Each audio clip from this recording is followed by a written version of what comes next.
Andorra may be known as a tax haven, but today every member of the Peloton will pay his dues. The road to Arcalis could drain the life, or at least the will to go on, for all but the best. It's the highest finish of this year's tour, and only a few will soar to the top. Hello again, everybody. We welcome you to our Cadillac pre-race show along with Bob Roll. I'm Craig Hummer. It's official. We are in the mountains, and this year we start with the Pyrenees. Bob, we drove up hours ago, and already the spectators were out in full force. They take this sort of finish seriously, don't they? Oh, absolutely. The people are lined up because they want to see one thing, the battle between Lance Armstrong and Alberto Contador for supremacy of this year's Tour de France and the leadership of Team Astana. Ever since Lance Armstrong announced his retirement way back last September that he was coming back to the sport and he's intending to race the Tour de France, there's been an insane amount of speculation as to who would lead the team. And this is the time for all of that politically correct psychobabble to be put behind us and the race to begin for real in earnest. Jordan versus Bird, Elway versus Favre, Foreman versus Ali. This is a heavyweight title fight. Let's show you how these two shape up on paper, at least. You can't argue with what Lance has done in the past, or really what Contador has done the past couple years. Lance Armstrong, 7 Tour wins, retired from the sport, into the breach, leaped Alberto Contador, sought out the best director in the sport. Both men have the same in Johan Brunel, Volta champion, Giro d'Italia champion, and the year before last, Contador won this race, the Tour de France. Speaking of which, in 2007, there was only one man who could even possibly stay on Contador's wheel, and it seemed at times that he was just toying with him. During Lance's retirement, Contador established himself as the most explosive climber in the sport. This is where he does his best, in the mountains. There are a number of contenders, speaking of which, there are 3 in particular: the defending champ, the bridesmaid, and the new kid. Sostre, last year's champion, a great climber, got an advantage in the climbs and was able to hang on in the time trials. Cadel Evans, a lot of question marks. He already starts at almost 3 minutes down. He needs time. But Andy Schlepp, perhaps the most curious of all of the men that are contenders. We'll have to see how he handles being the leader of the team and all the pressure that comes with that. He showed last year with the white jersey, and more specifically, Bob, when we got to the Alps, had he been free to fly, he looked like he could have done it the best. That'll be the question. The answer is today. He's the leader of Team Saxo Bank. Here are the wild cards, though. What will they be able to do, or more specifically, what will their team allow them to do? Levi Leipheimer, 3rd in the Tour de France a couple of years ago. He was 2nd in the Vuelta last year. Great time trialist and solid in the mountains. Christian Vande, 4th overall last year. He wants to do a big ride today. The precarious peaks of the Pyrenees should produce plenty of drama. Mountain Mania is upon us. Phil Liggett and Paul Sherwen join us when we return. The 2009 Tour de France pre-race on Versus is presented by Cadillac. Choosing a car is like trying on a dress. As soon as you slip into it, you know it's the one. But you still turn around to see the back. Because let's face it, you want them to hate to see you go, but love to watch you leave. Introducing the all-new Cadillac CTS Sportwagon.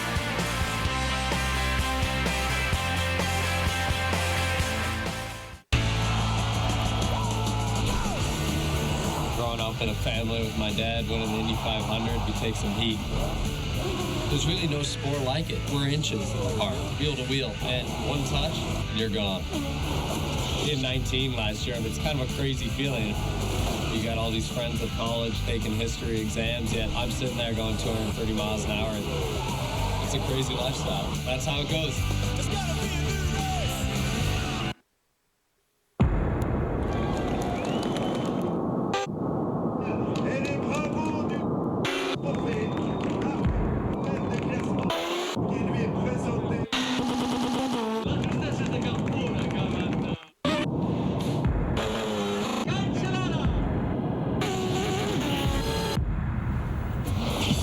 Only one change in the jerseys after yesterday. It's the polka dot jersey now worn by Stéphane Ogier. Compliments of his time in the breakaway. The polka dot definitely going to be fought over fiercely in today's stage as well. Welcome back to our Cadillac pre-race show. It's time to welcome in now our archaeologists of Arcalis, Phil Liggett and Paul Sherwen. Paul, most people assume Astana is going to take charge today. What have you been able to dig up and uncover? Well, I think actually they took charge yesterday and laid down the foundations of what's going to be a crushing day. Yesterday on the stage down into Barcelona, whenever there was a dangerous point of the race, we saw the team in turquoise and yellow move to the front, dominating the pace, dictating the pace to everybody else. I think that was the first warning. Today, I think they'll come out and they will try and blow this race to smithereens. If we go back to when Lance Armstrong was dominating this race for many years, between 1999 and 2005, it was always on the first mountain stage that they went out to make a statement. I think they'll come out and make a statement today, but I'm still not convinced who is going to make that statement, whether it's going to be Alberto Contador or Lance Armstrong. I think that Lance and Johan have already decided it's going to be Lance Armstrong. And 2004, Lance's 6th win in the Tour de France was no gifts. This year it's going to be no prisoners. He will be dancing on the pedals, reaching into that suitcase of courage, lighting the blue touch paper, and Contador will be in a spot of Wait a minute, that sounds like someone else we know. Wait, I can't use that phrase anymore. Okay, never again. It'll be attributed to Bob Roll in the future. Yeah. That's very good, that, Bob. Yeah. Well, we started the day off quite well. We've had no surprise to start the day at breakfast time with Lance Armstrong, according to his Twitter. The UCI sent in their anti-doping inspector, and guess what? They chose Lance Armstrong to give a surprise competition test. Took a couple of his teammates as well, and that's according to Lance's Twitter. That was no surprise, I guess. But now we're going into the race. Will we see surprises on the race today? I don't think so. I think they'll come together to the base of the climb here. It's a 10-kilometer climb all the way to the top, and I think that Alberto Contador and Lance Armstrong will be pretty close to one another and reveal nothing. But I think there are already tired riders in this race, and I think we'll see some good climbers come to the fourth. I think we'll see Lance Armstrong in yellow tonight. Phil, the men who soar for the skies, so to speak, they either usually prefer the Alps or the Pyrenees. Yeah. As a climber, how does the Pyrenees suit someone better? I think we always see the Spanish riders, they do ride well in the Pyrenees and they don't ever ride quite so well in the Alps. And I think that's because here's where their support is. The Andorrans, they speak Spanish, Spain is next door, and they know that there's going to be a lot of spectators, certainly not shouting at them in the French language. And so they do perform well. It wouldn't surprise me if, for example, Craig, a breakaway gets away and maybe a bunch of Spaniards in there, and the guy who wins, yes, he'll be a Spanish rider, but he may not be a famous, well-known rider we're looking for to win the Tour today. Very often the first day in the mountains can be anticlimactic. Don't turn off, though. It'll be a great day out. Gee, great, Phil. Well, no, Paul, I tell you what, if you're a rider that isn't a climber, you look at this stage with a dose of dread. Take us through the map. No, you certainly do. I always had a big dread when it came up to the mountain stages. We're right in the very southern part of the map here, across the border. The riders will leave Barcelona behind them this morning and head inland to the Principality of Andorra. Not a bad start for them because it's fairly undulating, but just to spice up the race route, the organisers have managed to find a nasty first category climb halfway through the Col de Serra Seca, then down into the valleys, making their way through those valley roads to get across the border and into the Principality of Andorra, into the capital of Andorra, Andorra la Vella, and then it's all uphill towards the finish, and a massive climb of 25 kilometres up to 2,240 metres. And when you look at a profile like that and you're getting out of bed first thing in the morning, if you're not a climber, you're not too happy. Well, it is the longest stage of the Tour de France today, and it's also a mountain stage, 139 miles approximately from Philadelphia, Pennsylvania to Washington, D.C. Surprisingly, it's only the second time the Tour de France has ever come here into the Andorra-Arcalis finishing line. The last time was in 1997, and the guy who won then, Jan Ullrich, went on to win the Tour de France. So maybe that'll be an omen as well today. With all this talk of Astana, it is interesting to note that Alberto Contador took a page out of the Lance Armstrong playbook this year. Supposedly, he has scouted this climb a number of times, and we're all going to find out whether that pays off. And speaking of scouting reports, it's time for us to give you our predictions in the Cadillac predictions segment of stage number 7. But first, we're going to give you the standings, and here they are. I find myself, gentlemen, liking the view. That was a good pick yesterday. We've got to give you that one. Thank you very much. Sherwen in second, Bob Rowland third, and Phil, you've got those 5 points, still doing pretty well. Well, I made a brilliant pick yesterday. It wasn't a common name that everybody thought would do well. Good point. I picked him out the back, Filippo Pozzato. He led out in those red shorts. The fool, he led out far too early and lost the race. The man who's going to win this is the man who can pick coming in 4th position. You picked him 4th yesterday, and that was good. And because of that, I humbly take the yellow today. From the back to the front. The man who gets first pick today, though, I'm going to do my Will Ferrell homage. You're my boy, Blue. You're going with the blue and yellow. Oh, absolutely. I think a rider from Astana, no question, is going to win the stage. Just a question who that man is going to be. Lance Armstrong, in the past, recognizes how important it is to send a message to the peloton by winning the first mountain stage. He did that a number of times in his 7 Tour wins. This year, it's a little bit different. The stakes are a bit higher. He has to send a clear message to his team as well. So watch Lance Armstrong going big today and get me 4 more points. Phil, you had that daring pick yesterday, but today, could you believe your good fortune? No. Because same team, but he left you somebody today, didn't he? Well, I received the call asking for my pick, and I said, well, I suppose Alberto Contador's already gone to Bob as he was first. No, Bob's gone for Armstrong. I said, what? Is the man totally mad? Because this man is going to ride up the mountain alongside Lance Armstrong, and they're going to come up to the line together, just like Greg LeMond and Bernard Hinault in 1985, except Hinault will beat Greg LeMond in this case. So Alberto Contador will beat Lance Armstrong. The first day in the mountains always is a nervous day for not just the guys who can't climb, but the climbers as well. But I feel pretty good about my pick. This guy has dealt with the flat stages so far, and of course the team time trial, which is never one of his strong suits. But I'm going with the Luxembourg Laser. Today he fixates on the finish and finally shows everyone that he's at the Tour de France. We really haven't seen Andy Schleck at all yet, and today is the day that he shows up and makes a statement.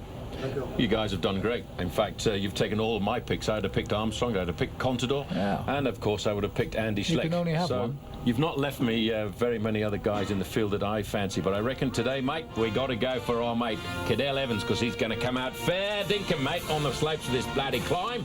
I reckon this afternoon, Cadell Evans has got to be close. He's got to try and fight his way back. He's a long way down in the overall classification, and as far as he's concerned, this is the day, this is the stage when he's got to try and do something special, so he won't be far away.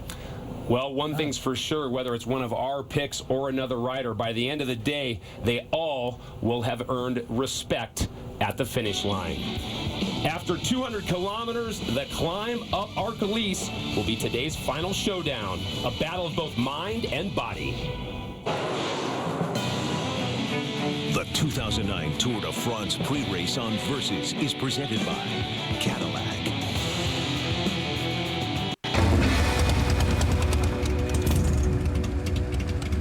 Wow, sweet minivan.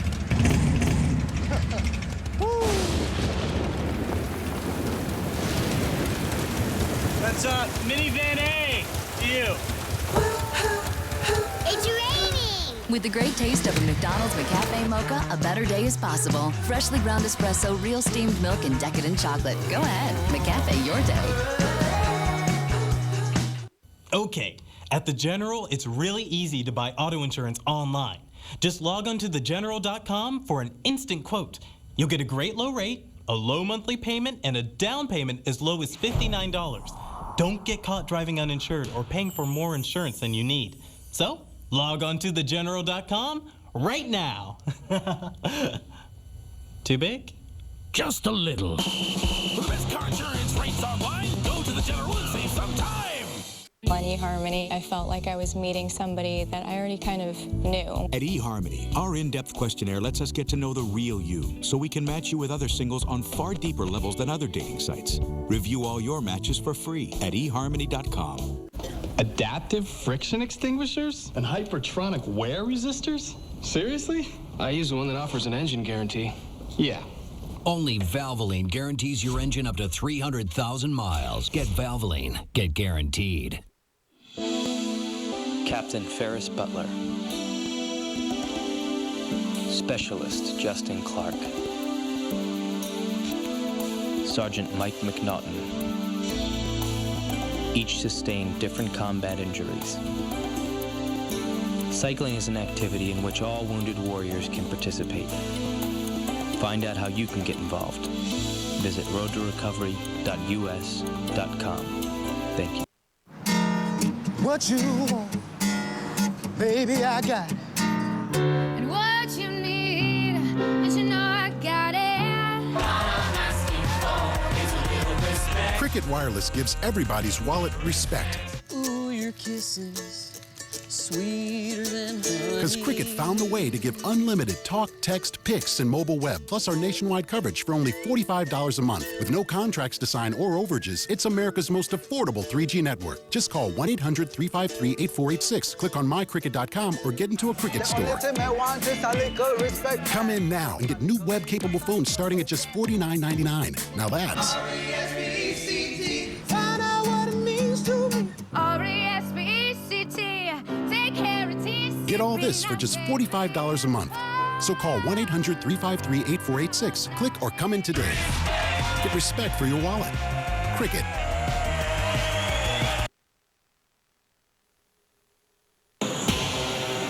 After many days in the scorching sun yesterday, the Peloton got a break from the heat, but not in a good way. Pouring rain soaked the streets of Spain as the riders came into the final stretch. Tor Hushovd is going to challenge him for the line. Freire himself is Spanish. Hushovd, though, is the strong man. And it's Tor Hushovd who gets it. It was only fitting that the God of Thunder struck to take his 7th career Tour de France stage win. Tor Hushovd was home first. Today, the real race unfolds as the Tour takes its first foray into the mountains. The true battle for yellow begins as all the protagonists enter into the arena. Their weapons are loaded for this first step in the campaign to dominate the 3-week quest. Telltale signs will emerge as sides are chosen on the powerhouse team of Astana. Lance Armstrong, Alberto Contador, Old Guard versus New. Same team, same objective, but only one can be leader, and only one can wear the yellow jersey. The sky's the limit as the Tour heads into Andorra next on Versus.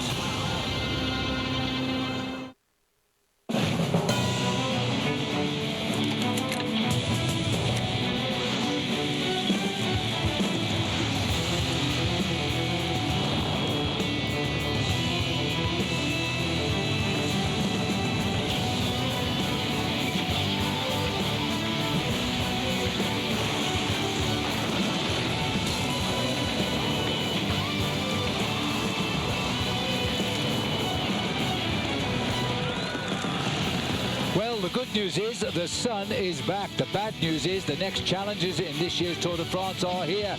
The high mountains of the Pyrenees, and it's also the longest stage of the race at a massive 224 kilometers. It will bring the riders into the country of Andorra to the finishing line here, right on top of Arcalis. We've only ever been here once before. Hello everybody, welcome back. Extended coverage today of our first visit into the mountains of the Tour de France. Sorry about you guys on the west coast there, but nothing a cup of coffee won't cure. I'm Phil Liggett, this is Paul Sherwen. Well, the mountains are with us now. We're going to talk about the mountains next couple of days. Paul, they always play the part. People have to attack now. People have to attack to gain back time that they've lost on the flat stages, but all of the riders go into the first mountain stage, Phil, with a certain amount of trepidation because they don't know how the body's going to relax or work. I mean, because they've been on the flat stages, they've been using big gears. Now it's a completely different ball game.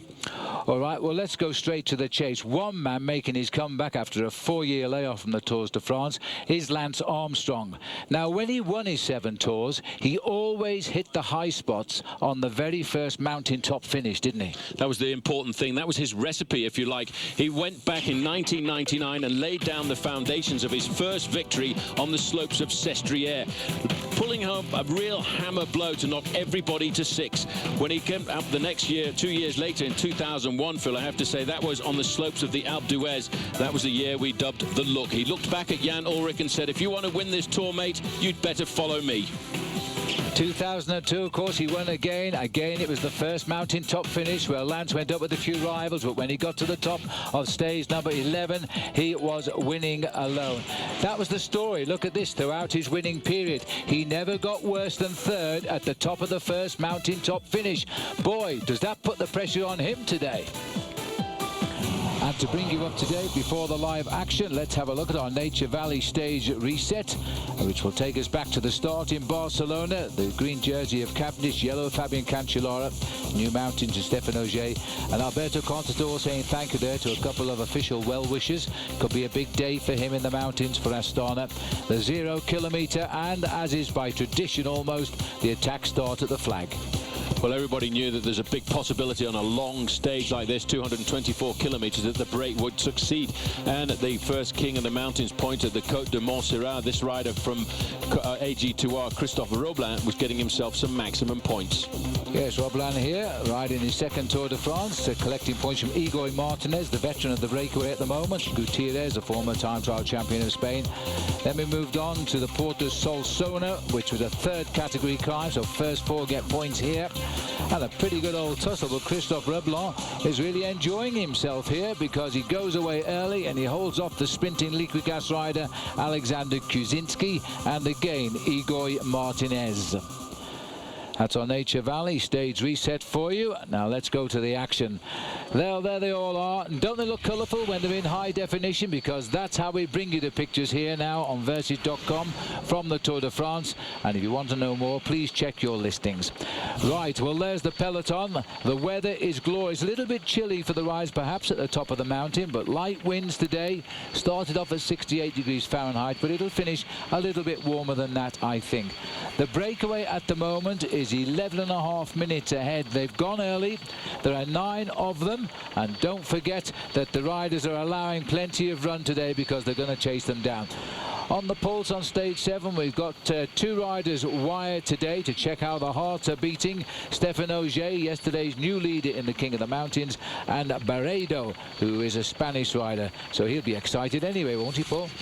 He certainly will. I'll tell you one thing, it's going to be a very high heart rates for a lot of riders when we come up to this final climb of the day, because this climb comes up to 2,240 meters. It is quite cold up here, but fortunately for these riders, if you look at the backdrop there, Phil, there is hardly a cloud in the sky, and that's quite rare in the Pyrenees. As we look at these stunning pictures, our Geico camera will be in the Garmin team car today. There's a little view for you at the moment, so we can do anything here. We just press buttons. Matt White doesn't even know we're looking at him just now as he builds for what will be a very important day. That's Geico.com, and that's the Geico camera. Right, so we're all set for a great day in the saddle, everybody. Now we'll go up to the leaders. Here they are. Remember, these pictures from now on are live. What happens next? Your guess is as good as ours. Well, this is the leading group of riders which formed, and they built themselves a lead at one stage. It was just tickling a 13 minutes advantage, but in the last few moments, one team has come to the front field to start up all of the pacemaking, and that's the team of Lance Armstrong, and they have set a big pace and reduced that advantage to 11.5 minutes.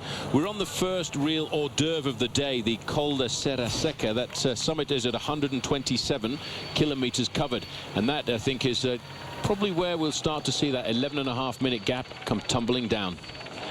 Well, we just saw that caption come up. We were going to give you the list of 9 names, but we saw the name of Lance Armstrong got in the works there, so getting a little bit excited early. He's not in the breakaway, folks. Calm down.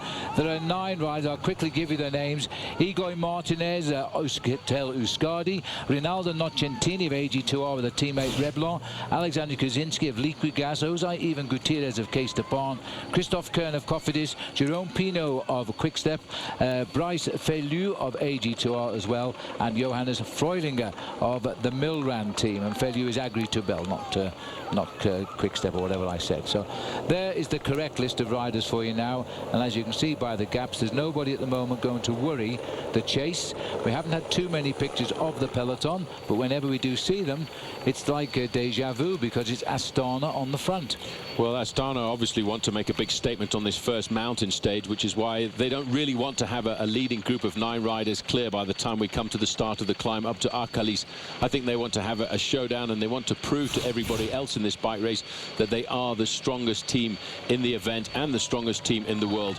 We're roughly 3.5 kilometers to go to the summit of the Col de Serra Seca with these 9 leaders, and as we've said earlier, their advantage 11.5 minutes over the front end of the main field. Now this is a 5-kilometer climb. They're 1.5 kilometers onto the slopes of the climb. As you can see, the 1 at the top indicates this is a first category climb, only an HC like at the finish.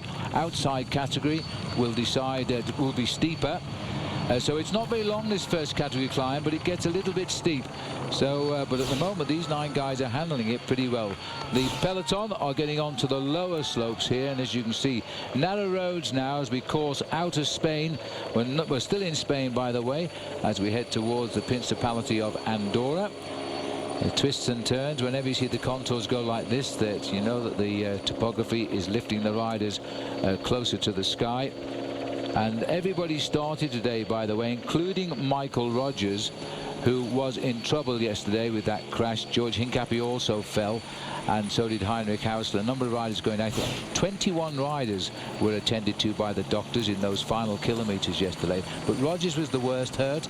He went to hospital, no bones were broken, and he is in the race. Yeah, he'll have to try and recover on a day like this, and that's not an easy job in hand. You can see Team Astana on the front end of the main field. There's going to be a lot of work has to be done, Phil, by the team workers on a day like this, especially if the big guns at Cloden, Leipheimer, Contador and Armstrong are going to play with the rest of the field on the final climb of the day. And I feel certain that, judging the way that Johan Brunel has acted in the past, his tactic is always to come out strong arm on the first mountain stage, and that's what they want to set up. That's right, to frighten the pants off his rivals, and the best way to... A little bit of a problem here at the back. This is Nicolas Vaugandy, former champion of France. Routine stop, I hope. Yes, he's on the way again, and he's blocked all the team cars, so they'll take him back up to the main field. Nice move, Nicolas. So as he rejoins the race, the peloton about to start the climb of the Col de Serra Seca, which will take us to 97 kilometers from the finish. The pictures are stunning. It couldn't be a nicer day. We're underway. See you all in just a moment.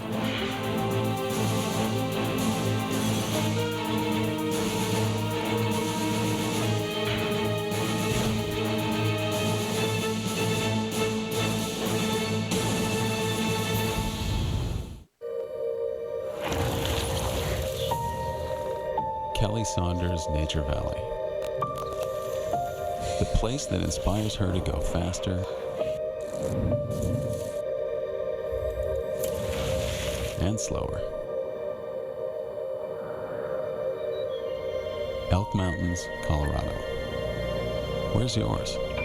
100% natural Nature Valley granola bars that taste nature. Dave Versus delivers sports from soup. Sports soup for everyone! To nuts. Oh, you're so full of Sports Soup and Fanarchy, Tuesday night only on Versus.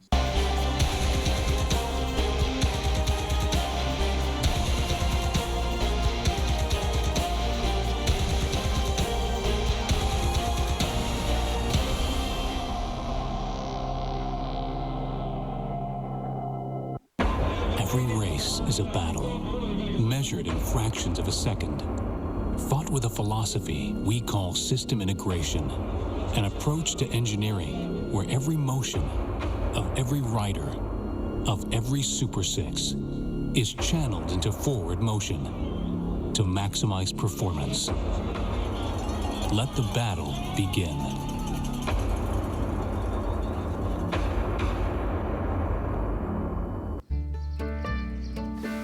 Times have changed, especially when it comes to owning a home. At Wells Fargo, we're with you when you're wondering if it's the right time for you to buy, when you're not sure what you should spend, and when you want to find the right opportunity for you and your family. We're with you when it's time to make a house your home. Wells Fargo. Together we'll go far.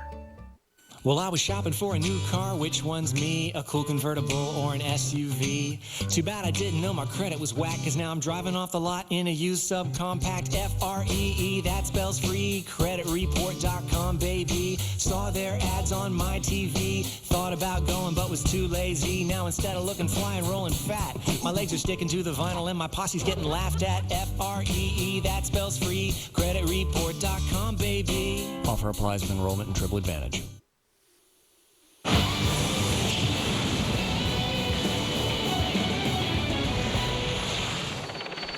Looking down on the main peloton of the Tour de France, we had 177 riders start this 7th stage. We've only lost 3 along the route, and they sadly have all suffered broken bones so far. Angelo Furlan, well, he doesn't like mountains at the best of time, and he's over 34 years of age now as they just start the first category climb of the Col de Serra Secca.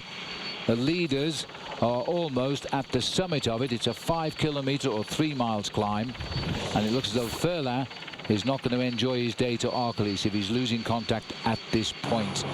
Here are the leaders again for you. We're looking at them now. Between them, they've ridden 22 Tours de France as a group, and yet 5 of these riders have never ridden the Tour until this year. So the veterans are Jerome Pino of Quick-Step and Igor Martinez of Euskaltel-Euskadi and Jose Ivan Gutierrez of Castepon. So they are the veterans.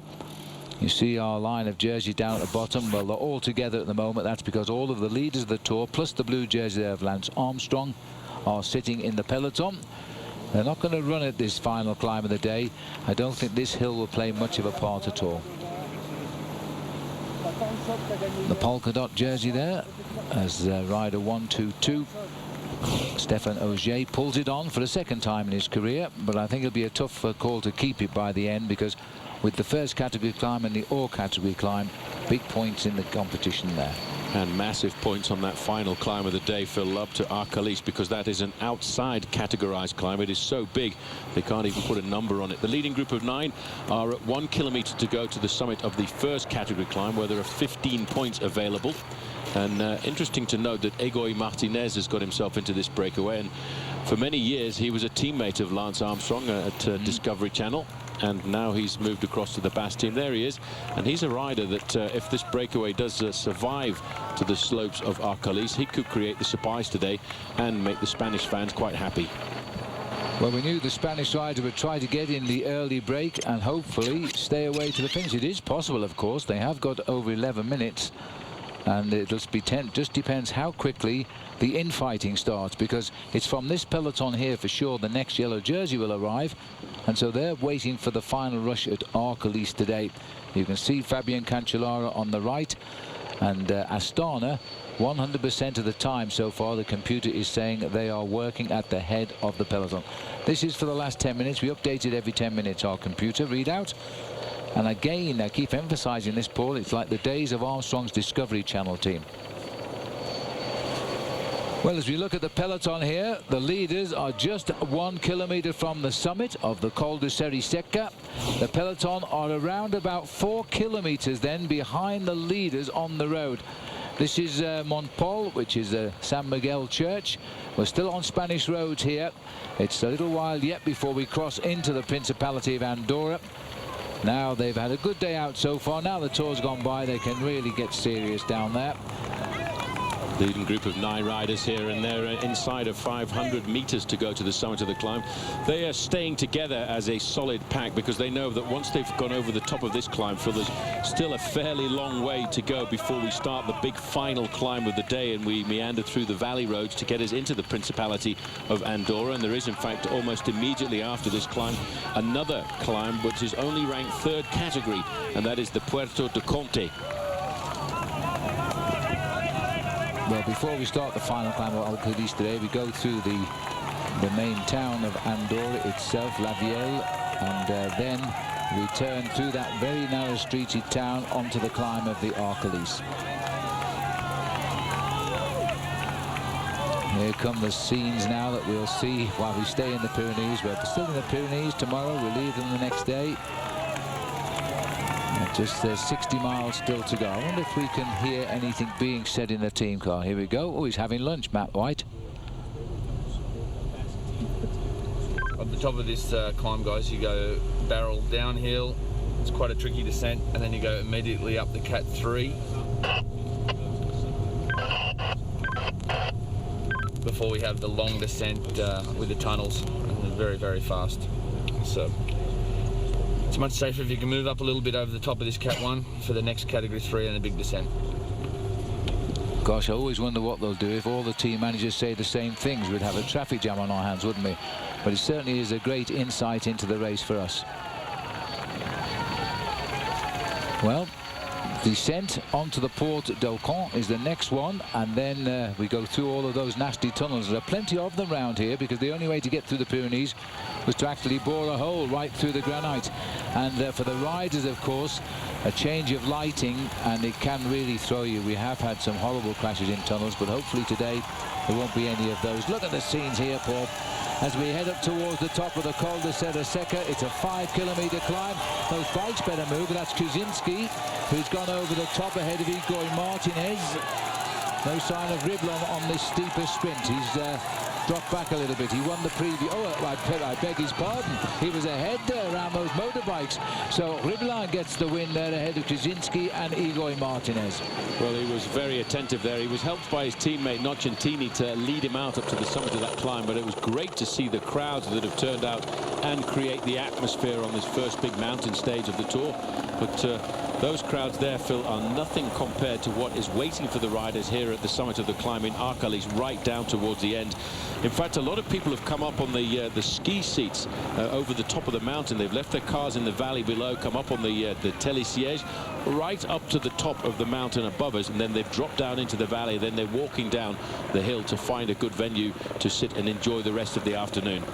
Well, that is the way to go, I can assure you that. A friend of mine today, by the way, walked the 20 kilometers from his hotel overnight right to the finishing line here, and it took him 3 hours. How about that? That was an effort, wasn't it? That was a serious effort, and I think he definitely earned his lunch this afternoon. It is an incredible atmosphere in the mountains. People come out, and those people there, for example, have not necessarily found the easiest seat in the house, but one of the most picturesque. Well, if the helicopter put them down, I hope he comes back and picks them up, because there doesn't look much of an approach road to the top of that. But what a view as he looks down on the peloton here of the Col de Seca. There's the peloton. It's midway up the climb now. It's climbing it pretty well. It's not a terribly steep climb, but it goes on a bit, and that's why it's got a first category tag. But the peloton paying attention here as they make the steady climb. Christophe Riblin might have done enough to take over the race lead in the King of the Mountains. 11:35 and holding. Still, they're not paying any attention to the breakaway. They're not of any great concern just yet. But that will all change, believe me, as we head to the big one today. Whether you're powering down the asphalt in a Cervelo S2 or a Cadillac CTS Sport Wagon, you're sure to get that rush. Now imagine the rush you could feel at the final stage of the Tour de France with the Cadillac Ride of Your Life sweepstakes.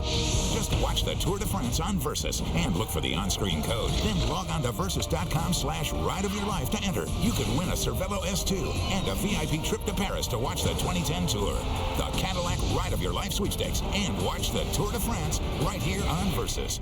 My name is Derek Berge. I'm in Los Angeles, getting honked at. Quaker State wants to know, who has the world's worst commute? 74 miles, 4 hours. I have a sweaty, wet back, and it's 110 degrees. Speed limit, 65. Me, 5. My engine, not happy. A tough commute is tough on your engine, so get an oil that goes way beyond industry standards. Quaker State bonds to metal surfaces for 2 times better wear protection. Quaker State, real, durable oil. Hi, may I help you?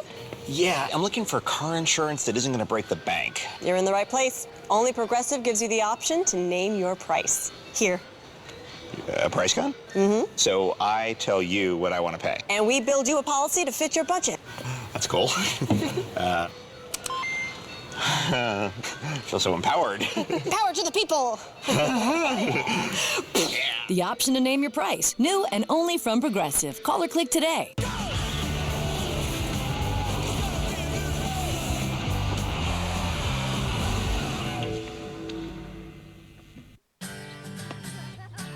Through the years, many things pass from father to son, like Aqua Velva Aftershave.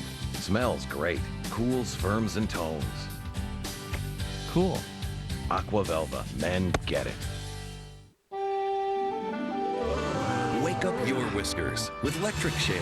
Electric Shave! Stands up whiskers for an up to 52% closer shave. Man, that was close. Electric Shave. Blade close, electric smooth. For over over 30 years, we've been actively involved in the community here at American Furniture Warehouse. Right now, there are 10 million people in the U.S. who have cancer. That's why it's great to know that there are places like City of Hope Cancer Center that are on fast track with research to find a cure. The National Home Furnishings industry has a long history of supporting City of Hope. This year, we raised thousands of dollars that'll go directly to the labs where cures will be found. Find out more at www.cityofhope.org. Thank you.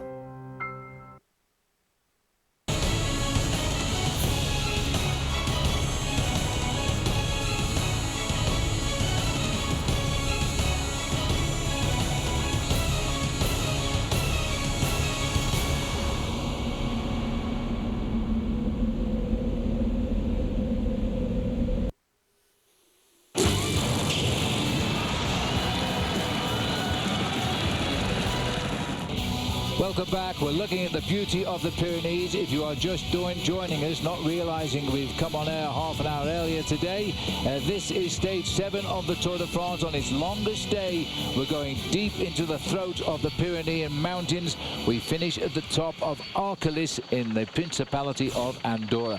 At the moment, we have 9 riders clear by 11 minutes and 35 seconds. 2 of those riders, just over 3 minutes behind at the start of the day, are now up first and second in the classification. Let's have a look at the story so far. It's been a good day out for one of those riders in the breakaway, Christophe Riblon, who got 15 points at the top of the Col de Serra Seca. Igor Martinez in second place. Krasinski got third, and Christophe Kern was fourth.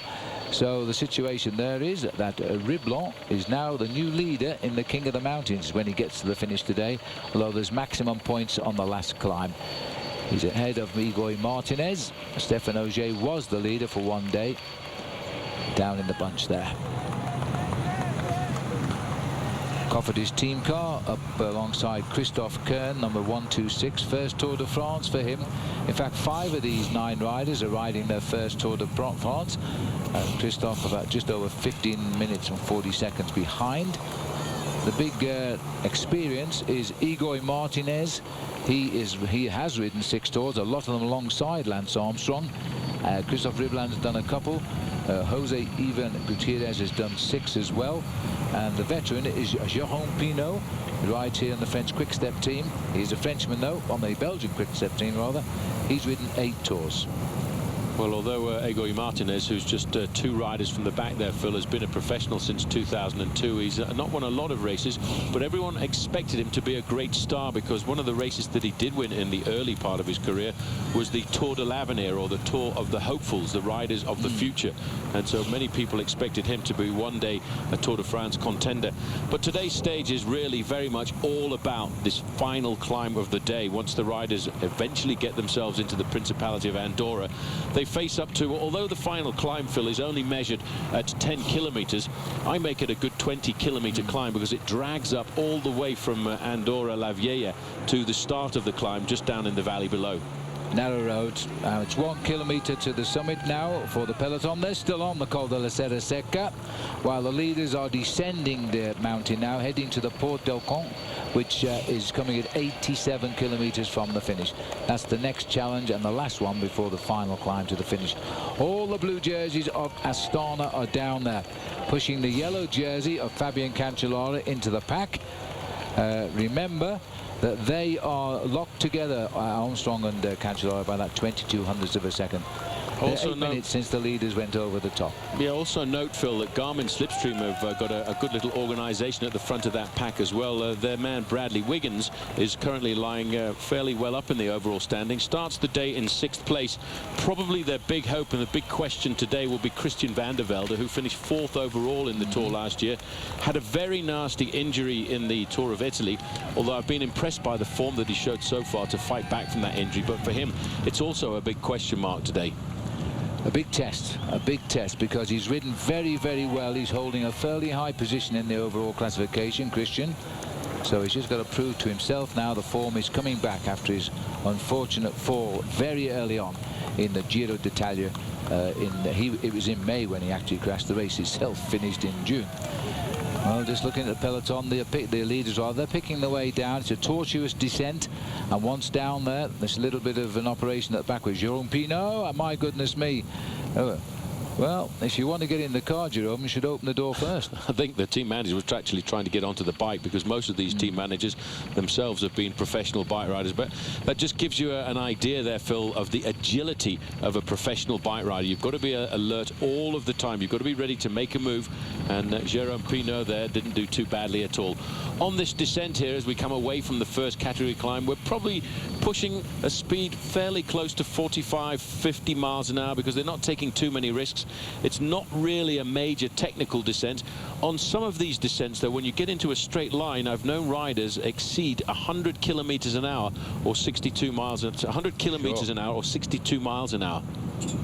Sure, it's not difficult at all if you put your head down, you've got a nice wind behind you, and you're willing to take the risk, but you've got to be careful. These roads are closed, remember, completely. There's no fear of a vehicle coming around the corner, so don't anybody start doing these silly speeds on public highways. There's the peloton, wall to wall, as the Catalan flags fly here, as we're getting set to leave Spain very shortly. Although there'll be plenty of Spanish over the borders as well, mixing with the Andorrans.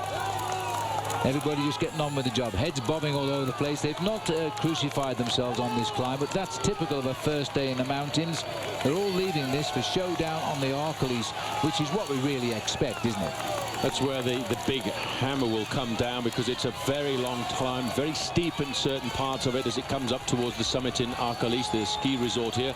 It's a dead-end road, by the way. Once you get up here, there's only one way out, and that's straight back down by the way we came here. Although for some of the spectators, they've got a chance of going down in the ski lifts.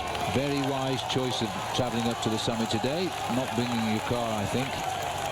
We had no choice. I hope we get off the mountain before it gets too dark tonight, as we head over, of course, to the next stage, which finishes in Saint-Giron. Well, there's the peloton. Hard to pick them out sometimes against the public. They're almost sitting on the riders' bikes in places as the magic waters open. And straight away, it's Gregory Rast of Team Astana who is bringing the field up the climb. He is the sacrificial lamb of Astana. It's his job as the domestique to set the pace and look after everybody till he can do it no more, and then he just gets home as best he can.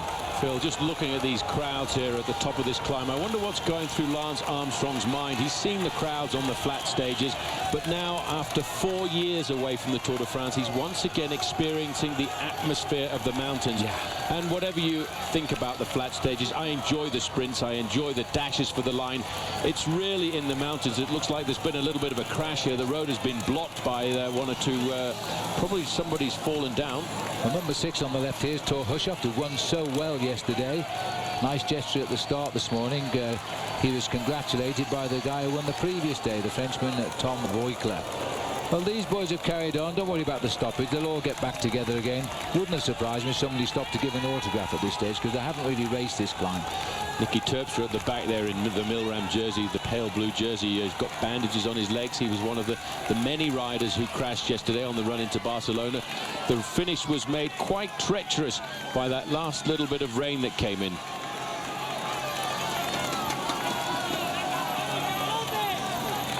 Just looking here, this is Danilo Napolitano, the sprinter. Clearly doesn't like going uphill. That's the rider in front of the Euskaltel Euskadi man, who is Juan Jose Oroz. Right, folks, don't forget the Cadillac Ride of Your Life sweepstakes is back again today. You go to versus.com/Ride of Your Life, and then it's your chance to win a visit to the 2010 Tour de France, a Cervelo top-of-the-range bicycle. You'll need the keyword when you sign in today. It is Ascent. I think that's a pretty good word for the way the topography is of today's stage, don't you? This is the leading group of 9. They got away very early on, by the way. They weren't 9 at the start, but they quickly formed into 9. And they're going pretty well just now. They're onto the climb of the Porte del Pont, and then no more hills till we climb the big one.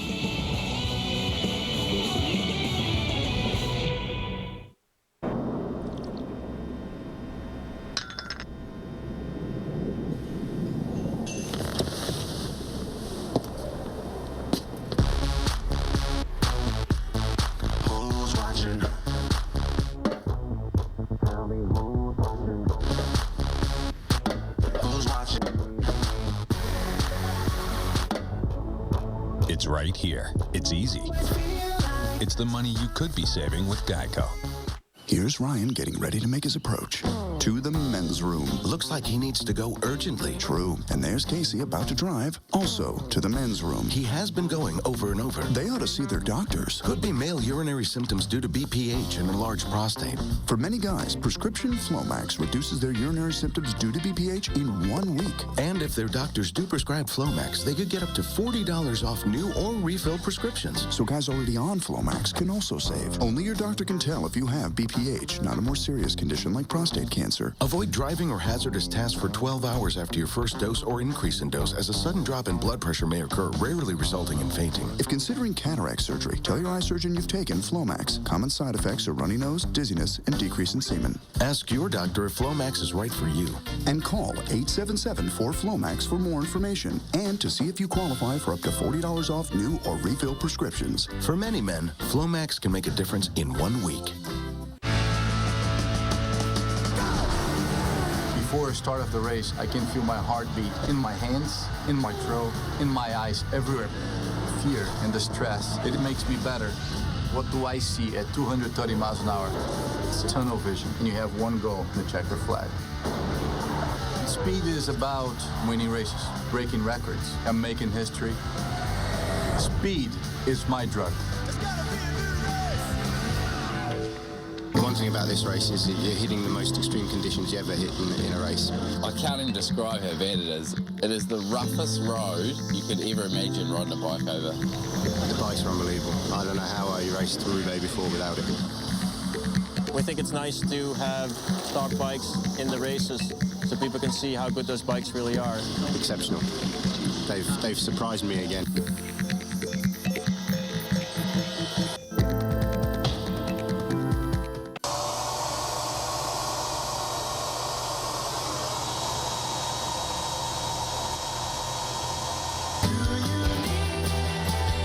Breakfast. Real value from your friends at Hampton. Nanomolecular what? A force field that prevents sludge. Tired of the claims? Get a guarantee. Only Valvoline guarantees your engine up to 300,000 miles. Get Valvoline. Get guaranteed.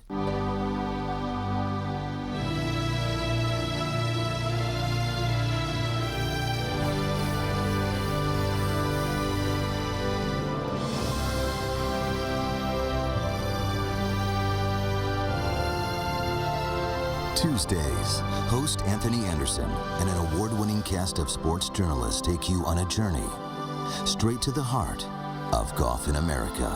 All new Tuesdays at 10 p.m. Eastern. Well, on Tuesdays, Versus always delivered sports from soup to nuts. First at 11, no one in the sports world can hide from the sports soup, Matt Eiserman. Then 11:30, Pride and Passion mixed with a dose of insanity when the fans take over. Zach Selwyn hosts Fanarchy.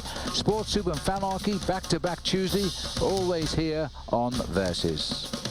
The peloton of the Tour de France. At last, they've tipped over the top of the Col de Serra Seca and are beginning to step up the pace, all under the escort of Astana. Let's have a little peep into the Garmin team car, courtesy of Geico.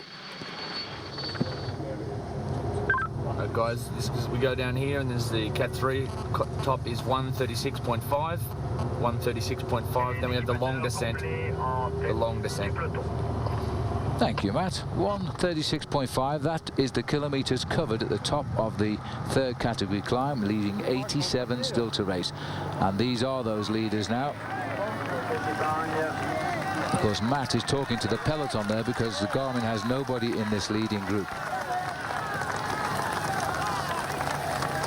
Now, I wonder if Christophe Rebelin will try to just finish this off with the Fleury, the rider in that black and blue jersey, just ahead of the one that's just come in our shot in the same coloured jersey, because we have two riders here in the breakaway from AG2R. The other one is Nocentini. I should think he will, because he's looking to try and get himself the lead in the King of the Mountains classification. He's pretty much got it already, Phil, as we look at where these riders are trying to set themselves up at 300 metres to go. This is a beautiful day through the Pyrenees as we head in towards the Principality of Andorra, and it really is a resemblance of 1999 to 2005 when you see one team dominating the pacemaking at the front. Well, just looking at this beautiful area, Paul, where the Port del Comte, where they are now, there's 36 ski slopes here covering a distance of 20 kilometers. And, you know, every time we see the front of this peloton, though, it's always Saxo Bank. It's almost as if, always Astana, well, it's almost as if Saxo Bank have given away the race lead already. We'll see. There's the fast acceleration. These boys in the break have really fought out all the prizes today. And unfortunately, our camera can't get to the front, but I think it's Riblon. Kuzinski has also had a little go. We're going to catch up now. Martinez third again. Martinez placed, that's right, he's third. And there is Kuzinski, and the man in front of him is Riblon. So he's had a clean sweep of all the hills so far, mountains indeed. Well, whether he get the maximum points on the finish line today at Arcalis, I don't know.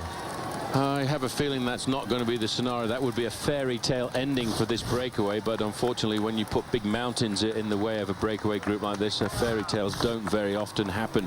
We're facing up now, Phil, to around about a 20-kilometer descent down into the valley, and then the road winds through the valleys all the way into the capital of Andorra, and that is Andorra la Vella. There is Kuzinski just shaking his legs a little bit there in the lime green jersey of Liquigas, and that would be, to me, Phil, an indication that these guys who've been in this breakaway they're suffering quite a bit with the terrain. 9 riders trying to hold the rest off. 11:41 the gap. And it's Gregory Rast has gone back. Where is Fabian Cancellara? He's always best to the rest there. He's just peeked around the corner. Well, it's a good chance to have a look what sort of bike Fabian Cancellara rides, because it's a brand new model, latest on the market, coming from Specialized. So we'll ask Frankie Andreu to explain it all. I'm here with Nick Sims of Specialized Global Marketing. We're here to talk about saddles, which a lot of the riders in the Tour are using saddles from about 15 years ago. But with new body geometry technology, the saddle technology really has changed a lot. Yeah, we worked hard this year with the guys from Quickstep. And for us, like you said, they're riding old saddles. We went to their training camp. We did a lot with Roger Minkow on blood flow testing and managed to convert a lot of those guys from the older saddles to the new saddles that we have here, which is the Roman SL. And our saddles, they come in different widths. This is a 143, we do a 130 and a 155, because everybody's seat bones are different. And, you know, you can look at people and judge the size, but that's wrong. We have tools for measuring the hips and everything like that. So for us to have this caliber rider on our saddles is a big deal, and we can develop saddles. In a saddle, a lot of it's about comfort, but you talk about the blood flow. That definitely affects performance too. Correct, in several areas. You know, we have the cutout here, again, that just relieves pressure. You know, these guys are in the saddle 5-6 hours a day for 3 weeks in this race, so anything you can do to relieve pressure and tension, hopefully makes it win for them at the end. Well, obviously it may not be about the bike, but in the Tour de France, it definitely can be about the saddle. Thanks so much, Frank. And I thought it was about the bike, but it's part of the bike, the saddle, really, isn't it? Nothing's simple anymore, and those boys getting comfortable. Let's have a look at the results of the Port del Comte climb. Riblon wins it from Kuzinski and Martinez. So another 4 points for Christophe there. So if we can show you the overall standings, he's pulled well away. Stefan Ogier not scored today. He stays in 4th, but 3 are ahead of him now, all in the breakaway. And I think Riblon, even with the all category, which he won't get likely at the end, he should hang on to wear the jersey tomorrow on our second day in the Pyrenees. There's the peloton. They're just starting the climb of the Port del Comte. So they've got a little bit of a while to go yet before they get up to the top. So we'll take a break, and when we come back, we're going to tell you a little bit more about the man who finished 4th in the Tour de France last year and is now fighting back through injury. I mean Garmin's Christian Vande Velde. 3rd in Tour California, you know, pink jersey in the Giro, and then it just evolved, and then he was like, damn it, I can do this. Impreza has a Subaru Boxer engine. It's perfectly balanced for performance and handling. I love that engine. And I love anyone else who loves a Subaru engine too. Impreza love knows no bounds. Love. It's what makes a Subaru a Subaru. Lease an Impreza for $179 per month or get 0% APR financing.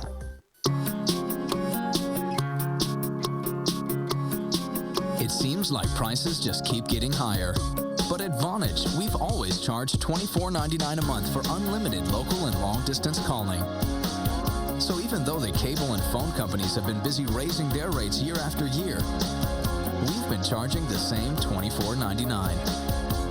And now we've made switching home phone service even easier by waiving all setup and equipment fees. Plus, you'll get 25 great features, like unlimited international calling to 5 countries in Europe, anonymous call block, and voicemail that's delivered to your home phone, cell phone, and even your email. And there's never been a better time to sign up, because you'll pay no setup, equipment, or shipping fees. Plus, get our 30-day money-back guarantee. So go to Vonage.com or call 1-877-4VONAGE today and hear just how good $24.99 can sound.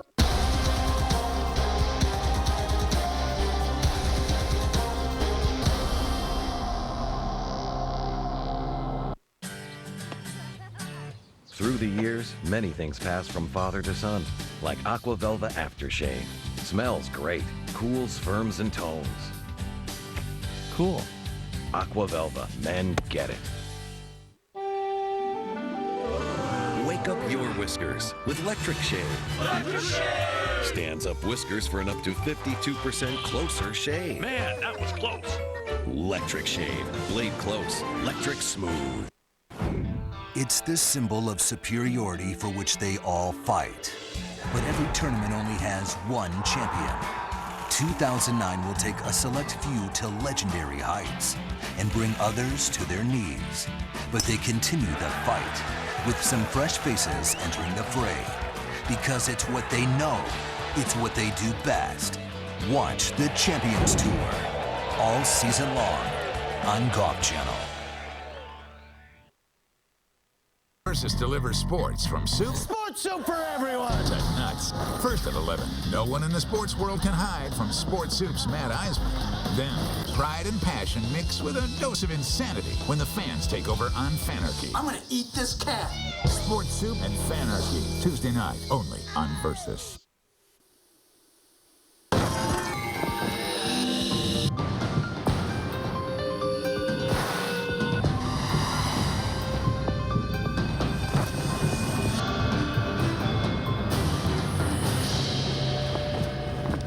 Let's have a quick check on the Travelers American standings of all of the Americans in the race.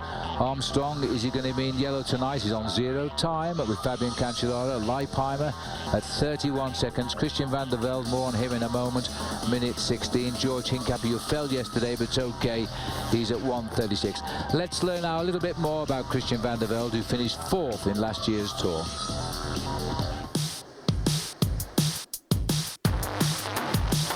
There's a lot of pieces in the Christian puzzle. You know, he takes a lot of work to get him to his full fitness. He can't just train a month or 3 months. You know, for him, it's like you have to have a hard 2007 to have a good 2008. Christian became a different rider from his head down, where he didn't all of a sudden start having results and then bam, you know, the head is good. It went the other way for Christian, you know. I could see it at training camp, and then I could start to see it in Tour California, 3rd in Tour California. You know, pink jersey in the Giro, and then it just evolved, and then he was like, damn it, I can do this. He had a breakout season last year, and he was pretty amazing at the Tour. Doing the Tour during a lot of the season, I just got this focus that I had never had before, that I just had the eye on the prize and nothing, the blinders, nothing was deterring from that fact. We knew before the Tour his power numbers that he was putting out and his body weight and how consistent he was in his training and sort of how happy he was as a person. It was just coming together for him. I think he overachieved what everyone thought he could do. He's worked really hard, and he's been on the best teams in the world, and just so happened they had the best riders in the world on the team, so he didn't get such a chance to showcase his talents. And he's finally in his prime. He's put everything together to be able to accomplish that. I always believed that Christian could do what he did last year, absolutely. It's going to be hard to, you know, step it up from last year. I mean, from February to September, I had quite good results, and I'm better than I've ever had in my life. So, you know, just being that little bit stronger, a little bit put together, having a little bit more confidence, I think I could do a lot more, actually, because the difference between, you know, that 10th place and the podium isn't that far away. I have confidence, and I'm stronger, more focused than I've ever been before in my life. So it's a big test for Christian to prove to himself he's still got what he had a year ago. He's 33 years of age now. He is indeed an all-rounder, but last year he showed us he could climb as well. Winning a stage in this year's Pyrenees is an exceptional result, and fourth overall in last year's Tour de France. He crashed in the Giro d'Italia course, and we'll just show you those pictures. There is Christian, right as the race had made its start.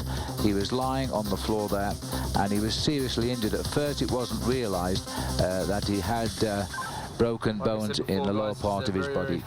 And this is his teammate here, Matt White, still talking away on the radio, look, in our Geico.com pictures. In good position today, guys. I'm impressed. It's been very good. He's impressed with the team. Well, that's good. Matt's an Aussie, comes from Sydney. Was a good bike rider himself, to say the least, and now he's dropped into the director's chair there. And this is Lance Armstrong, looking dead cool, if I might say so, at the moment. Off to his left is Stuart O'Grady, the teammate of Fabian Cancellara, who is not very far away from Lance. But he'll know just how the body's reacting to his first day in the mountains already, and looking at his face, he's giving nothing away, but I think he's feeling pretty good. He knows the camera's on him, of course, they always do. Levi Leipheimer there too, just in front of Lance, having a bit of a laugh. And so while riders struggle at the back, those boys looking pretty comfortable at the front. 9 leaders at 11:35 at the moment. Astana, Astana, Astana. They just ride on the front of the peloton, tapping out the rhythm. It must send some terrible messages back to the rest of the race. It is a big psychological blow, I think, and a big psychological message they are sending out here to everybody else to say, look, we're not scared of this Tour de France this year. We are prepared to ride on the front end of it all the way through to Paris, as we have done in the past, as we did in whatever structure the team was, whether it was US Postal Service, Discovery Channel, or in recent times Team Astana, as they've done in many Tours de France, in many Giro d'Italias, of Vuelta a España. They know exactly what they have to do to protect their leaders, because they've done it so well in the past. And they've just slipped over the top. Astana taking all of the places, but there's no prizes and no points in this particular King of the Mountains. It's only rated as a third category, so the first 4 from the breakaway were the only ones to score. Now it's time to remind you, and I guess Paul Sherwen as well, double points in the King of the Mountains when the race comes to the end on a mountain, and it's 40 points for the winner. So whoever wins today will be the leader in the King of the Mountains, despite all of the efforts by Christophe Riblon. If, of course, the winner pulls on yellow, Riblon will wear the polka dot as number 2.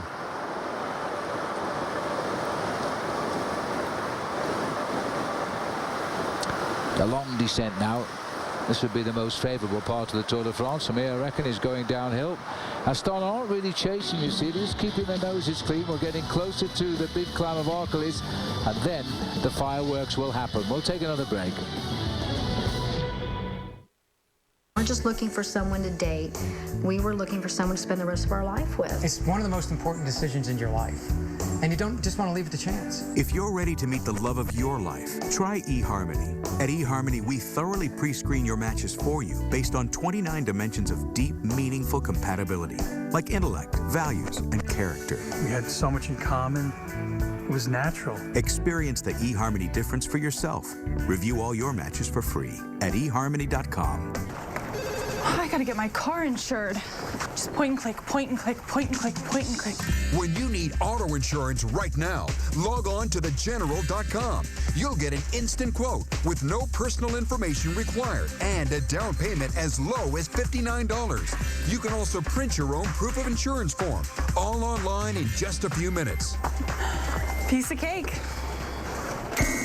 Best car insurance rates in town. Call 1-800-GENERAL now. Buckle up, everybody, because we're taking a ride that can strain your relationships and hurt your pride. It's the credit roller coaster, and as you can see, it kind of bites. So sing the lyrics with me. When your deck goes up, your score goes down. When you pay a little off, it goes the other way round. It's just the same for everybody, every boy and girl.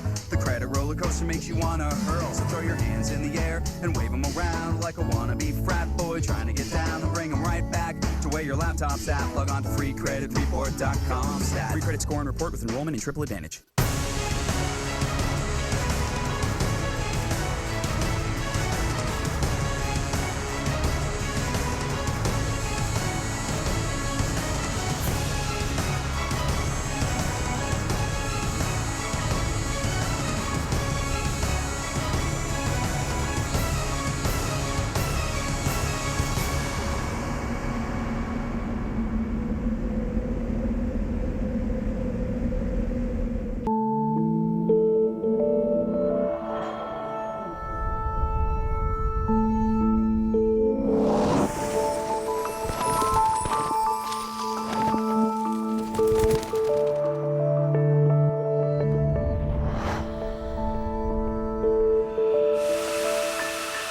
sky in the all-new Infiniti G hardtop convertible, the latest in the remarkable Infiniti G line. Get 20% more cash for your broken, unwanted, or mismatched gold jewelry. Cash for Gold, the largest volume consumer gold buyer in the USA, is on an extended buying spree. Prices are still at all-time highs, and we still can't keep up with demand. So we've raised our goal $100 million and extended our deadline. Now we're out to buy $200 million in gold by the end of summer, September 30th. Send us any unwanted, broken, or mismatched gold jewelry right now. Call for a free prepaid envelope. Fill it with the items you want to sell, send it to our secure processing center, and get ready to count your cash. And to meet our new $200 million goal, we've increased our cash payout by 20%. Cash for Gold owns its own refinery. There's no middleman, just more cash for you. And now we're paying even 20% more cash. Call before the gold rush ends September 30th. Call 1-800-953-7993 or visit cash4gold.com.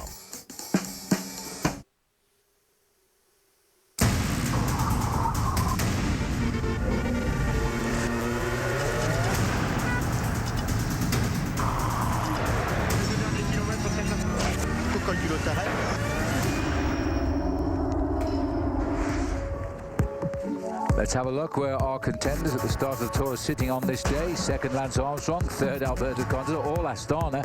Leipheimer, fifth. Christian Vande Velde, 12th for him. I think he's superb at the moment. He is coming back after that crash in Italy. He's at 136. Andy Schleck is at 141, and he is 14th. Now, he is now our Cisco insider, because we're going to talk to him now with Frankie Andreu. Go. Andy, you're over a minute and 30 seconds behind some of your tour rivals. Is this the position? Do you feel comfortable being in this position? Yeah, I mean, you know, it's stage number 7, so 1/3 done. And yeah, 1:30 behind, but you know, it's nothing. And today is the first mountains, and then you know, we hit into the real mountains in the end of the tour the last week, and that's, in my opinion, where the tour is going to decide. Many people have tipped you to be the only person that's kind of in the Astana way. You're a minute and 40 seconds behind them. How you plan on making up that minute and a half? I have to make it up until I drop some of them, but we'll see. You know, I will see also today a little bit where I am and where my condition is, because so far I felt all right, but you know, I never really could compare myself with the big guns. Being the first big mountain stage, how do you see this final climb? Where are the attacks going to come from? You know, 12 years ago, Ulrich, he took the yellow jersey there and won the Tour de France. So, and he attacked pretty early. So maybe that's where we're gonna see attacks today too. Thank you. Well done, Andy. My apologies. That was Robbie Ventura there, who was interviewing Andy. What a great guy Andy is, isn't he? This is the team. We think it's built around him. Kurt Attelovers and champion Norway. Cancellara currently in yellow. Gustav Larsson, a silver medalist in the Olympic Games in Beijing. Stuart O'Grady, the ever strong man from Australia. There's Andy himself. He's only 24 years of age. What a confident boy.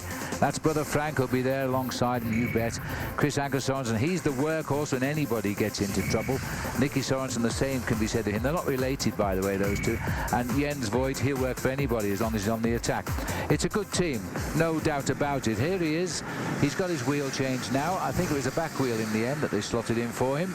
Now it's up to the Maillot Jaune to catch up again. Now, the fact that no teammates are with him means pretty much that this was a routine change. He's not in any difficulty.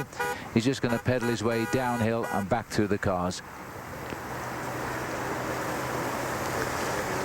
You can hear the car horns blowing as the Maillot Jaune of the Tour de France courses through the back of the peloton, heading into the bunch. No panic, no teammates, no problems.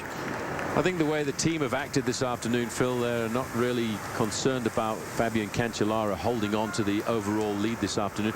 I think he will lose time on the final climb of the day, but it depends on how the climbers attack the ascent. If there is a lot of attacking and a lot of changes of pace, that will not be good for Fabian Cancellara, because although he's got a big engine, it's a little bit like a big diesel engine.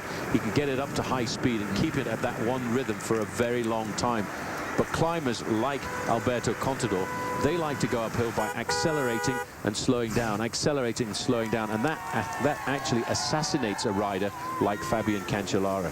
dizzy old Chase, isn't it? Our camera keeping up with him here on these narrow roads. He carves his way through. And it's like you mentioned there, Paul. He said this morning, by the way, that he'd see how his body is going to react and how the form is. But he's very conscious of the fact that when Jan Ullrich won here in 1997, he went on to win the Tour de France. These guys actually do look at facts and figures, it seems. All of the professional bike riders, I think, Phil, are interested in the history of the sport, and the sport that goes back a very long way. It's regarded the history in two parts, really. We regard the post-Second World War as the modern era of the sport, and all of those results from there, I think what a lot of riders do take time out to go and study. Another stunning shot as we disappear into the tunnels and come out the other side, hopefully all in one piece. And you can probably hear the horn still blowing. Well, that means that Fabian Cancellara is still cutting his way back into the pack, but this is quite a long descent. We're dropping 2,500 feet beforehand. There's the doctor's car. Oh, goodness me. Well, you can't blame the doctor's car. He's got nowhere else to go. Well, no, but bear in mind, Cancellara is a superb bike handler, and nearly every one of the drivers in that convoy at the back, Phil, has been a professional cyclist himself. He knows what sort of line a rider is going to take around the corner. And as you mentioned there, with the horns that we keep hearing there, that's a signal from each of the drivers to the driver in front that there's a rider coming back up through the convoy. Well, the only way through the side of this mountain was through these tunnels, I think. But they're certainly doing a good job. Plenty of wheels, everybody's seeing where they're going. Well, as we look through the beauty of the Pyrenees here, and it won't be long before Fabian Cancellara is in contact with the back of that race. 177 started the Tour today of the 180 that started a week ago from Monaco. He's not back yet, but oh, goodness me, see you in a minute.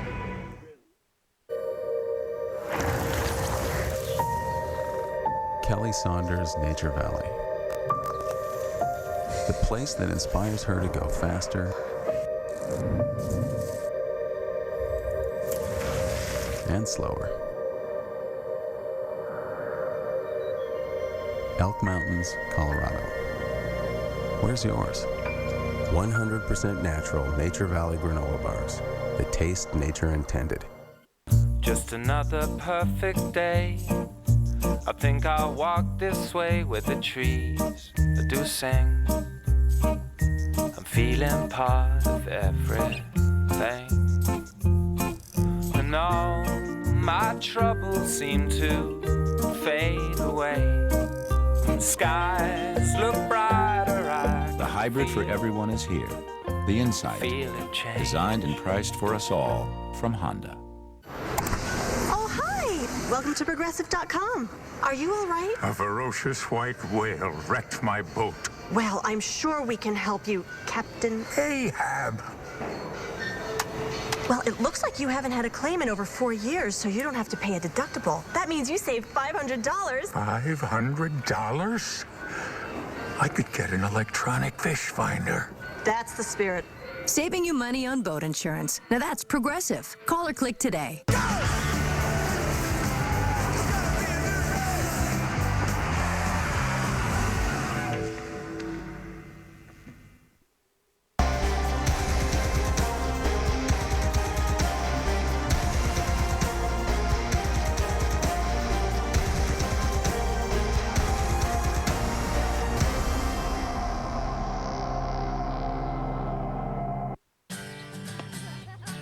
Through the years, many things pass from father to son, like Aqua Velva Aftershave.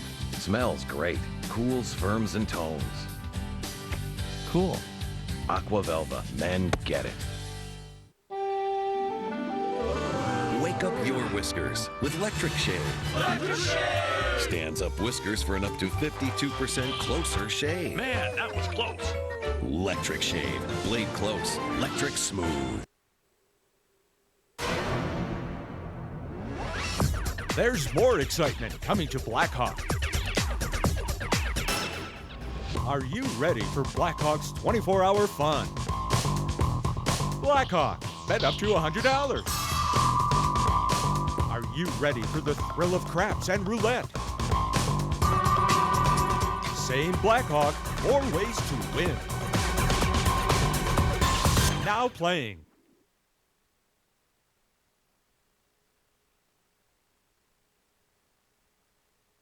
To stage is coming your way. It is stage 17 when we are in the Alps from Bourg-Saint-Maurice to Le Grand-Bornand.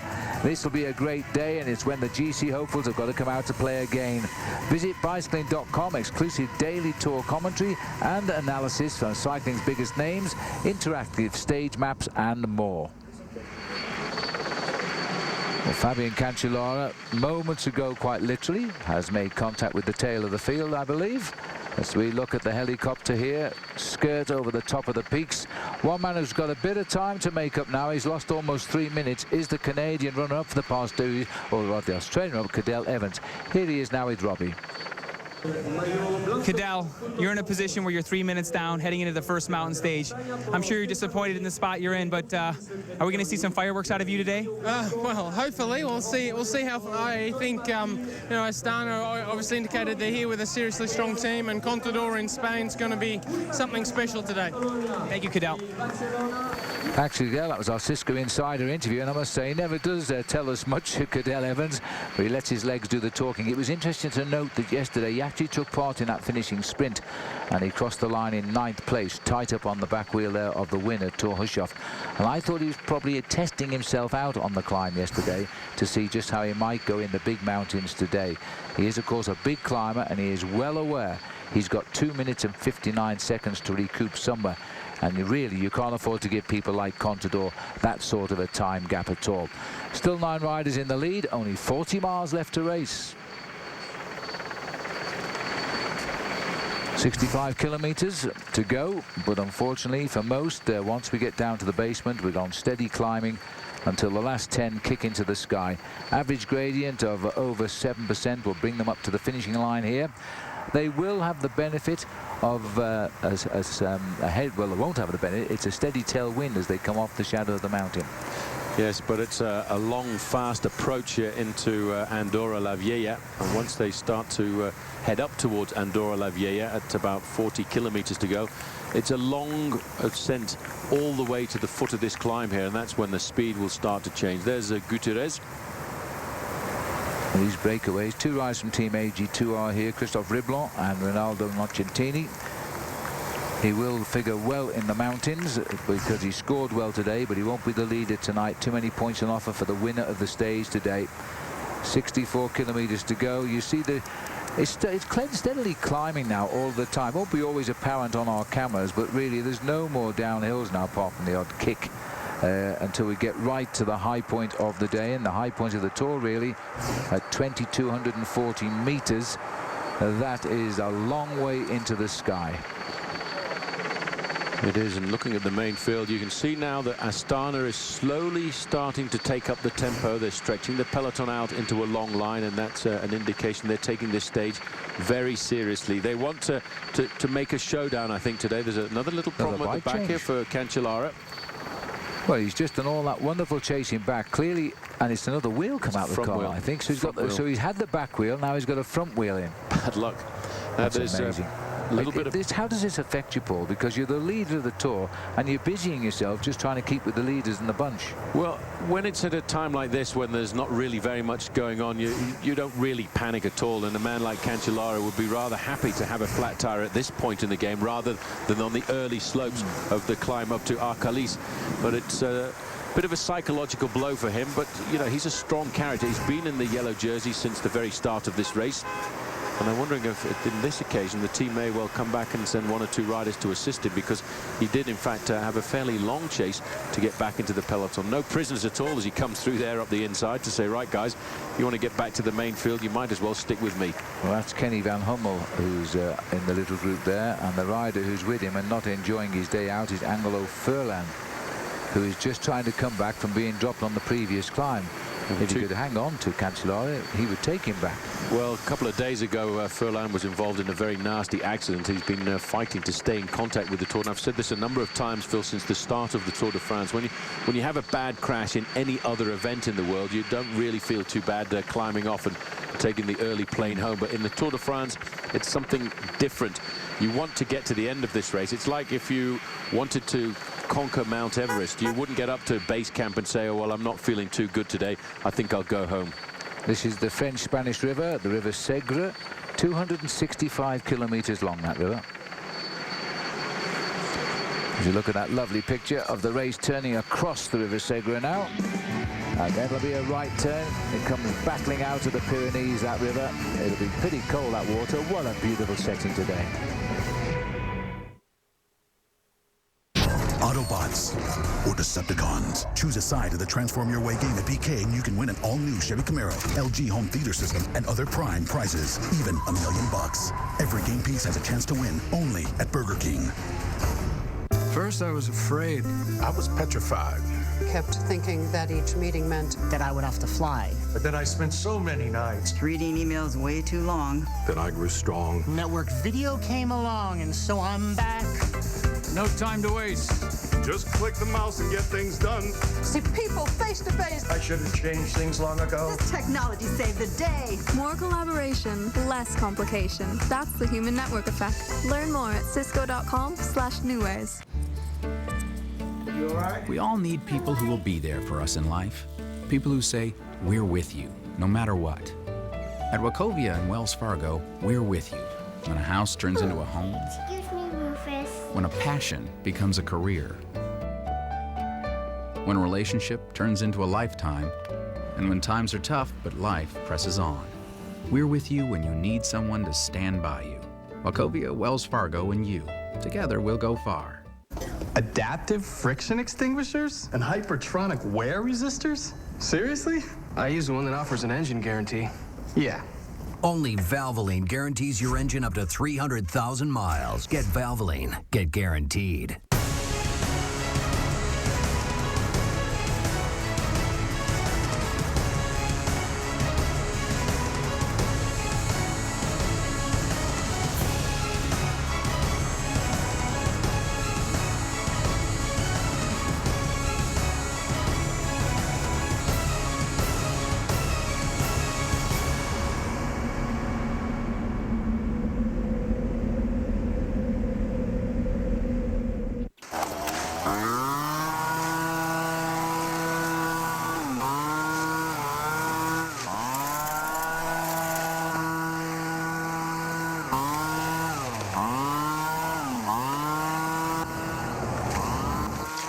Why throw away your money?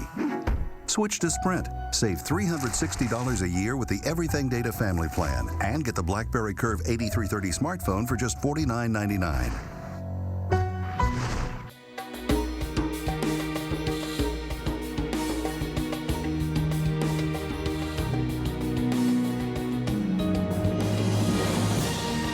%75 of all the vehicles we've ever sold in this country are still on the road.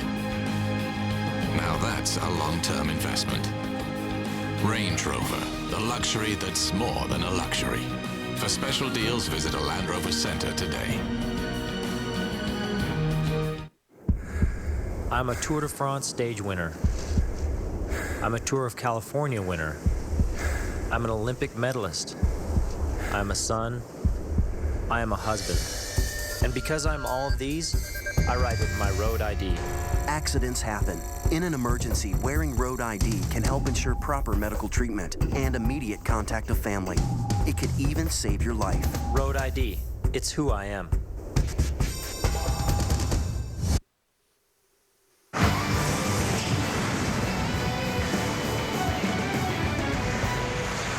Welcome back, stunning scenery. First day in the Pyrenees of the Tour de France, 7th day of the race, 1 week behind the riders. As we look at the peloton here now, and all of the race leaders and Lance Armstrong all in that peloton just for the moment at least, allowing 9 riders to gain time. They're still going clear. 12 minutes and 8 seconds now. I think we can check in with Matt White and see how he's getting on with his Garmin boys, because we have the Geico camera in the car today. Let's see what he's doing. Okay guys, it's crucial we get a lot of fluids and food into us now. Preparation for the last big effort of the day. Well, that's for sure. Keep topped up with the vital bottles today. The last big effort. Oh my, what an effort. That wasn't a great climber himself, but he was a man loaded with guts and courage, and he was a difficult adversary as well. We're just hearing on Tour Radio, Paul, and in fact, Fabian Cancellara was tracked at just short of 60 miles an hour, or just short of 100 kilometers an hour in that chase back. Well, he was taking a number of risks, and I'm very glad that his front wheel puncture didn't happen when he was doing 100 kilometers an hour, because you can pretty much correct a rear wheel flat tire and hold the bike up in a straight line. But if you're going downhill at 100 kilometers an hour and you have a softening front tire, it can be quite a scary proposition. Well, he's got 2 new wheels on his bike. You can see him just in that picture there. He's come right through the whole peloton in no time at all. He now sits just behind the Astana team. It is an intriguing and a very odd situation to look at a team who does not have the yellow jersey on it do all of the work, while Saxo Bank, who do have the yellow jersey, are not seen at the front. There's no doubt who the race feel have the champion on the team. I don't think anybody would disagree with that, but the main contenders here, Phil, I think they want the glory of trying to battle out on Arcalis for the victory. Just moving up there, Cancellara doesn't seem ruffled at all by that little bit of a chase that he's had to put on. He really is a phenomenal bike rider. Last year he did great work in the mountains to set up for the victory of Carlos Sastre. The Monday morning after the Tour finished, he jumped on a plane and flew to Beijing. And he wanted to get used to the time change. He reckoned it took 1 day for every hour of the time difference to get himself onto Chinese time. And of course, he wanted to get used to the weather and climatic conditions there. And he probably made the best investment of anybody else, because he absolutely walked away with the gold medal in the team time, in the individual time trial. And he wasn't far away, Phil, from winning the gold in the road race too, because he made a massive comeback there too. Yeah, absolutely right. I think it was when Lance Armstrong was watching the Beijing Olympic Games, he took the decision he could still beat these guys, and so he decided to make his return to cycling. Well, now it's up to him. He's back in cycling in big time, and that's for sure. Nice to see 3 riders on the Garmin slipstream have now moved up. In fact, their team manager, Matt White, has been telling them this morning to get nearer the front now, because the road is getting a little bit more difficult, and it's also getting hotter, so keep the fluids down. Yes, Matty White, a very good team manager, because he knows what's going to happen. He knows that there's going to be a massive flurry of accelerations as we get closer to Andorra. The riders have gone through the early difficulties of the course, Phil. They've got the 4th and the 2 third category climbs behind them, that very difficult first category climb, and they now know that looming on the horizon at the end of this long valley is the big climb of the day, the outside categorized climb to the ski resort of Arcalis. And although we've got a great finishing installation here, Phil, there's hardly anything else up here. That's right. Just noticing now, been a slight change at the front. Only 2 Astana riders up there now, and Saxo Bank a little bit more evident. Time for a second reminder for you all on our Cadillac Ride of Your Life sweepstakes, versus.com/Ride of Your Life. Could be with us on the 2010 Tour de France, or riding a Cervelo S2 bicycle. You could also win a yellow jersey or a polka dot jersey like we use in the Cadillac performance prediction segments, and they'd be signed by us. You need the code word today, which is Ascent. Well, I'm sorry to sound boring, but I have to keep saying these pictures are sensational today, and I know now you're viewing in high definition. You must be thinking you're taking part in the Tour de France when you get shots like that. Absolutely beautiful. The long winding snake as it courses down the Segre River and tucks around the corner into the shadows. It looks as though Saxo Banks have moved up 1 or 2 strong men too, because I noticed Andy Schleck had come right up to the sharp end of the field. People are going to get nervous from now on in, because there's only one way out of today's stage, and that's over the top of the Pyrenees. We'll take a break.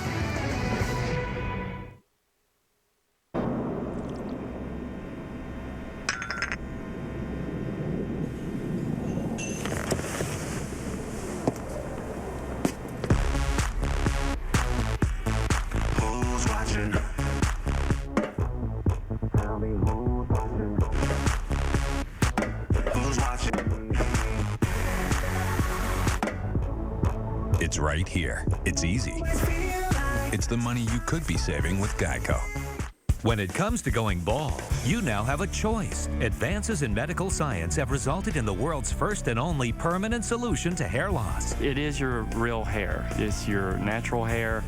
You wash it, you cut it, you swim with it. Bosley is the world's most experienced hair restoration experts, having pioneered virtually every major advancement in the art and science of hair restoration. I'm very satisfied, very happy with what I've done. This has got to be one of the best decisions I've made in my life, I'll tell you that. Bosley Hair Restoration is a relatively simple outpatient procedure. The results look completely natural, and it's affordable on nearly any budget. Call the toll-free number now to receive your free, no-obligation information kit that will help you decide if hair restoration at Bosley is right for you. You don't have to accept going bald. Do something about it right now. Call 1-800-480-3231. That's 1-800-480-3231. Call now. Tuesday, Versus delivers sports from soup. Sports soup for everyone! To nuts. Oh, you're so full of Sports soup and Fanarchy. Tuesday night only. If you're driving a car that's under 15 years old with less than 200,000 miles, stay tuned to learn how you can save thousands of dollars on car repairs with an extended warranty from U.S. Fidelis. This is not the same warranty car dealers offer. It's better, costs less, and it's customized just for you. You pick your own coverage amount, deductible, and payment plan. You even pick the repair shop. And we pick up the bill, and we'll pay the shop directly. So you don't have to pay up front, then wait to be reimbursed. How much can you save? Plenty. It cost almost $1,300 to repair an air conditioner condenser, but the owner didn't pay a cent. U.S. Fidelis covered it 100%. It cost over $3,700 to replace a transmission, and U.S. Fidelis paid it all. The choice is yours. You can pay your repair bills yourself, or you can let us pay them for you. To find out more, call 1-800-367-3985 for a free 5-minute quote. That's 1-800-367-3985. 1-800-367-3985. Call now. Growing up in a family with my dad winning the Indy 500, you take some heat. There's really no sport like it. We're inches apart, wheel to wheel, and one touch, and you're gone. It's a crazy lifestyle. That's how it goes. It's gotta be a new race. Welcome back. We look down the throat of the Pyrenees here on day 7 of the Tour de France, the longest stage of the race at 224 kilometers. The riders now have a lead of 12 minutes and 11 seconds in that 9-man breakaway. So sooner or later, the big field's going to have to try and counter that. Now, Astana, who's leading it and who isn't? Well, let's ask Frankie Andreu in our Cisco Insider Now interview to ask Johan Brunel. Johan, the first mountain stage of the Tour, you have plenty of riders up in the front of the GC.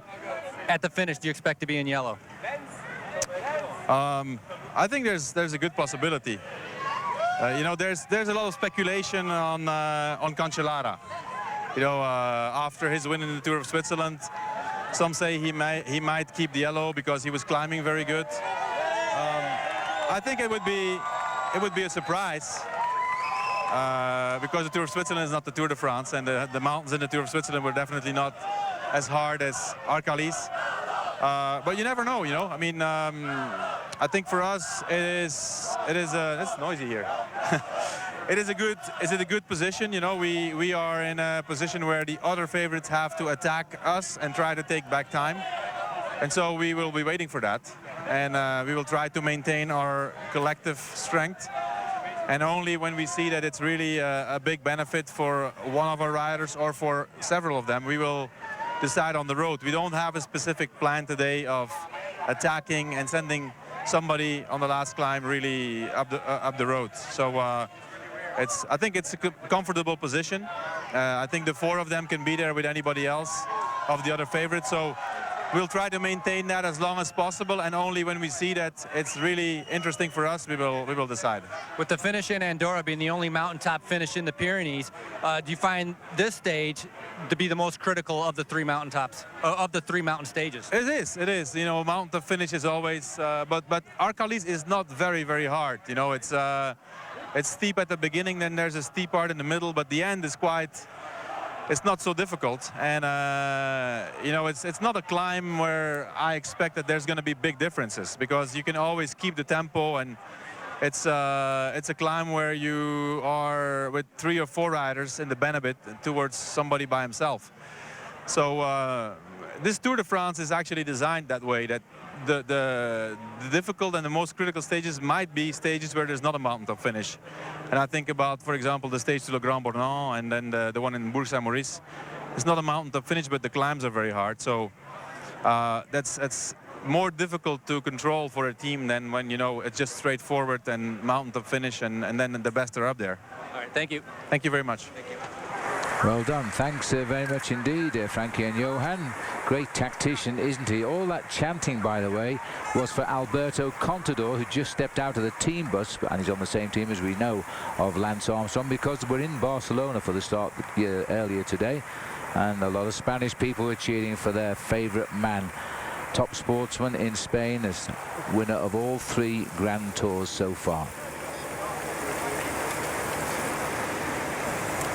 Just looking down the bunch, always surprised me how riders in the same coloured jersey always seek each other out to ride by each other, just to keep each other out of trouble or to know if they have any concerns. Johan Bruneel, Paul, is thinking today that it's not a very hard finish and it might not be decisive. Well, Johan knows better than anybody else in the sport of professional cycling, and maybe the man in the yellow jersey, Fabian Cancellara, is nurturing thoughts of trying to keep himself in yellow for a couple of extra days. Quite interesting to know, though, that Garmin Slipstream have moved up into the 2nd rank here, as if they're trying to get themselves ready for a big launch once we come up to the final climb of the day, because it is a big test day for Christian Vande Velde. He comes, or he would have come to the Tour de France this year, Phil, with different ambitions if it hadn't been for that nasty accident that he had when he got himself a very bad crash in the Giro d'Italia. Alberto Contador, I wonder what's going through his mind. Well, he got a great cheer when he stepped out of the team bus this morning, that we do know, and now it's up to him. He was very much the star down there. 22 is the number on his back. 22 hundredths of a second is what Lance Armstrong is behind Fabian Cancellara. I think it's right, you know, everybody suddenly thinks Cancellara has developed into a climber because he's just won the Tour of Switzerland. But we have to be honest and say the hills weren't very hard in the Tour of Switzerland. Well, the gradients were not very hard in the Tour of Switzerland. There were a number of climbs in Switzerland that went up to over 2,000 meters, but they were long gradients, easy gradients for a big powerhouse like Fabian Cancellara to get up to. The estimation by the computer is that Breakaway will survive, Phil, with an advantage of 3 minutes still at the finish. But again, sometimes we have noticed that the computer does get it wrong. Only occasionally. We'll soon know. But I have an actual feeling that they might stay away today, because the infighting will start to try and decide the new leader of the Tour at the bottom of the Arcalis amongst the riders in this group. They may not catch. Anyway, here's something which is proving to be very interesting and very exciting, fans. While the Nike Chalkbot follows the roads of the Tour de France, you can follow the Nike Chalkbot at home on Twitter or at weareyellow.com. Just log on, submit your own messages of courage and inspiration. You could be right down there on the roads of the Tour de France. Here we are, back with the peloton of the Tour de France. You could see when we spoke to Johan Bruneel there that he definitely thinks he might have the yellow jersey on the Astana team tonight. Why would you ride like this if you didn't think you were going to be in yellow tonight? Well, Lance Armstrong, of course, is the man down there who will be the next obvious candidate, providing he can hang on and ride alongside Alberto Contador. Still got to pull back those 9 riders, but that doesn't mean you have to pull them back to get a yellow jersey. We'll have more on Lance when we come back. It's no secret that this relationship with the team is not ideal. At some point, there'll be a tough decision made.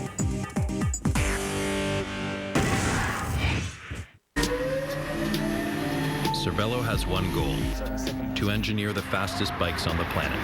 Cervelo's newest road bike combines the most advanced features from the entire product lineup, including aerodynamic attributes from the time trial bikes, the comfortable ride of the Paris-Roubaix winning frames, plus improved power transfer and an ultralight layup, making its Grand Tour debut, the Cervelo S3. Well, I was shopping for a new car. Which one's me? A cool convertible or an SUV? Too bad I didn't know my credit was whack, cause now I'm driving off the lot in a used subcompact. F-R-E-E, that spells free. Creditreport.com, baby. Saw their ads on my TV. Thought about going but was too lazy. Now instead of looking fly and rolling fat, my legs are sticking to the vinyl and my posse's getting laughed at. F-R-E-E, that spells free. Creditreport.com, baby. Offer applies with enrollment and triple advantage. Jeffrey, it's after midnight. What are you doing? I'm buying car insurance. Right now? Yep. I just logged on to thegeneral.com. At The General, you can get an instant online quote that includes a low rate, low monthly payment, and a down payment as low as $59, even if you have tickets or an accident on your record. Okay, all done. Great. Bring me some cheese puffs. Best car insurance rates in town. Call 1-800-GENERAL now.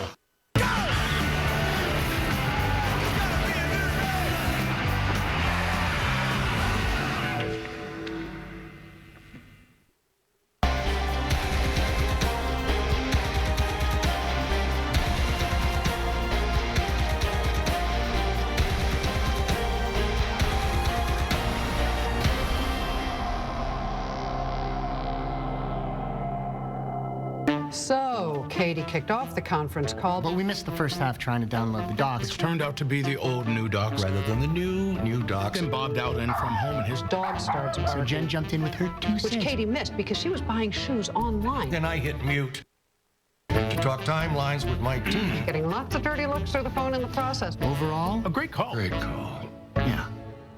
Introducing a better way. Learn more at cisco.com/newways. When your engine's running clean, you feel it. And Pennzoil Motor Oil actively cleans out up to 15% of sludge the first time you use it. So feel the clean. Not just oil, Pennzoil.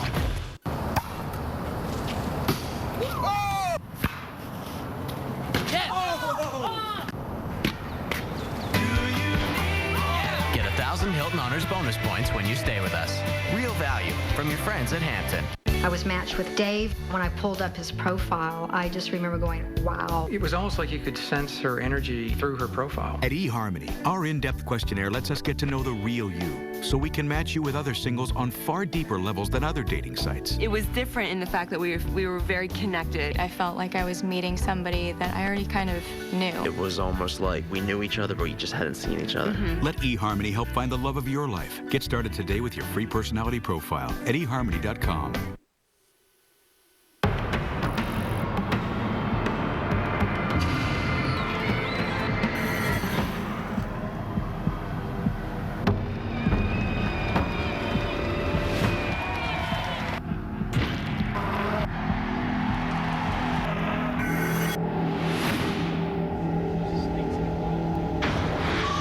Welcome back. Well, the top 5 as they enter the Pyrenees for the first time. Here they are. Cancellara leads 0 seconds ahead of Lance Armstrong, followed by Armstrong's teammate Contender and other teammates Andreas Kloden and Levi Leipheimer. They're holding a very strong hand at the moment. Well, Lance Armstrong has come back to the sport of cycling this year. It's been a rocky old ride at times, and here he is now to tell us all about it. What am I doing? Why am I doing this? Yeah, I'm here to win.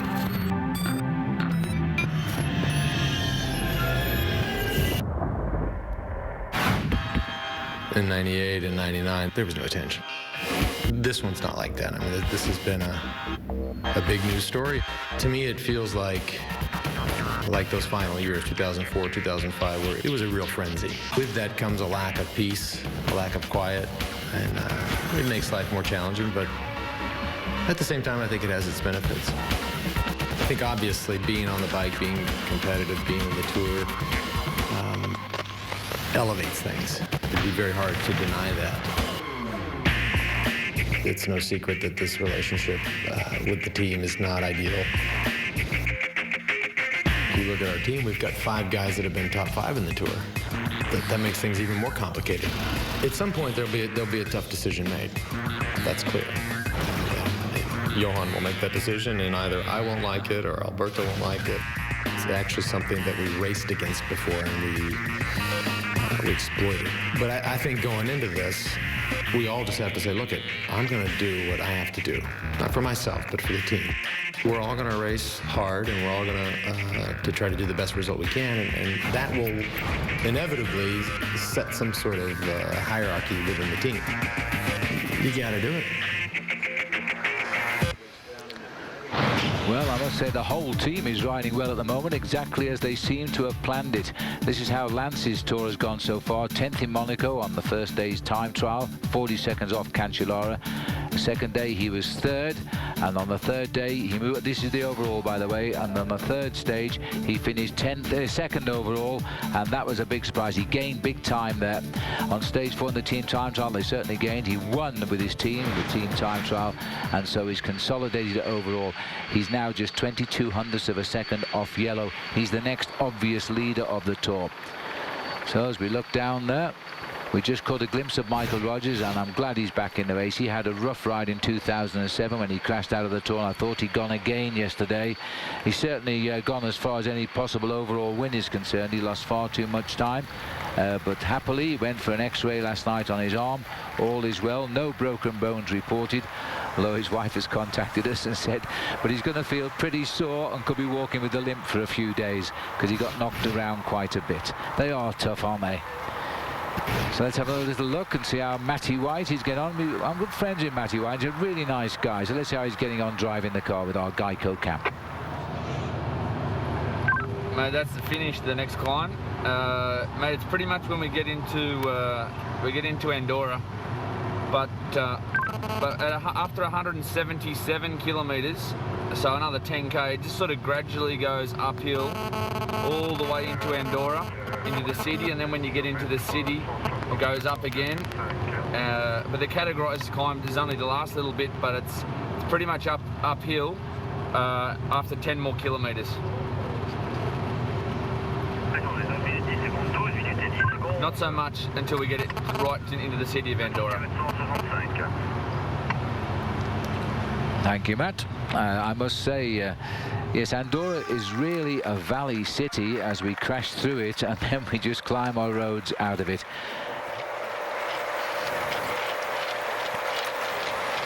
These boys are sticking to the guns, and unless they completely fold on the climb with a lead of 12 minutes, Paul, I reckon that they have a real chance here. Maybe not all of them, but certainly 2 or 3, because Hugo Martinez, a good climber. Nocentini is a good climber as well, and I think you'll find Gutierrez will get in amongst it too. They have given them a big advantage here off the front end of the main field, and unless they start to reduce that gap from 12 to 8 minutes or 7 minutes with 20 kilometers to go, I think, yes, the winner of the stage today will come from this group of 9. Now, that is, I think he's overshot there, Phil. Well, I'll tell you what, he better get rid of him quick, because once we climb that mountain, he doesn't need that sort of a handicap. This is Bingham Fernandez. He's the only Spanish rider on the French Cofidis team in this tour, and he gets to do all the work when he's nearer home. It's not fair, is it, Life? It certainly isn't fair at all, but you can see the slight echelon starting to form at the front end of the field, and that's an indication the wind is coming from the right-hand side. Riders forming that diagonal line to take shelter from the wind, which is buffeting their right-hand shoulders.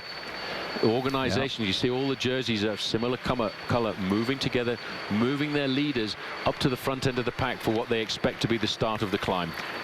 Well, officially the climb hasn't started. Unofficially the roads are now starting to go up, and I think they can't afford now to sit around at the back. I noticed a lot of the silenced Lotto riders had guided Cadel Evans right up to the front.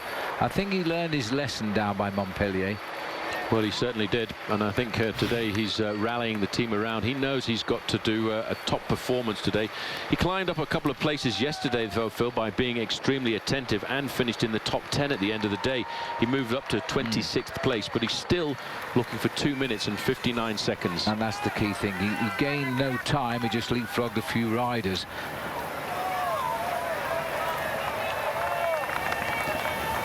There's the yellow jersey. Pressure's going to be on pretty soon as we continue to course around the Pyrenees here, these lovely little towns. Suffered some hills, we're not climbing today even. Little kiss from Tom Bonan. That's for the ladies, by the way. We'll take a break and we'll see you all in a moment. There's Ryan getting ready to make his approach to the men's room. Looks like he needs to go urgently. True. And there's Casey about to drive, also to the men's room. He has been going over and over. They ought to see their doctors. Could be male urinary symptoms due to BPH and enlarged prostate. For many guys, prescription Flomax reduces their urinary symptoms due to BPH in 1 week. And if their doctors do prescribe Flomax, they could get up to $40 off new or refill prescriptions. So guys already on Flomax can also save. Only your doctor can tell if you have BPH, not a more serious condition like prostate cancer. Avoid driving or hazardous tasks for 12 hours after your first dose or increase in dose, as a sudden drop in blood pressure may occur, rarely resulting in fainting. If considering cataract surgery, tell your eye surgeon you've taken Flomax. Common side effects are runny nose, dizziness, and decrease in semen. Ask your doctor if Flomax is right for you. And call 877-4FLOMAX for more information and to see if you qualify for up to $40 off new or refill prescriptions. For many men, Flomax can make a difference in 1 week. Welcome to Progressive.com. You must be looking for motorcycle insurance. You're good. Thanks. So is our bike insurance. All the coverage you need at a great price. Cool. Hold on, cowboy. Not done. For less than $1 a month, you also get 24/7 roadside assistance. Right on. Yeah. Sounds like you ride a 500. More like a 900 V-twin. Excuse me. Well, you're excused. The right insurance for your ride. Now that's Progressive. Call or click today.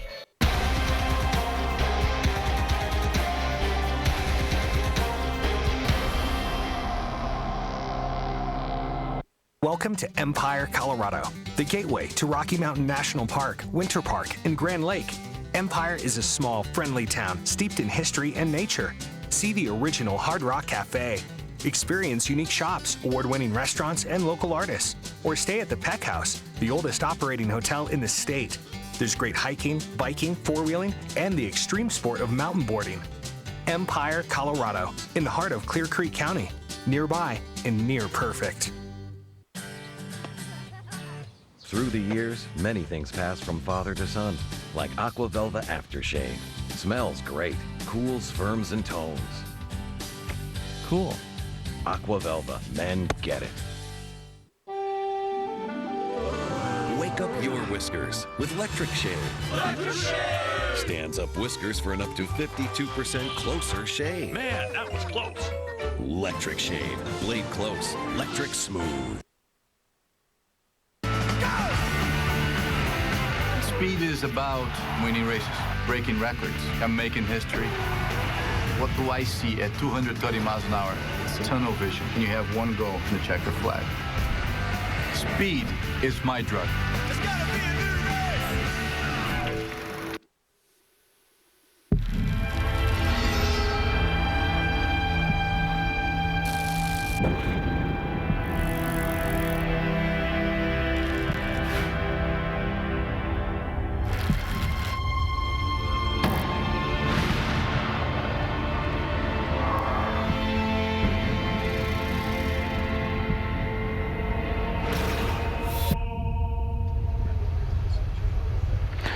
We're back with the Tour de France, running into the last 25 miles of racing today, with the last 10 kilometers uphill. Lance Armstrong there is back, and he's settled in like he's never been away at 37 years of age. He's told us already on our programs he's never felt his age at all since he started. Well, he was at the start this morning, and here's our Cisco insider now, because he's going to talk with Frankie Andreu, and I wonder if he'll tell us what he plans to do today. Let's find out. Lance, first mountain stage of the tour. You've been in this position before. Any different feelings than in the past? Oh, sure.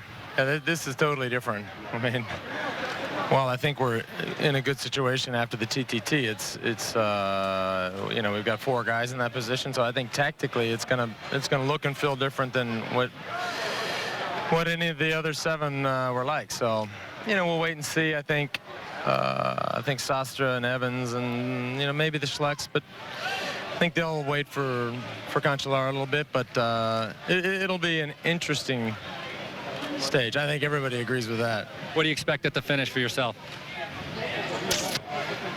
Honestly, I don't know. You know, if Cancellara is dropped and the climb isn't as hard as we all think, and I stay with the leaders, then I can take the jersey. And what would that mean to you? It'd be great. I mean, it'd be a trip. I mean, I think everybody would be a little surprised, but we were close the other day. We're close now, so the key is to drop him and stay with the best guys. It's not that complicated. All right, thank you. Yep.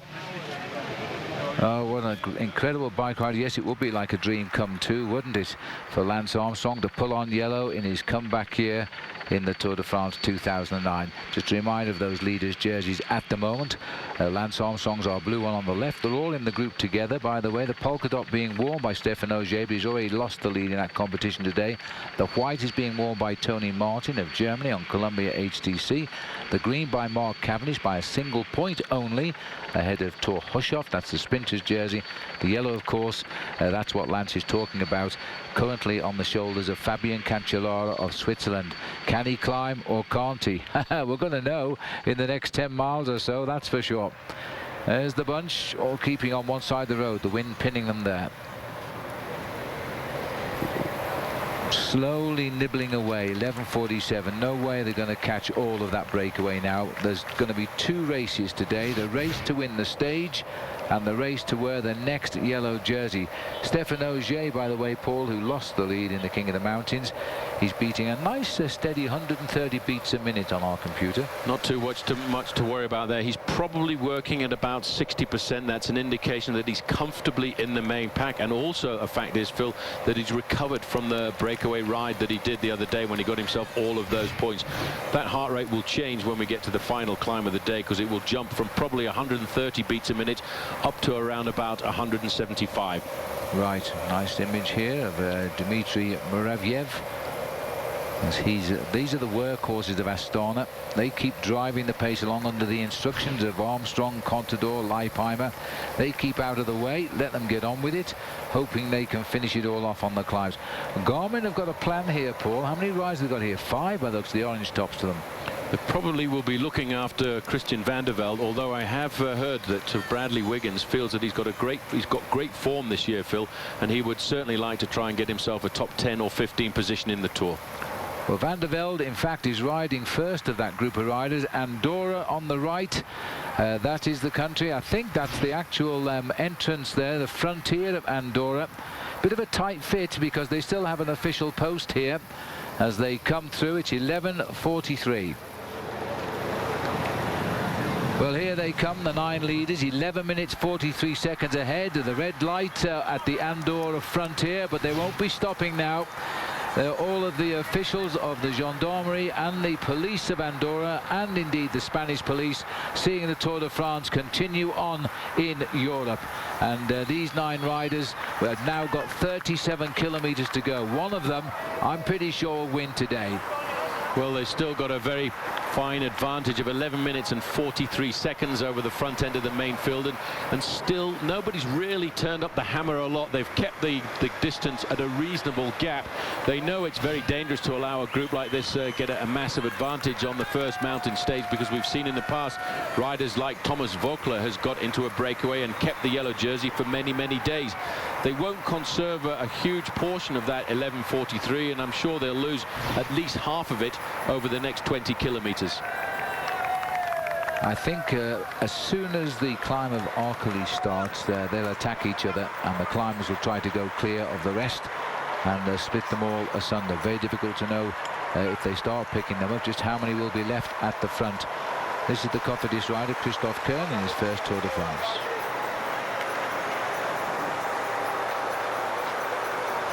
So let's just have a look here. Christophe took a pedal back in, and there's another beautiful Trek aerial view here as we look at the peloton heading towards Andorra. They're 11 minutes behind, don't forget. This is the last view of Spain. When the camera swings round, you're looking straight at the Principality, and the peloton looks to be going pretty quick down there right now, doesn't it? That's Gutierrez in the stretching out his neck and his back muscles there, so he's planning to do something when the road goes uphill, I would think. Give it a bit of a giveaway. We're scorching down the valley now. The only way out of this is up the climb to Arcalis, and that's a dead end. See you in a moment. Time trial is special. You go on the start line, you are alone, and you have to perform. Specialized bike fitting was here to get something better out of me. Sometimes you ride, but maybe with the wrong position. And this little bit was changed, even when it's only 1 second out of 1 hour race. I want to get the best out of myself, and I want to get the best out of my bike. Just located, original U.S. government Morgan silver dollars. Bulletin, 9:15 a.m. New York. National Collectors Mint releases 3,487 of the last surviving United States minted Morgan silver dollars still in existence. Each coin is 87 to 130 years old. All are guaranteed to be in brilliant, uncirculated to fine condition. Each contains over 3/4 of an ounce of pure silver. Will rapidly increasing silver demand in China drive the price to $50 again, or even higher? At $20.92, silver price more than tripled in just 3 short years. But you can get these Morgans for the same price we charged 3 years ago, just $19.90 each. Strict limit of 5 coins per caller. Money back guarantee. Don't miss out. Call now. For your credit card ready, call 1-800-851-5277. Strict limit of 5 coins per caller. Call 1-800-851-5277.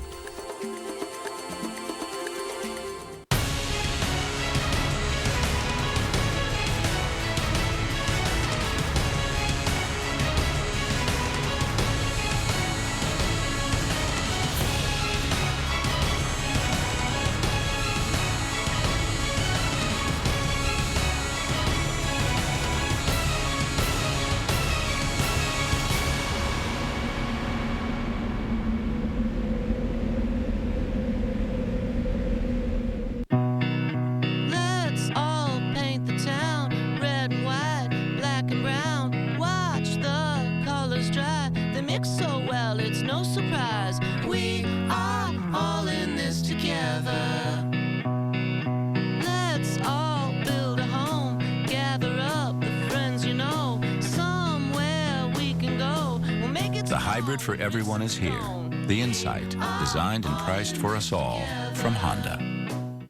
A car wash for under $1? Incredible! A car wash and wax for under $1? Impossible! Until now, introducing the SpongeTech car washing system, the revolutionary way to wash and wax your car to a professional finish. SpongeTech's patented soap infusion process builds the soap and wax right into every fiber of the sponge, revolutionizing the way you clean from now on. And right now, just to get you to see how revolutionary the SpongeTech cleaning system is, we'll give you enough SpongeTech cleaning sponges for up to 8 car washes and waxes, 2 detailing sponges, and this ultra-absorbent chamois. But wait, there's even more. If you call right now through this special TV offer, we'll triple your order. You'll get enough SpongeTech sponges for 24 car washes and waxes for just $14.95.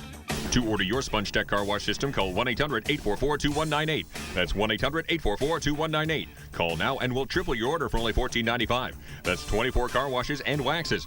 Don't delay. Call 1-800-844-2198 now. The 2009 Tour de France on Versus is brought to you by Travelers Insurance. Get better coverage at travelers.com or call 1-800-MY-COVERAGE. As we look out across the lovely houses here of Spain, we're now entering Andorra with the Tour de France. It's our 3rd country in as many days. These are our beautiful high-definition pictures coming to you. Check out your listings and find out more how you can enjoy them with us. Stunning shots indeed. The Tour de France is now in Andorra with the leaders. The main field is still chasing, and it's always Armstrong and Contador's team, Astana, who are chasing. There is Lance Armstrong, dancing on those pedals and looking to me as though he's enjoying his comeback. He loves bike racing. I think it's as simple as that. We don't need to make it any more complicated. And one man who also enjoys his bike riding is Bob Roll. The other is Craig Hummer. We're going to talk to them now about what they've got up their sleeves for tonight. Well, Phil, it's our understanding that you're going to take some time out and join us and talk to us about what the Pyrenees mean to Lance Armstrong. We're also going to have an Ask Bobke. And can you give us a little taster, a teaser maybe? Well, there was a rumor spread by a certain British journalist on the Tour de France for many, many years that the gear needed for a car to climb, if it was 4th gear, it was a 4th category car. If it was 3rd gear, and so on and so on. And if a car couldn't make it to the top of the climb, then it was an HC. Actually, that's not true. I'm going to give the really you how they're categorized. Well, we're also going to have a special feature on Alberto Contender. As you guys know, a chance he could very much be in yellow this evening. Well, we hope you'll join us in our expanded coverage. Thank you, boys. And Bob, I was not that British journalist because in my days in the Tour de France, we didn't have cars.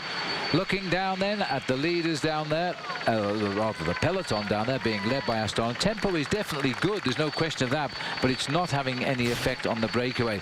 Yet these riders at the back are beginning to struggle just a little bit now. This is Alan Perez, first time in the Tour, sat at the back, and pressure on him today because he's a Spanish rider. There is Oscar Freire, another Spanish rider, as he stalks the peloton. If they go up at the right speed, Oscar can handle it, you know. Let's have a look at it through our Geico cam again and see how Matt White is getting on with his Garmin boys. He's got them to the front of the chase anyway.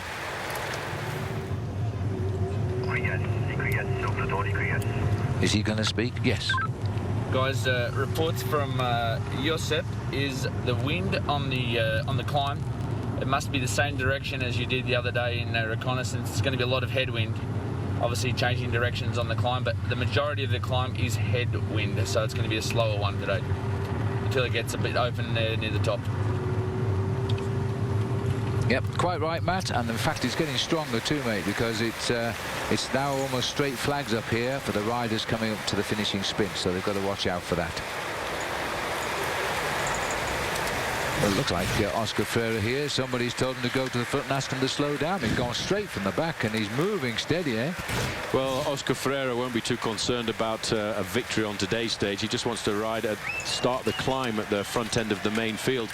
As we look down this magical valley here, look at the roads that zigzag away from the valley floor. That is not the Arcalis, so don't panic yet, folks. And it's not Alpe d'Huez either. You know, it certainly looks like it, but these are beautiful roads, of course. If you're not watching the Tour de France, we've seen lots of cyclists, a lot of American cyclists, a lot of South African and Australian riders have ridden up the Arcalis this morning.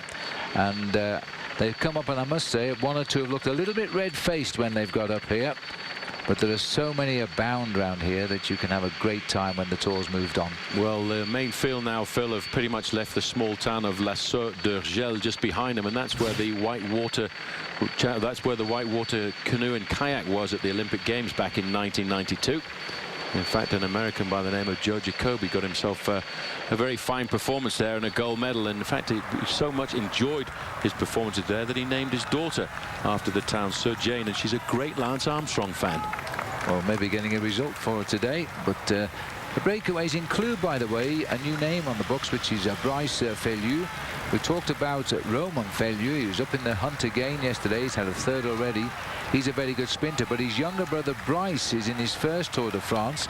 He's 8 minutes back at the moment overall, which is not a lot for a young rider. It's his first Tour, and he's in the breakaway. I wonder if he can climb. Well, he's a sprinter pretty much like his brother, so I think he will be finding the final climb of the day just a little bit difficult. We're not too far away from the next sprint point, but the sprint points are not what this final part of the race is all about. It's all about the climbing. That's him there, by the way, in the blue jersey. Last chance for me to remind you today about our Cadillac Ride of Your Life sweepstakes. Versus.com/Ride of Your Life is where you go. It could be you that comes to the 2010 Tour de France and meet us. You could be riding there on your Cervelo S2 bicycle. You might even be wearing a yellow jersey or a polka dot jersey signed by us all here as we use in the Cadillac performances. There's the word you need today to log on. It is Ascent. Armstrong on the right, or at least his team is. Cadel Evans' team with Johan van Sommer. We're underneath the borders there now. Everybody is in Andorra. Next stop, the top of the Arcalis. We'll take a short break.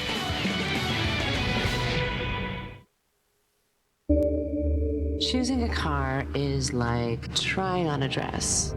As soon as you slip into it, you know it's the one. But you still turn around to see the back. Because let's face it, you want them to hate to see you go, but love to watch you leave.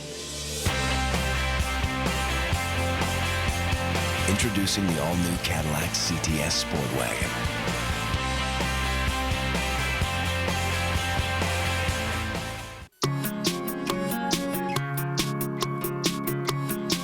It seems like prices just keep getting higher.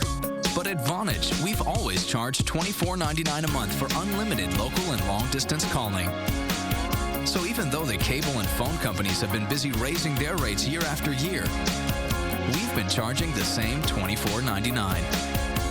And now we've made switching home phone service even easier by waiving all setup and equipment fees. Plus, you'll get 25 great features, like unlimited international calling to 5 countries in Europe, anonymous call block, and voicemail that's delivered to your home phone, cell phone, and even your email. And there's never been a better time to sign up, because you'll pay no setup, equipment, or shipping fees. Plus, get our 30-day money-back guarantee. So go to Vonage.com or call 1-877-4VONAGE today and hear just how good $24.99 can sound. Tuesday Versus delivers sports from soup to nuts. It's faster, it's harder, it's stronger. You need juice! First at 11, no one in the sports world can hide from Sports Soup's Matt Eisman. Do you plan on playing in the NFL next year? Maybe. Can't waffle on that. Then, save it for your mama. Pride and passion mix with a dose of insanity when the fans take over on Fanarchy. I'm gonna eat this cat.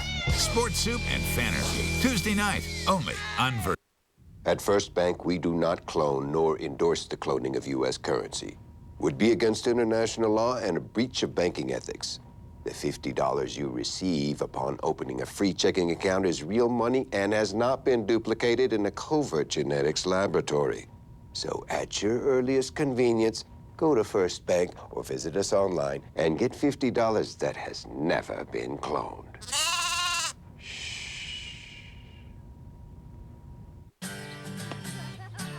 Through the years, many things pass from father to son, like Aqua Velva Aftershave. Smells great, cools, firms, and tones. Cool. Aqua Velva, men get it. Wake up your whiskers with Electric Shave. Electric Shave! Stands up whiskers for an up to 52% closer shave. Man, that was close. Electric Shave. Blade close. Electric smooth. Well, welcome back just in time. We're downtown Andorra. This is the sprint here, and it's Christophe Kern who takes them through. So a Frenchman gets the points there. And just behind is Igor Martinez, followed by Jérôme Pinault. So that's the order over the line. We're getting closer to the mountains now, aren't we? Now, let me remind you, the Tour de France, its most epic race, will continue, of course, tomorrow on Versus. We'll stay in the Pyrenees. Stage 8 will take us away from Andorra, where the riders are right now. We go back into France and finish at Saint-Giron. And watch out for this, everybody, especially on the West Coast. We go live at 7:30 a.m. Eastern Time. Stage 16, we go from Martigny to Bourg-Saint-Maurice. That's live at 6:30 a.m. Eastern Time. Get the sleep while you can, guys, on the West Coast. Don't miss our nightly expanded coverage with Bob and with Craig Hummer, and that's 8 Eastern.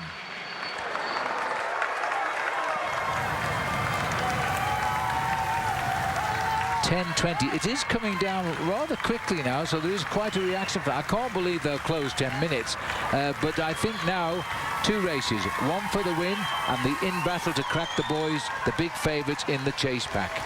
Most certainly that's what's going to happen. There's going to be, as you say, 2 battles here, Phil. The battle for the success at the group, on the group of 9. But more importantly, I think it's the battle for the yellow jersey behind, and there will be big attacks to try and see which of the overall contenders have been hiding their form over the first few days of this tour, hiding in the main field on the flat stages. And we'll get a chance to see. The biggest question that I would like to have answered is, how is Lance Armstrong when it comes to these big, long climbs? He's been away from these big long climbs for 4 years. Yes, he came to the Giro d'Italia, but I think in the climbs of the Giro d'Italia he rode well within himself. He didn't want to push himself too hard because he knew he was coming back from that very nasty injury when he broke his collarbone. Well, it doesn't seem 10 minutes since we saw the sprint, Paul, but these boys are coming through at the moment. And it is Lance in the black helmet there, pushing on. They're trying to now defend their lead position rather than just sit up there, stop anybody creeping up on them. That's the important thing. Cadel Evans' team, or the riders in the red jerseys, doing their best to bring Cadel back into the action here. And that's big Johan van Summeren who's setting the horse, setting the pace. Such a strong workhorse, he really is. This is Andorra now. Normally it's a hustle-bustle capital here of the Principality of Andorra. All the cars have been pushed down the side turnings. Totally closed now by the whole peloton in the race. It's regarded, Andorra la Vella, by the way, as the highest town in Europe at an altitude of 1,029 meters. But although it's got its origins going back to medieval times, it's certainly now becoming pretty much a corporate headquarters. Well, it's a tax-free haven as well, and prices and notes will be cheaper in the restaurants too. And so it has its own certain attractions here, as the crowd very politely applaud the leaders here as they're now heading towards the second sprint of the day, a third sprint of the day rather, and the climb of the Arcalis. They're going to get there, Paul, with about 8 minutes lead, I reckon. And one other thing, Phil, with the fact that the sprint points have all been taken away by this breakaway of 9 riders, that gives Mark Cavendish a good way of conserving his lead in the green jersey points classification, which he held on to yesterday only by a single point. Now, you can't call that a house with a view if you sit at the back, can you? No, but you've got to be very careful when you go out the kitchen door. You certainly have. It's a long way down, folks. I never know how they get the bricks up there. Well, the bricks wasn't the hard part, Phil. I think it was actually the mortar. Indeed. Yes. Looking down to the bottom, there's the race going underneath. And we don't have any knowledge of that little property, do we? What a shame. As we go underneath that property, heading towards the other end of the town, then the climb steadily uphill. So as they continue now to cheer on, we've come inside 10 minutes. It is coming down quickly. These boys won't actually believe in themselves just yet. It's a massive margin, but how fast is it going to shut down? That's the question. Bryce Faylieu is the rider at the back, riding his first Tour de France. He must be tingling here with all these people shouting him in his first ever breakaway. He's only a kid. He's got 10 years as a pro if he wants it. Will he win the stage? That would be a turn up for the French if they won in Andorra, wouldn't it? Well, we'll take a break and we'll be that much closer to Arcalis when we get back.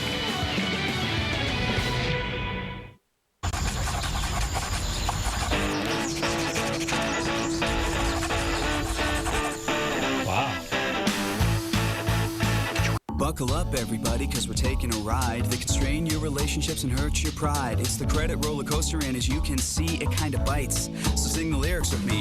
When your deck goes up, your score goes down. When you pay a little off, it goes the other way round. It's just the same for everybody, every boy and girl. The credit roller coaster makes you want to hurl. So throw your hands in the air and wave them around like a wannabe frat boy trying to get down. And bring them right back to where your laptop's at. Log on to freecreditreport.com. Free credit score and report with enrollment and triple advantage. Wow. My bike? Alberto's bike? Lance's bike? Wow. Finding a great low rate on auto insurance in today's tough economy doesn't have to be a perilous journey into the unknown.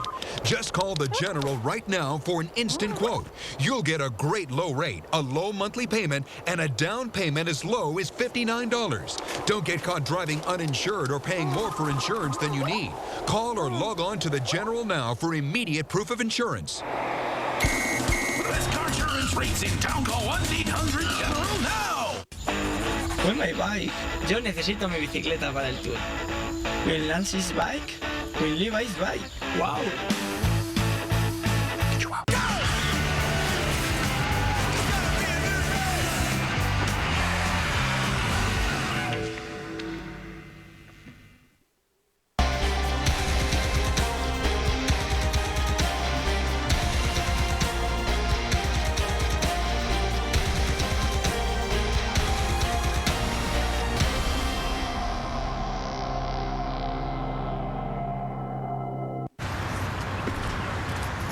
I won.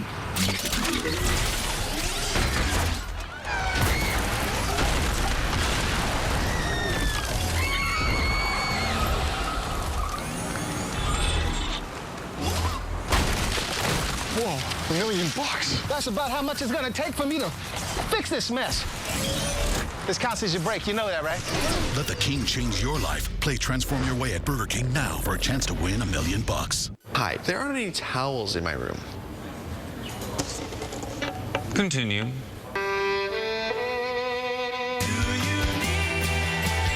Friendly service. Real value from your friends at Hampton. My name is Wes Birmingham, Atlanta, Georgia. Quaker State wants to know who has the world's worst commute. You got construction on 75, 285, I-20, 30 miles, 2 hours. There's nothing I love about traffic. Nothing. Gotta be killing my engine. A tough commute is tough on your engine, so get an oil that goes way beyond industry standards. Quaker State bonds to metal surfaces for 2 times better wear protection. Quaker State, real, durable oil.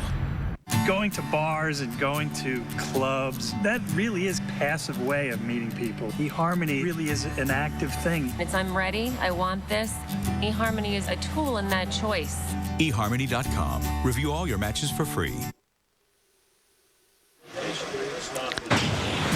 Don't forget, if you haven't already taken part in our fantasy challenge, you can still win the daily prizes. Just log on to versus.com, select your team and go for it. There's some great prizes, including team racing gear from Garmin, Columbia, Astana and much more.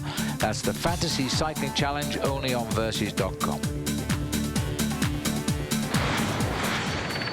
There's the view. The top of the road is where Robbie Ventura and Frankie Andreu are right now, because we're going to go and see what they've got to say about the finish today, which is right on top of the mountains at Arcalis. One guy that was all smiles at the start village this morning, Director Sportif of Team Liquigas, Stefano Zanata. For he has 3 opportunities to not only take the stage today, but to also put guys in GC contention. Roman Krutzinger, Franco Pelizzotti, and Vincenzo Nibali are all very strong and very aggressive racers. Look for Team Liquigas to be a serious thorn in Astana's side the entire Tour de France. And there's no better place than the first climb up to Andorra for the guys in green to start the attacks. The crowds were out this morning not only for Team Astana to see Lance Armstrong and Alberto Contador, but also a lot of the people were there for the Spanish riders, because now we are entering into their element, which is the mountains. It's been a tough first week of the Tour, so a lot of the other riders are nervous. The crosswinds, the team time trial, and the rain, many of them are tired and they're not sure how they're going to get through this first mountain stage. I raced on this course in 1997 when Jan Ullrich won. Very steep at the bottom, and then it becomes a little bit gradual. Any rider that attacks and goes off the front alone, look for the riders that are behind to join forces and get into a good chase group to catch the lead rider before the finish. Well, thank you, boys, and it certainly looks a beautifully steep approach to the finish line. You've given us some new names there, Robbie. You're right about Franco Pelizzotti. He said he wants to really have a high finish in the Tour de France, and this will be where he might well show today. He's a good name, good choice there. Well, let's just check in again with our Geico Cam. It's inside the car of Garmin Slipstream. There he is. It's crucial we have Christian, and we go in good position at the bottom, guys. Most of you guys' job's finished at 200 kilometre 213. Let's make sure we do it properly. Well done, Matt. And well, I think they're doing the job well at the moment. They're definitely listening, because they've got Christian Vande Velde right at the sharp end of the race, and they're still up there themselves right now. This is just at the rear of the field, but you can see visibly it's picking up more. There's been a crash there on the roundabout. 1 or 2 spectators running. It looks like a Rabobank rider yet again, Paul, and every day this happens. Joost Postuma. Now, is that number 11? No, it's 12. Oh, thank heavens for that. Well, sorry for Michael Delarge, but I thought it was number 11 there when I just saw Mark the one Cavendish. Of Mark was down, and so too is a Columbia rider with him. It looks like they're all okay. As an Astana rider there. Trouble. Tom Bonin on the far side. The pictures are breaking up. I think the Astana guy is Leipheimer. Unfortunately, we had a little bit of picture breakup just at that time. Well, there's a lot of riders here looking for bicycles. It seemed to be a bit more serious than we thought. Nobody's hurt, but they've been delayed at a crucial approach. Well, that crash must have happened pretty much at the front end of the main field, Phil. There's Mark Cavendish. He's up and away. He's got a teammate just in front of him who will wait, and we'll get a chance to see that. Was Mick Rogers going back there. Let's hope he hasn't crashed again after yesterday. He may just be waiting. There's Tom Bonin to help Mark Cavendish. We passed Bonin there. Now, it looks as though if it was Levi Leipheimer, I'm not sure because our pictures did freeze on us. I think it was. Here he is. But it looks like it was. Yes, that's Leipheimer having to be taken back to the leaders. That's the sort of thing you don't want at the start of the climb of the Arcalis. He's still got a little while to settle down, and 2 boys are going to pace him back. Bad time to crash, though. Well, that was Dmitry Muriev was pacing him back there along with Gregory Rass, and those are 2 guys who've done an awful lot of work, so it's going to be a long, hard chase for Levi Leipheimer at that point. Well, the fact it involved Leipheimer means that crashes at the sharp end of the peloton, and that's unusual and can be very, very dangerous. And this is a group, as you can see, we're coming up on... Oh, sorry, no, we switched up to the leaders.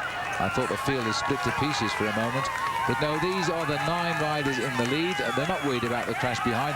Leipheimer should recover okay, because the Astana team who are on the front will try and slow this race down now and get Leipheimer back in.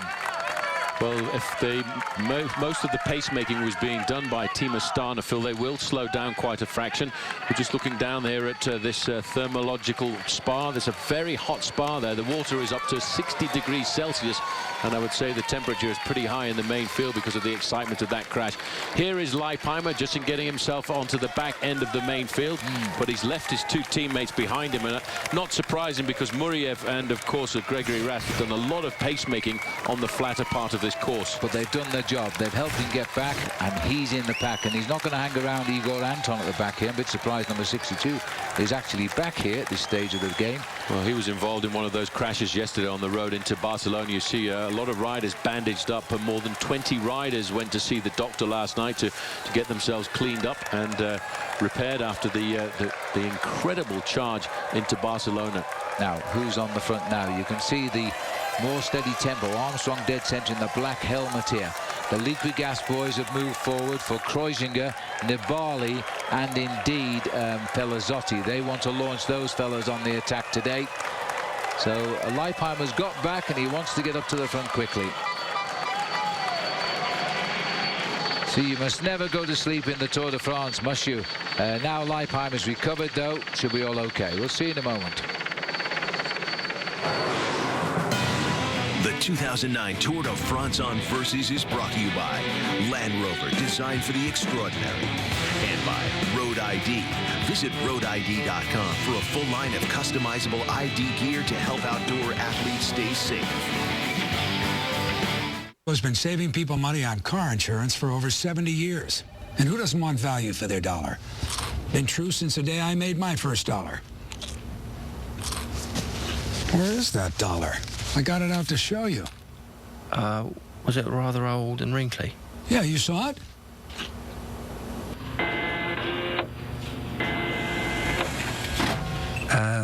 Fancy a crisp? Geico. 15 minutes could save you 15% or more on car insurance. I'm a Tour de France stage winner. I'm a Tour of California winner. I'm an Olympic medalist. I'm a son. I am a husband.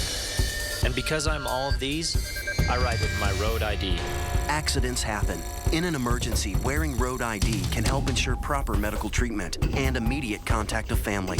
It could even save your life. Road ID. It's who I am. Tuesday, Versus delivers sports from soup. Sports soup for everyone! To nuts. Oh, you're so full of Sports soup and Fanarchy. Tuesday night only. Hi, may I help you? Yeah, I'm looking for car insurance that isn't going to break the bank. You're in the right place. Only Progressive gives you the option to name your price. Here. A price gun? Mm-hmm. So I tell you what I want to pay. And we build you a policy to fit your budget. That's cool. Feel so empowered. Power to the people! The option to name your price. New and only from Progressive. Call or click today. At First Bank, we do not clone nor endorse the cloning of U.S. currency. Would be against international law and a breach of banking ethics. The $50 you receive upon opening a free checking account is real money and has not been duplicated in a covert genetics laboratory. So at your earliest convenience, go to First Bank or visit us online and get $50 that has never been cloned.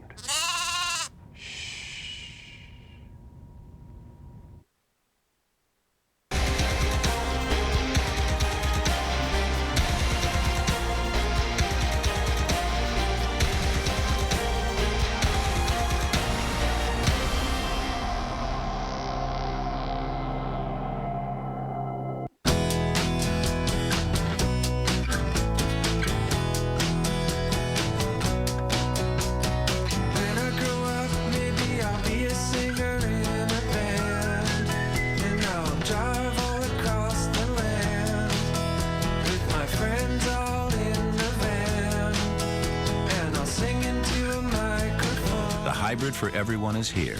The Insight, designed and priced for us all from Honda.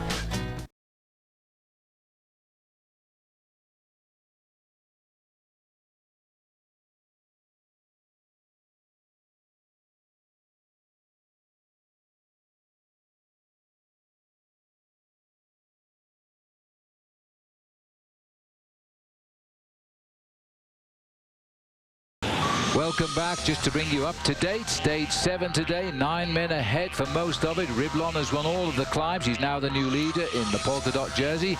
Multi-rider crash involving Cavendish and Leipheimer just happened in Andorra.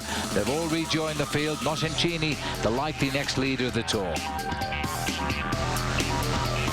Well, that's the situation so far. I must say, Paul, what we've got to talk about now is the approach to Arcalis. We keep on emphasizing it's the last 10 kilometers. They're climbing already, but the last 10 are special. The difficult thing about this climb is you've got a 10-kilometer false flat valley road before you actually start the road. And that is once you turn off onto the climb of Arcalis, that's when the gradient really starts to kick in, and that's when it really starts to become extremely painful. The gradient sticks up to an average of around about 7%, but there's a couple of points at 9%, and as you mentioned earlier, round 1 or 2 of the corners there, you're probably looking at between 15 and 20%, so you've got to make sure you take the right line around the bends. Absolutely. It is well, it's going to be really interesting. They're obviously going to attack in the pack to see who is strong and who is suffering, and they're going to attack in the break for the same reasons. So we're going to watch 2 races today. Now, if Noscentini stays ahead of anybody from the pack that matters by 3 minutes 13, he is the next leader of the Tour de France. If Cancellara or Armstrong can get inside 3:13 to him, one or the other will either be the next leader or will keep the lead. It's quite a conjuring of figures today. There was the winner of yesterday's stage going backwards there, and that in fact was Torhoshoff. This is David Miller, the aggressive rider of yesterday, who lost out a chance of victory with just 1 kilometer to go to the finish. A brave move by David Miller, and unfortunately on this occasion it didn't work. Getting a chance to move through the field here and see all of the riders who have been caught out by the steepness of this climb. Johan van Summeren going backwards there, one of the big helpers for Cadel Evans. Now that's a little bit of a surprise. Well, he did do a lot of work, in fairness, for Johan. He's been racing at the front to bring Cadel into a position. Now it's time to check out and check back, I guess, and hopefully get home himself. But you see, I think they could have actually said, and being honest with the riders, that this climb starts in Andorra, and not just said it starts with 10 kilometers to go to the finish. Just looking at the style of the riders here, Phil, this is supposed to be the false flat before the actual start of the climb. Everybody has been caught unawares. That was Koen de Kort going back there for Team Skill Shimano, as the leading group of 9 now line up for this final sprint of the afternoon. And this is the sprint at La Cortinada, the last sprint of the day. But more importantly, I think what this last 20 kilometers is all about is the last 10 kilometers, really, the climb up to Arcalis. Once they cross the line here, 16.5 kilometers left of the day's stage.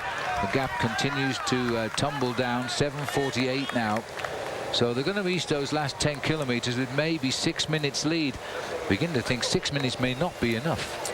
It may not be. There's Thomas Voeckler, the winner of the stage just a couple of days ago. He's not one of the best climbers in the peloton here. He's just looking to try and survive, but he's been tailed off as well.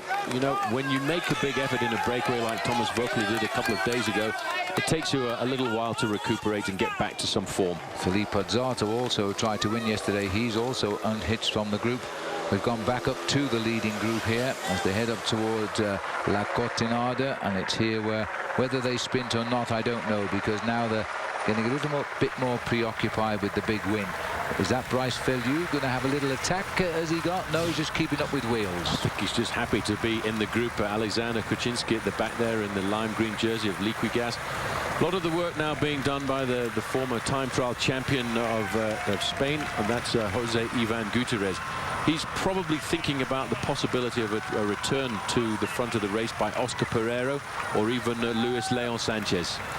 Now, I reckon the first to go will be the orange jersey of Igor Martinez. Remember last year when the Tour de France went into Prata Novoso? Igor Martinez led all the way, and Simon Gerrans beat him in the end in the sprint from Australia. This is the sprint here. I think we won't use the word sprint. This is the passage underneath the banner of La Cortinada, with Gutierrez going through, followed by Jérôme Pino and the Milram rider Johannes Freundinger. Don't think I've mentioned his name before. He's gone over in third. So next object is the finishing line now. Nothing else. Somebody else dropping back there as well. Well, don't forget the Tour de France on Versus. We say it's the most epic race ever. It is. Sign up for the Road ID Tour challenge powered by mapmyride.com and Versus. You could win a trip to Paris, see the winner across the finishing line this year, provided by Trek Travel. The Tour de France, find out at versus.com. So La Cortinada is over for the leaders, as Pino went over there in second place, and it was taken out by Gutierrez. Not the great climber you might expect, Gutierrez. He's more of a time trial rider, so watch out for a move coming from Igor Martinez.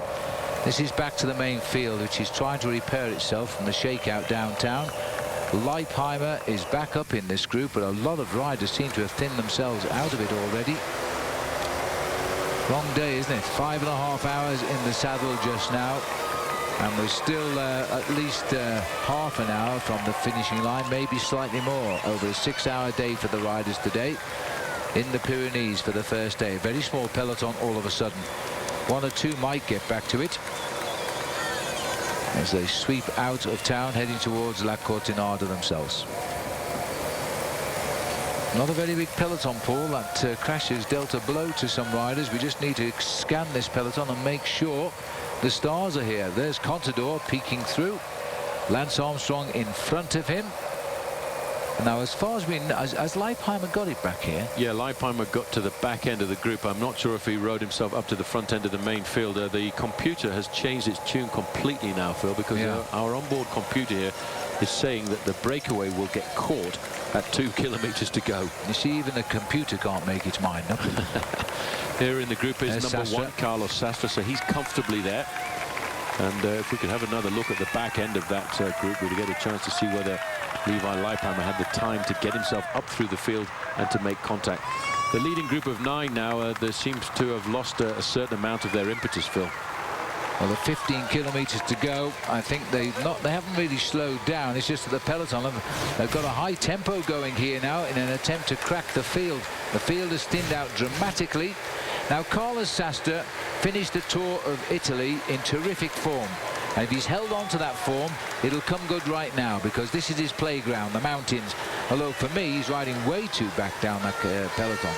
There's Dave Zabriskie over on the left-hand side for Garmin. He's looking very comfortable. We had mentioned earlier that we've seen Zabriskie ride very well on mountain stages, especially if they go up at this very steady pace. And they're still not putting the man in yellow, Fabian Cancellara, into any difficulty at all. No, but he's not on the climb yet. But even so, it looks as though he's concentrating well. This is a big test by Astana once again. The rider behind the yellow jersey with the red top to his shoulders is Andy Schleck.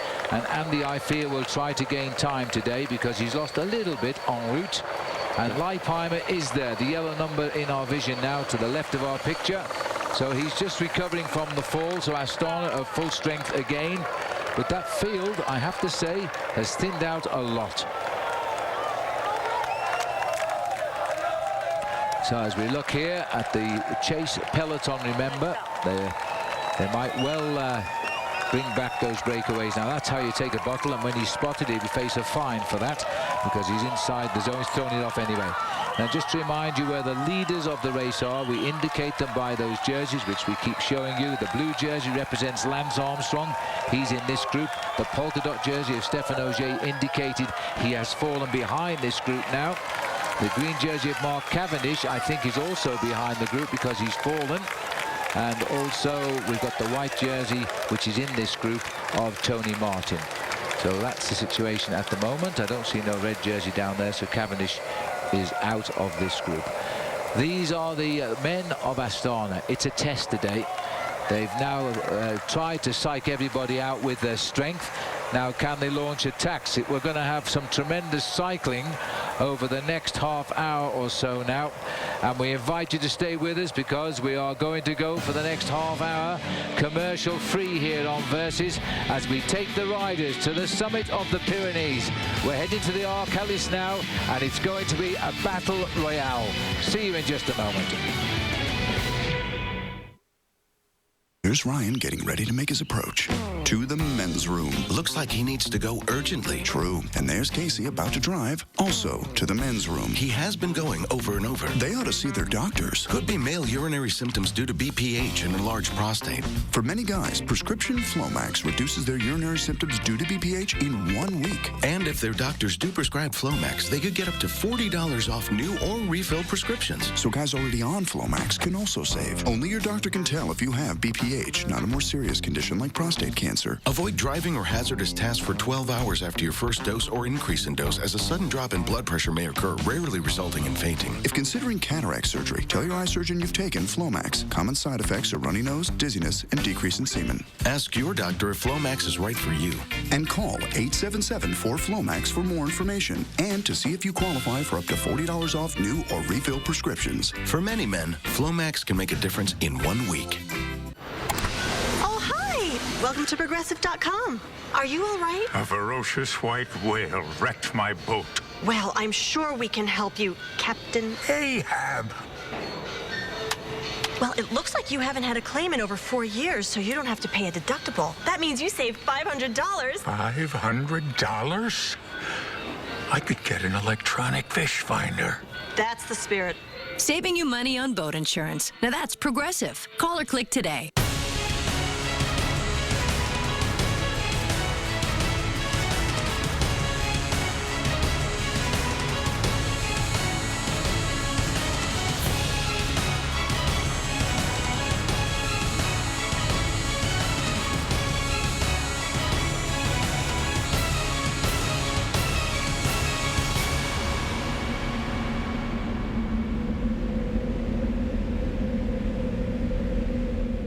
If you plan on building, furnishing, or remodeling your home, or you're just tired of paying retail, don't spend another dollar. Now, you can enjoy an incredible selection of top-quality, name-brand products priced up to 50% less than retail. Take the first step towards saving hundreds or even thousands of dollars on nearly anything for your home. Call for your free Direct Buy Insider's Guide to Buying Direct and learn what retailers don't want you to know. Each full-color page of the Insider's Guide is packed with powerful information. Discover some of the hundreds of thousands of products available from over 700 name brand manufacturers. Everything, including furniture, cabinets, appliances, flooring, lighting fixtures, and so much more, all without retail markups. At Direct Buy, you can't afford to miss this valuable opportunity. Call the number on your screen now to get your own Direct Buy Insider's Guide. You'll also receive a visitor's pass and map to the Direct Buy showroom nearest you. The sooner you call, the sooner you'll be buying direct. So call now.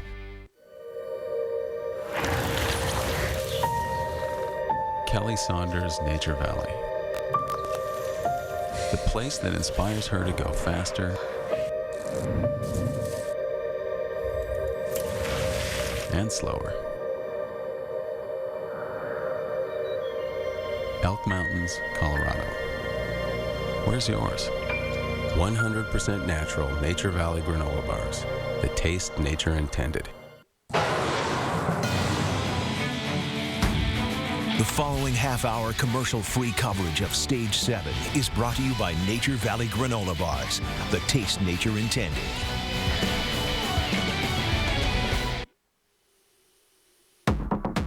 Andorra will be the stage where most of the GC riders will be, especially the climbers, will be really focusing to make a difference.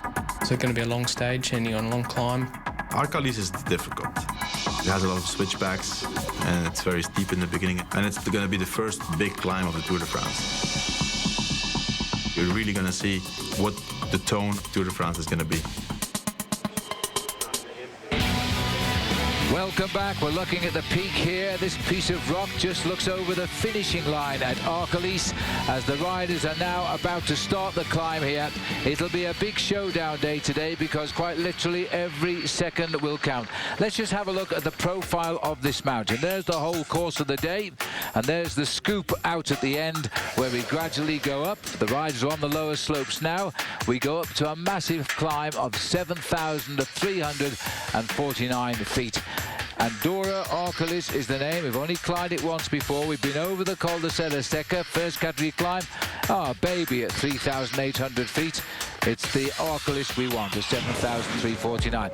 These are the highest climbs the race has gone up and finished in the Tour de France history. Remember Greg LeMond on the Col de Granon in 1986 in Val Thorens, 7,400. Arcalis ranks at 3 at 7,349 feet. The Tourmalet is also the Giants, and we'll be seeing a bit of that a bit later on.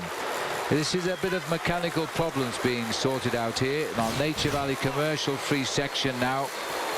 As we watch here, Leipheimer get his saddle adjusted, and that's Martin Bruin, the referee, just making sure they don't take too long and tow him up the mountain.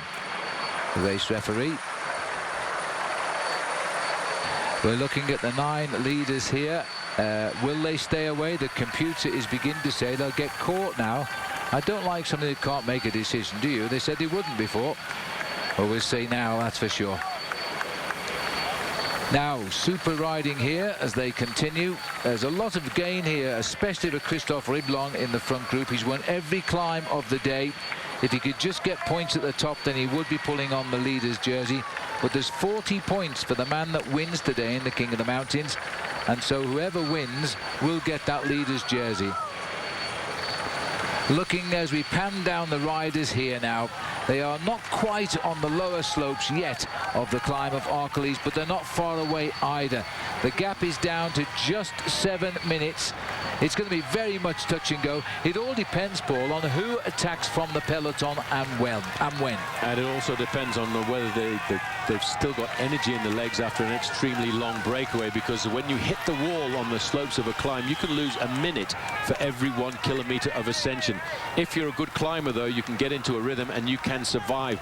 But I have a feeling we're going to see a pretty serious showdown. You look at the faces of Armstrong, Contador, Andy Schleck, Cadel Evans. They know that this is important. The access to Arcalis is 6 kilometers away. And it's got a green sign, which means it's open. That's a relief, isn't it?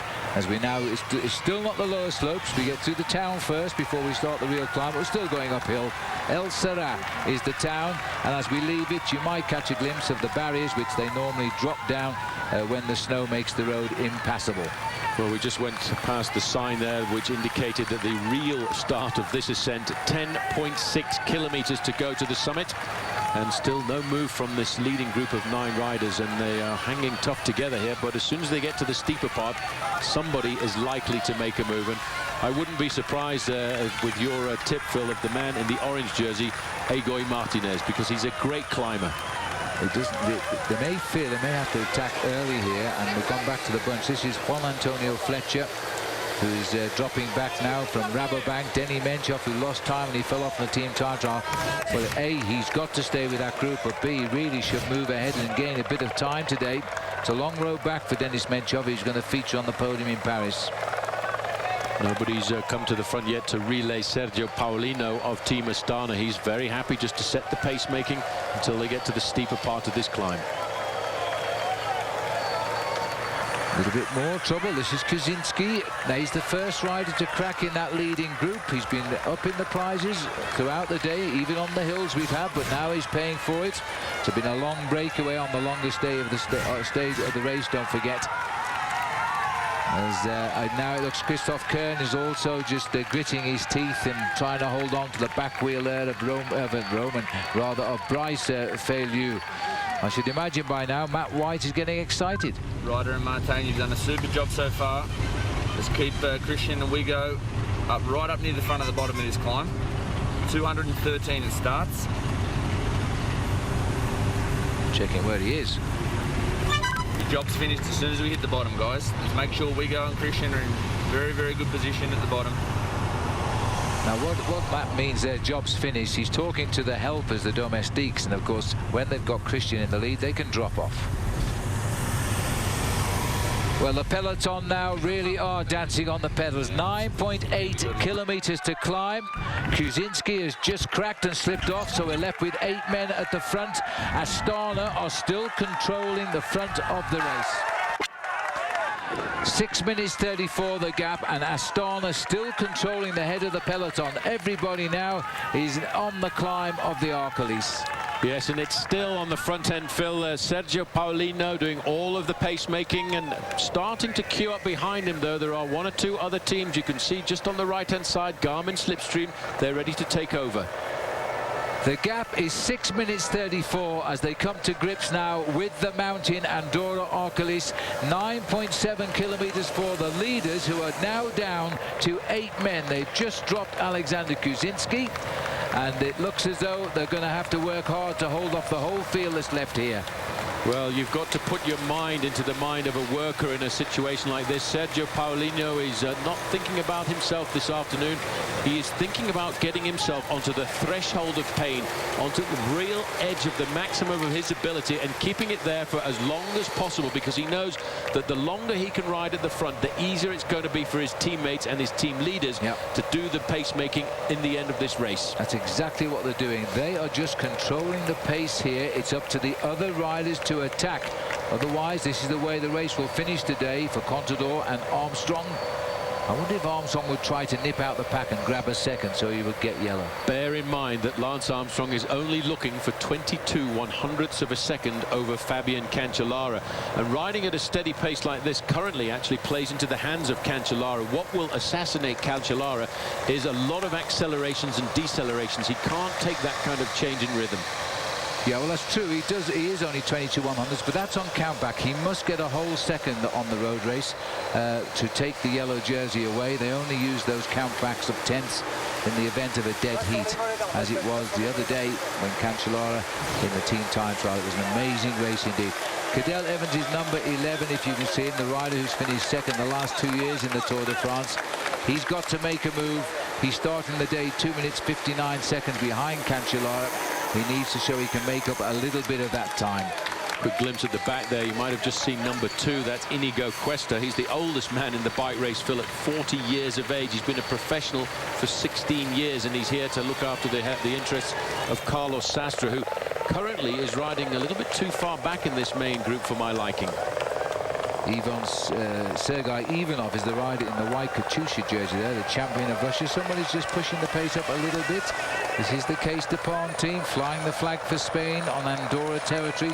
There's no Andorran cyclists in the professional circuit, so Spain will have to fly the flag for them as well today. Cadel Evans over on the left-hand side. He's looking fairly comfortable, keeping himself at the front end of the pack. He's got a couple of teammates in the group with him as well to look after him. Matty Lloyd, I'd noticed, was definitely there. Sebastian Lang had managed to scramble his way back into this group. And also getting up there for Cadel Evans' team is Jürgen Vandenbroek. That's Cadel on the far side of our picture there. And Charlie Wagelis in there for Team Lotto. Actually, so he's got a lot of men around him for the moment, Cadel, so he can't complain too much. I think he'll take a lot of encouragement from that. The team are having to at least trying to do their best to help him, because they're not the quality, one has to say, of Astana, for example, who are using their silver medalist at the Olympic Games in Athens, Sergio Paulino, to do a lot of the donkey work up here as well. The white jersey far left is that of Tony Martin, and he's the Columbia HTC secret weapon, I think. He's a youngster, but look at the way he climbs. He's going right through on the inside. They're all on the climb now, 10.6 kilometers to the top. The gap is 5 minutes 56, and it is plummeting quite alarmingly now. The peloton have started the climb, but they're now only 2.3 kilometers behind. They're coming at quite a rate. Well, a little acceleration coming there from Cofidis, and that was Christoph Kern. He looked in difficulty a few moments ago, but he wondered whether or not he had the strength to split the group. But that wasn't going to happen, because Egoy Martinez in the orange jersey there, Phil, was very attentive and came straight across the gap. Look at them, Paul. They're almost bunching up here in the breakaway. They're slowing down very, very quickly. And the gap is coming down as you watch it. 5:49 now. There's the peloton, just the pacemaking. Sergio Paolini. Lance Armstrong has moved up into 3rd place here. Just to keep an eye on things, but it's up to the boys behind to put the attack in. Now there's a little bit of a riders are cracking at the back here. This is Arrieta. Bit surprised there that Jose Luis is dropping off the back, but he is. And we've got, in fact, also Paulinho here. He's now sold out. Once you pop, you pop. He's done his job, and he drops away. Well, you saw him pushing himself. He was riding right on the edge of his maximum for as long as he could. But once you've done the job in hand, then there's not much more you can do. So he'll just have to ride towards the summit of this climb and survive. Heinrich Hausler there, and he stayed in contact for a very long time on the inside with that white jersey of Cervelo test team. We're starting to weed out a number of riders. There is the man I spoke about just moments ago, Phil, Inigo Cuesta. He's going backwards. And he won a time trial up this very mountain once in the Tour of Catalonia, but not today, I'm afraid. As riders now are cracking thick and fast. Hubert Dupont is the other rider from AG2R. A couple of Garmin boys are gone here, and that is Ryder Hagedal, the Canadian, and Tyler Farrar. I think to be expected, Paul, because they're sprinters, really. And this is the damage that's now being done by a change in pacemaking at the front by somebody from Astana. Now, this is a great climber, too. Used to ride for Euskaltel Euskadi. It's Haimar Zubeldia himself. He's finished extremely highly placed overall in the Tour de France. Alongside him is Lance Armstrong in the dark helmet there. And now look at you get somebody that they've come around that very steep corner on the climb. It doesn't look it, but it really does kick on that inside. That's why they're going round a little bit wide here. Now something's happened here. Well, the first attack has come from Riblon, I think, unless it's Noncentini who's launched the attack. But I think it's Christophe Riblon who has gone, the man that's cleaned up in all of the mountain climbs today. So he's thrown down the gauntlet to tempt the others to come out, and it's put Bryce Feliu into trouble. And the first man to react once again there, Phil, you can see, is the orange jersey of Euskaltel Euskadi, and that is Egoy Martinez, straight across the gap, nailing him back. But that has reduced the breakaway now from 8 riders down to 4. Well, the other man just getting on, Johannes Freulinger there. He's a German on the Milran team, riding his first tour. He's been very quiet in this breakaway, but he's obviously watching everybody too. Well, they've come back together after that little flurry of attacks, but what's more important is you keep an eye on the time. It's come down to 5 minutes and 30 seconds. Well, George Hincapie is dropping off the back now as well from the main pack. That's not really a surprise, because George didn't really come here to win the Tour de France, but just to stay in contact for as long as possible. But that's an indication that the pressure is really starting to come on in that pack.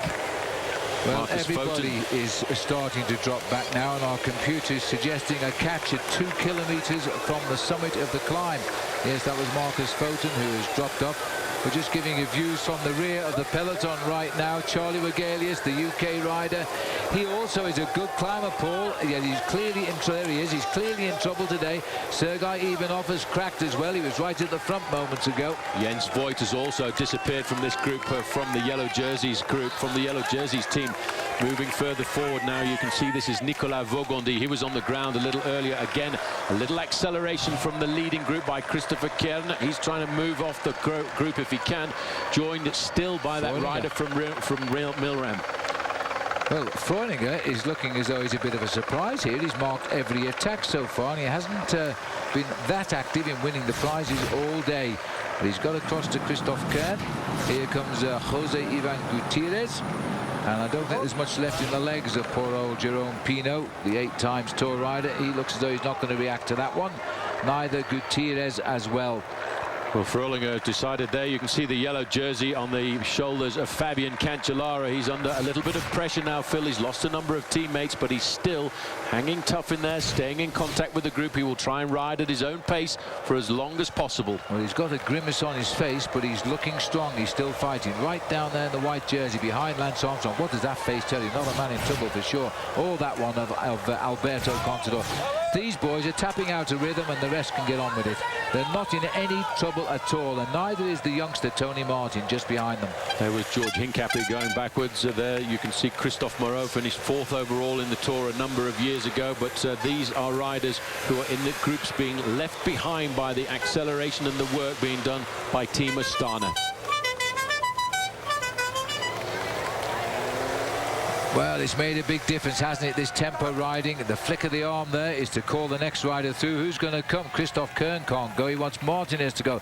Just to remind you, everyone, this is the Nature Valley commercial-free half hour. We're taking the riders to the summit now with no interruption. And still this incessant tempo by Astana. Deja vu for sure. Lance Armstrong, deja vu. We've seen it for 7 years, and there must be a lot of people here saying, oh boy, we're going to have to do it all again now. Armstrong is back. Well, Armstrong is back, but so too at the back of the group is the yellow jersey Fabian Cancellara. He's remaining very much in contact with this group, while in the leading group there's another acceleration coming, and once again it's Reblon, the French rider, on AG2R. But this is where the action is going to happen, Phil. This is where the race is for the yellow jersey. I can see Fabian Cancellara sitting at the back of the group now. That's not really a very good indication. No, he's just slipped back a little bit too far for my mind just at the moment. He's dropped down past Big Dave Zabriskie, and it's just a continued tempo to try and crack these guys as they continue now. These look like, they must be Australians, I think. But we've got the making of that, almost as if they're just going to let this tempo go on and see. That's Cadel Evans now. He's moved right up on the back wheel of Contador. Cadel, I think, must try and attack. He must try and take time, even if it's only seconds, wherever he can today. But what you've got to understand about Team Astana's tactics is they don't need to attack. They've got the riders placed in second, third, fourth and fifth place overall. All they have to do is try and ride off Fabian Cancellara and get a gap between him and Lance Armstrong, and then they're really in the driving place of the Tour de France. And we thought that Felu, the young rider from Agri-Toubel, was in difficulty, but now it's his turn to have a go at glory. A young rider he most certainly is, and he's now deciding to go and try and rip away to what would be a most incredible victory if it were to happen.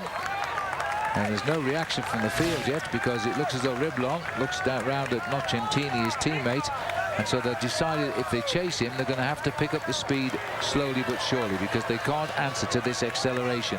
But what's a psychological blow when you're in a breakaway like this? We're still pretty much in the tree line here in the Pyrenees, but once you get out of the tree line, you suddenly start to look up towards the skies, and you can see just exactly where you've got to go. And they haven't got to that point where they can see the finishing line way up in the distance yet, and that will be a real slap in the face. 8 minutes behind at the start of the day, 5:17 in front as we speak. In fact, it's just gone up by 2 seconds, so he's 5:19 in front now. This would be an incredible result if he were to win the stage, but at the moment he's put all the active boys on second command here. The two riders on AG2R at the front because they have the most to gain. Oh, and this is a sad sight. This is a sad sight. We saw his face grimacing, and now the tempo of Astana has broken the spirit of Fabian Cancellara, and he's no team here. Andy Schleck is still up there, but he can't come back for him. Schleck now could be establishing himself as the team leader. Well, you have to understand that Fabian Cancellara had led this race since the individual time trial in Monaco by just a few seconds, and then he was just separated by the overall lead by 0.22 of a second to Lance Armstrong. But what's more important, I think, is now he's realized that he can't stay in contact with this infernal pace which is being set by Team Astana. If we were to stop the race right now with that gap, Lance Armstrong would be the brand new leader of the Tour de France. He will pull on the yellow jersey, but we haven't yet got to the point where there's going to be accelerations and attacks in this race. Well, Armstrong is now the race leader of the Tour de France on the road. All he's got to do now is finish for the next yellow jersey. Looking at this incessant tempo here of Team Astana, they have put the yellow jersey of Fabian Cancellara in trouble. They will know it because Johan Brunel will have told them in their earpieces that the maillot jaune has cracked, and there he is. Well, he's just got to get himself into a decent rhythm of some kind now to make sure he doesn't lose too much time. The Swiss television commentators expected him on a day like today, Phil, to lose maybe 1.5 minutes. But when you are in a situation like this, it's no good trying to stay in contact, especially if you're a non-climber, as Cancellara really theoretically is. All he can do now is just try to ride comfortably and sensibly to limit his losses on this climb. 6 Astana riders at the front of the Tour de France main peloton here, while this youngster in his first Tour de France is in desperate moments. Bryce Felu is just hoping he can win the stage here, and it would be the biggest surprise of the week. There's no doubt about that. Well, his brother will be crossing his fingers in the group behind, because Romain Feliu is probably in one of the big groups way back down the mountain, a long way behind his young brother, and hoping that his brother survives here this afternoon. He's actually still doing pretty well, because over this last kilometer, Phil, he's not lost any time at all. It's still 5 minutes and 15 seconds back to the group of which is being led by Team Astana. He's only just turned pro. He's never won a professional race, but it just shows you how you get inspired in the Tour de France. And what an insult to the Spanish and the Andorrans, because here we are on their soil, and a Frenchman daring to go to victory. The only other time we've come here, it was a German, Jan Ullrich, and he won the Tour de France from this win. Now, dancing on those pedals, not quite so slickly anymore, I'm afraid. The chief referee has taken the cars away. He's now left in no man's land. I think Cancellara now will lose all of a minute and a half as he drops away from the leaderboard. But he did what he wanted to get out of this Tour de France, Phil. He won the opening time trial in Monaco. He held on to the jersey initially all the way down to the team time trial, and then, because of his great performance there, all the way down to the Pyrenees. So not a surprise to see Fabian Cancellara crack here this afternoon.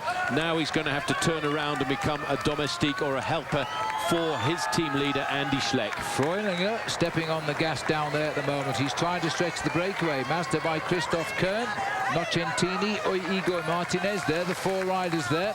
Quick acceleration now to try and get up with the rider in the blue strip of the French wild card team, Agri Tobel.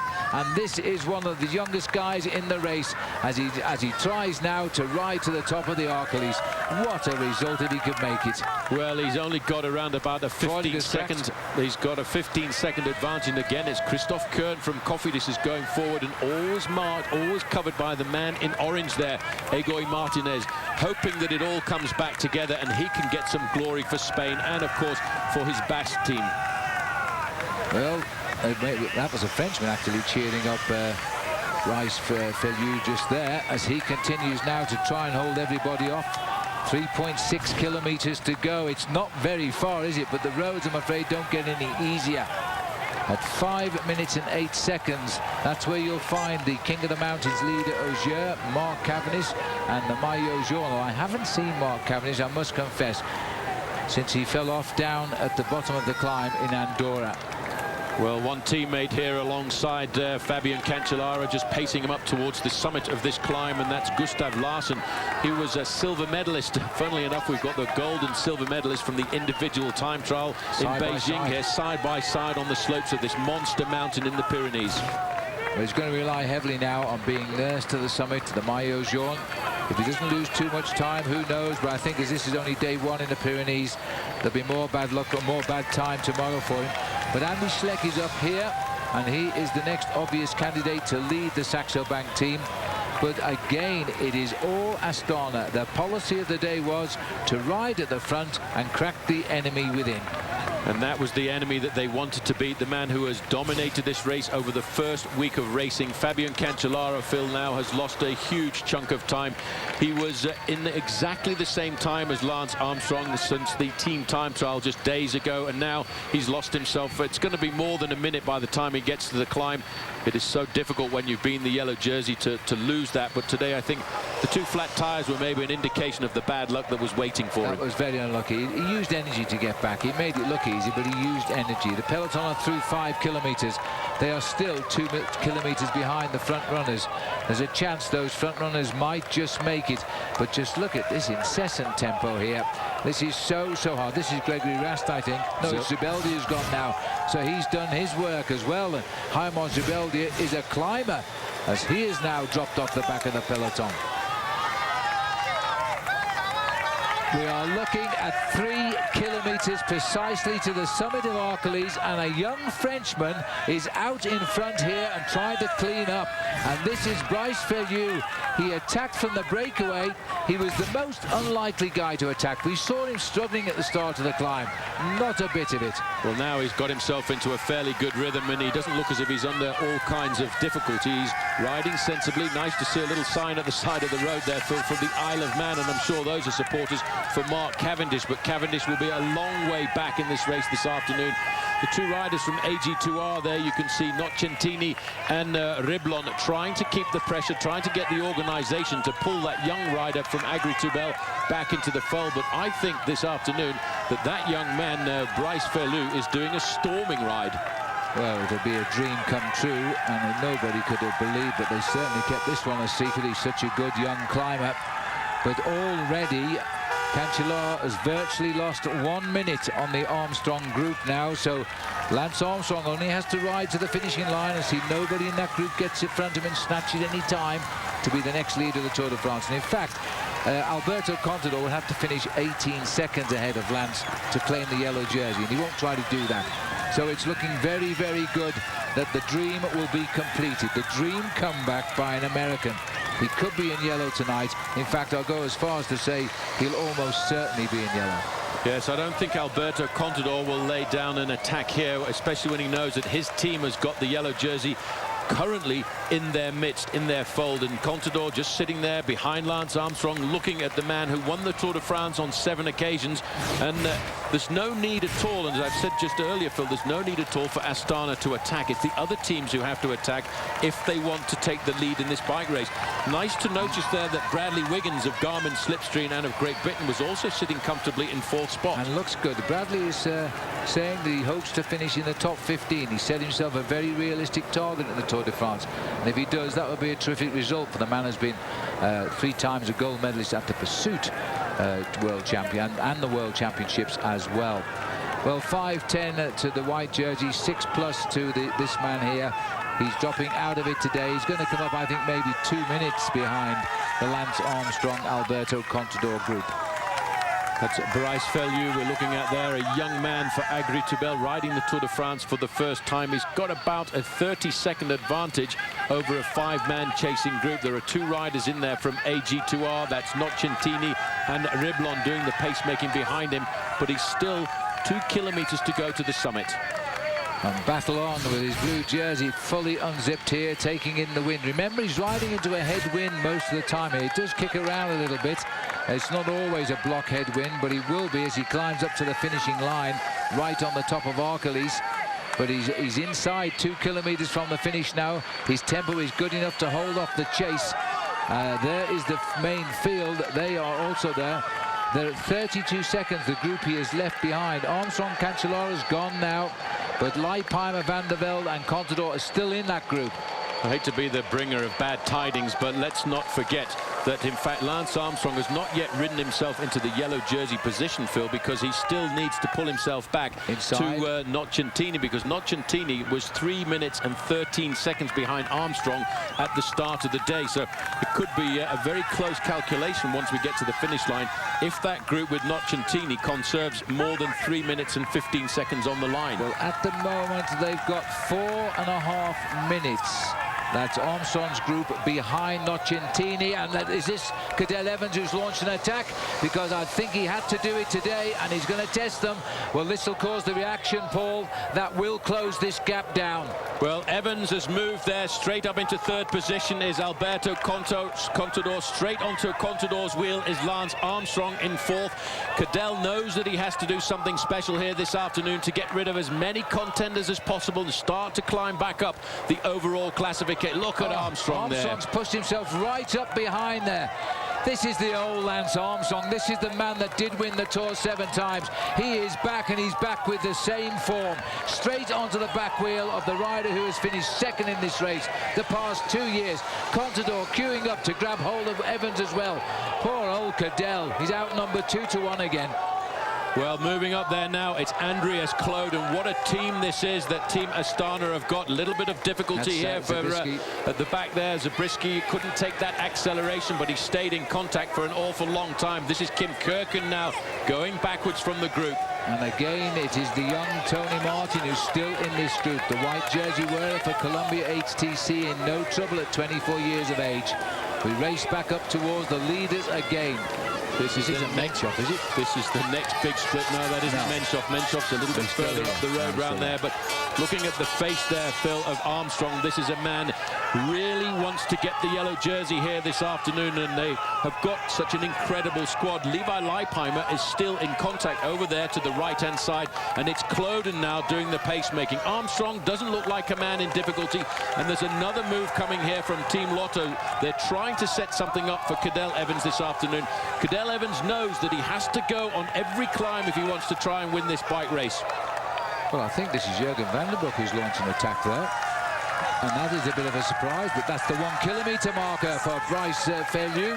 The young Frenchman, out of the blue, could be pulling the biggest race France has ever won in the Stage of Tour de France for years. And he's only a young rider. And this will be the ride of his life. We'll set him up. They'll all be queuing up to sign him up on the big teams. It's a wild card decision to have brought Agritubel into this. Now, they won't chase this ride. I think it's Van den Broek who's gone clear. Evans is the mark man. He's been put back in his place in third wheel. He's surrounded by Astana. Andy Schleck is also there in fourth wheel. I thought Andy would have tried to move as well, but he doesn't seem to be able to. Well, I think he may well be waiting for a different day here this afternoon. There's 30 seconds is the advantage of young Bryce Felu over Christophe Koen. Another acceleration coming here, Phil. And again, it was looks like that was, in fact, the rider going round the corner was Jurgen Van den Broek, but there's a big acceleration there, and that looks like Alberto Contador. Well, that's the answer. If he gets 18 seconds on Armstrong, he'll be the next yellow jersey, but there is the reaction from the field. It is mano a mano here, as the gap is continuing to go like this. And it looks to me as though Contador, they've got to shut down the gap on Nocentini, who is up the road. And our clocks have stopped giving us the actual time checks at the moment. The chase there is coming from Andy Schleck, who's noticed how dangerous this is. Cadel Evans has gone onto the defensive. He's in second position. Armstrong is still there. At the end of the day, this man needs 20 seconds to take the overall lead away from his own teammate, Lance Armstrong. He started the day 19 seconds in arrears, but he is a great champion and a great climber as well, and he's put pressure on this group. Andy Schleck now tried to get across the gap, but couldn't. Armstrong will play the defensive role and sit there and see whether or not they can pull back the Spaniard into the fold. And Cadel Evans, if he wants to do something, needs to go again. Well, that is the advantage of having two great cyclists on the team. One can block for the other. If you catch the other one attacks. This is the man who's riding to the greatest moment of his very young bicycle career. He's just signed professional for the Agri-Turbel team, rather. He got into a breakaway today of 9, and he's gone to win on the highest mountain of this year's Tour de France. He can't have ever dreamt of this. Don't slow down now, Bryce. As he hits the line, victory for France in the most amazing circumstance, and indeed a 1-2, because Christophe Koen has crossed over in second place. But this is the battle for the next yellow jersey. It's all down to time. Remember that Nocentini 3:13 ahead of Lance Armstrong at the start, even further ahead of Alberto Contador. And it's Johannes Freudiger who has made it over in third place. I think it was Riblon in fourth. And still the Spanish flags will run with this one now, because this is Alberto Contador. Did you see the way he flew away from the field? Well, Alberto Contador, Johan Brunel told us a couple of years ago he'd never seen anybody be able to accelerate like this man on a climb. Not once, not twice, but 4 or 5 times. He is an incredible climber, but he's learned over the last few years to time trial as well to become one of the complete Grand Tour contenders. That group now is all starting to come back together. Armstrong is playing the ultimate teammate here. He's sitting on the wheel of Cadel Evans, allowing Evans to try and chase back the young Spaniard who has flown the coop. Well, the clock is running on our screen now. Now remember that if Nocentini, when he gets in, the clock will start on between him and between Alberto Contador, because Jerome Pino was blown away. He was another likely leader tonight, but he's gone as Contador now runs inside the last kilometre. And 1:29 has passed by since the leader crossed the line. Feyeux. We haven't been given a finish yet for Non-Centini. But look at this. Is that Christian Vande Velde who's found the legs in the most crucial moment? He's tried the attack. Now it's Evans jumping over him. There's got to be a reaction to chase Evans now from Armstrong. I think there was. There's going to be a big battle in this Tour de France. This is only the first battle of what is going to be a war throughout the mountains. Evans now flicking his wrist there, wants some assistance, and looks to me like that's Bradley Wiggins in second position there. Armstrong has come back up with his dark helmet, followed by Andy Schleck just at the back. Well, if that is Bradley Wiggins, that's the best climb he's ever done in a mountain top. We can't tell from this camera angle, but I see Tony Martin is hanging on to the back, so he's keeping his white jersey leadership tonight for sure, and gaining time over all of this. Go Lance, you're the best. What about Go Alberto? He's even better right now as he dances on the pedals up to the line. He grits his teeth. We don't know if there will be a yellow jersey awaiting him, because we don't know what position Non-Centini all his time across the line, but we will be able to tell you afterwards, of course. Here comes Alberto Contador. Many people thought he would win today. He wasn't given the chance at victory today because the breakaway simply proved too strong and stayed away. Wise man to check underneath. He's been really giving this his best shot, Paul, because he knows these seconds are very important. He knows the seconds are extremely important, but I think he's actually run out of time to try and grab the jersey away from Nocentini here this afternoon, but that's maybe not so important for Alberto Contador. It's the psychological blow and the fact that he's put himself to the top of the real contenders amongst Team Astana, and of course he's showing everybody else just how good this kid can go uphill. Here will be desperately close, so we don't know what Nocentini did, but he had a 3:13 advantage from Armstrong. Hits the line at 3:25, I think the gap was, as he finishes best of the main field now, and it is Bradley Wiggins who's driving up to the line. Well done, Bradley. This is a ride and a half for the Garmin Slipstream rider. Evans kicks again. Leipheimer grits his teeth. Andy Schleck is trying to break on the right. Levi is in here too, but it's all over. So a little bit of prestige there for Cadel Evans, followed over the line by Bradley Wiggins, by Andy Schleck, Levi. Frank Schleck was in there as well. It's going to be desperately close at the top between Nocentini and Alberto Contador for yellow tonight. They'll be working it out as we speak. There's the view in the bowl here at the top of Arcalis. All the cars set down, and there is Lance Armstrong today. He was good. It was looking to me, and I'm just looking back at the clock there, Phil. I think Alberto Contador and Lance Armstrong actually crossed the line 19 seconds apart, so we're going to have to wait very closely to get the official time gaps on the line there. I wasn't quite sure on the position of Ronaldo Nocentini, but I think he may well just have had enough time over those riders on the line to have survived and grasped himself a little bit of a surprise this afternoon. Well, there's a nice look at the angle. It looks like Altduis in that angle, doesn't it? This is Kreuziger coming in here now. He's lost a little bit of ground on the white jersey because Tony Martin was in that front group. 4:52 and counting. These are the time gaps now. It's going to be desperately close, actually, between Armstrong, Nocentini and Alberto Contador as to who goes in yellow, because we don't know where Nocentini finished, but I think he was ahead. Well, we'll have to wait, Phil. That's the confusing thing that happens on a big mountain stage like this, when there are so many attacks and people spread all over the side of this mountain. One thing is for certain, that Fabian Cancellara is no longer the leader of the Tour de France, but sadly, what a valiant first week he's put in. He's controlled the yellow jersey. He went out and did a storming ride in the team time trial. But look at this one more time. How about that for an acceleration? Alberto Contador straight out of the pack, showing everybody how fast he is when it comes to going uphill. Well, only a great climber can do that, and he just went on and on. He can lift his speed, he can kick again. His acceleration is frightening. He's an absolute pure climber, although he's showing us at the moment he can ride a good time trial as well. Well, a 1-2 for France on the stage. The French would never ever have laid a bet for that to have happened today, and it did, with the two surprising riders of Bryce Feliu and Christophe Kern. Well, they allowed that leading group of 9 riders, Phil, to get too much of an advantage over the front end of the main field. And I tell you one thing, that was a great performance by that young rider from France, but it just goes to show that Alberto Contador is the big #1 favourite. Well, as we take a gander now right across the beautiful Pyrenees here, That was a little bit of a reserve battle, I think. They didn't give all their energy today because tomorrow is a real tough day in the Pyrenees. That's the end of our Nature Valley commercial free half hour right now.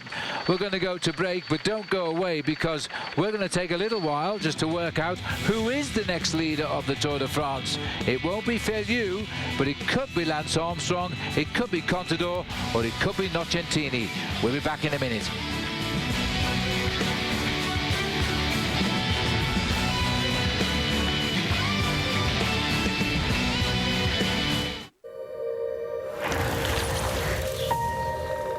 Kelly Saunders Nature Valley. The place that inspires her to go faster and slower. Elk Mountains, Colorado. Where's yours?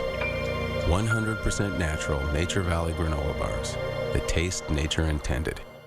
I really was looking for something that would be real, and that's why I chose eHarmony, because it's much deeper. Only eHarmony finds you deep, meaningful matches based on 29 proven dimensions of compatibility. I never would have met Tara without eHarmony. She's incredibly intelligent. She has a smile that lights up the room. I don't know how I could love her any more than I do right now, but tomorrow I'm gonna love her more. Get started at eHarmony.com today and review all your matches for free. Well, I was shopping for a new car. Which one's me? A cool convertible or an SUV? Too bad I didn't know my credit was whack, cause now I'm driving off the lot in a used subcompact. F-R-E-E, that spells free. Creditreport.com, baby. Saw their ads on my TV. Thought about going but was too lazy. Now instead of looking fly and rolling fat, my legs are sticking to the vinyl and my posse's getting laughed at. F-R-E-E, that spells free. Creditreport.com, baby. Offer applies with enrollment and triple advantage.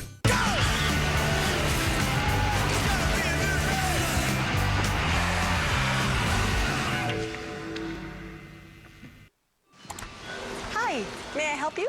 Yeah, I'm looking for car insurance that isn't going to break the bank. You're in the right place. Only Progressive gives you the option to name your price. Here. A price gun? Mm-hmm. So I tell you what I want to pay. And we build you a policy to fit your budget. That's cool. Feel so empowered. Power to the people. The option to name your price. New and only from Progressive. Call or click today. There's more excitement coming to Blackhawk. Are you ready for Blackhawk's 24-hour fun? Blackhawk, bet up to $100. Are you ready for the thrill of craps and roulette? Same Blackhawk, more ways to win. Now playing.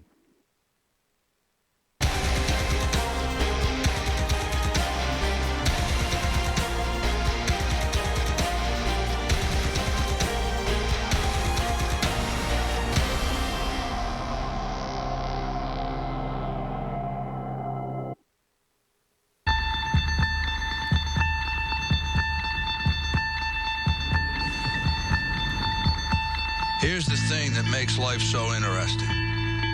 The theory of evolution claims only the strong shall survive.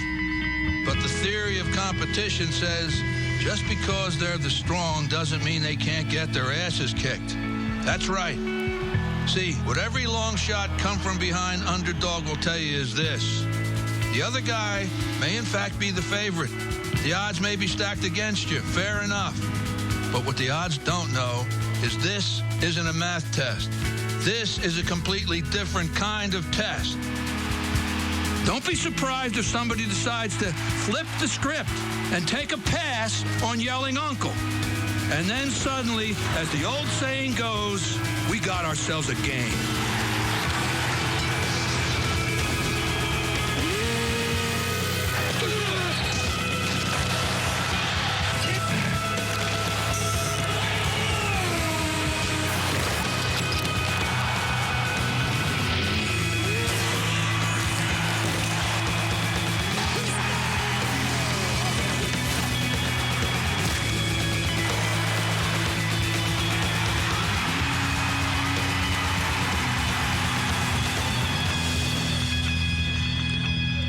Welcome back. We're high in the Pyrenees now. We're in the Principality of Andorra. We've just seen a first-year French professional have the greatest moment of his life. Bryce Velde has won the stage here, and there's been a battle for the yellow jersey. It's going to be decided by 3 riders. We're waiting to work it out for ourselves. The arrival, though, of the yellow jersey coming in, the clock, Paul, has just reached 9 minutes. It's definitely gone. Well, I don't think anybody really would be over-surprised by the crumbling of Fabian Cancellara. He's a great rider in the individual time trialer. He's a great battler on the flatlands of races like the Tour de France, but he never really has been a massive, big mountain goat. He's had 6 days in that yellow jersey, and he's enjoyed them. Let's move on to the Cadillac performance highlights then. At the start today, at last the sun has returned to Barcelona, as we raced across this square on the previous day, yesterday, up towards the finish on Montjuic. That was the rollout. The first climb that came along was the first category climb that mattered, the Col de Serra Seca. This is where we had a leading group of 9 riders that were in double figures ahead of the main field. Yes, that early morning breakaway built themselves up a maximum advantage of almost 13 minutes before the main field started to attack. But it was always at the front of the main field almost throughout the whole of the day, despite this little traffic jam on the climb field because of a crash that was led by Team Astana. They announced the colours early on that they wanted to take this race by the horns. On to the 4th climb of the day, which was the Porta del Comte, has taken them into the last 87 kilometres, and again it was Christophe Riblon who was taking all of the action out front and snatching the points in the King of the Mountains competition. Meanwhile, Astana was completely controlling the race with virtually all of their riders. They weren't too worried about the breakaway, they were just keeping a fast tempo. Poor old yellow jersey, flat tyres for him today. Flat tyre on a descent that was an extremely precarious descent, but he didn't really seem to panic all that much as Fabian Cancellara raced back into the field at speeds in excess of 60 miles an hour. Now, how about that for a little bit of bike handling? That's judging it to almost perfection. Beautiful piece of cornering there as he flicks around the Garmin slipstream car, but another flat tyre. Just got back in time to change the front wheel this time. So with a pair of new wheels in, he did get back into the pack, but how much did that take out of him today? He rejoined the Astana. They entered Andorra. They were still a long way behind these 9 leading riders who are blazing a private route of their own. Then this crash in Andorra caught a few big names out. Well, a number of riders went down here, and there was a lot of scrambling to try and get back into the front end of the main field. Most of the guys at the back were really the sprinters, and it took them a long time. One of the major casualties, though, was number 24, Levi Leipheimer. Eventually, he clawed his way back into the main field, and some on-the-move mechanics and adjustments had him still in contact with the leading group of contenders. So Leipheimer did well to get back into the action, and he soon moved back up front with his Team Astana mates as they continued a tempo that would eventually break the yellow jersey. The team used their men up one by one to set the pacemaking at the front end of the main field until they got to the steeper parts of the climb. A little bit further up in the leading group that started off being 9 riders, attack followed attack, and the first man to really launch the attack was this young rider, Nocentini, but he was very quickly countered by one of the youngest riders in the race, Bryce Velde, who opened up a slight gap.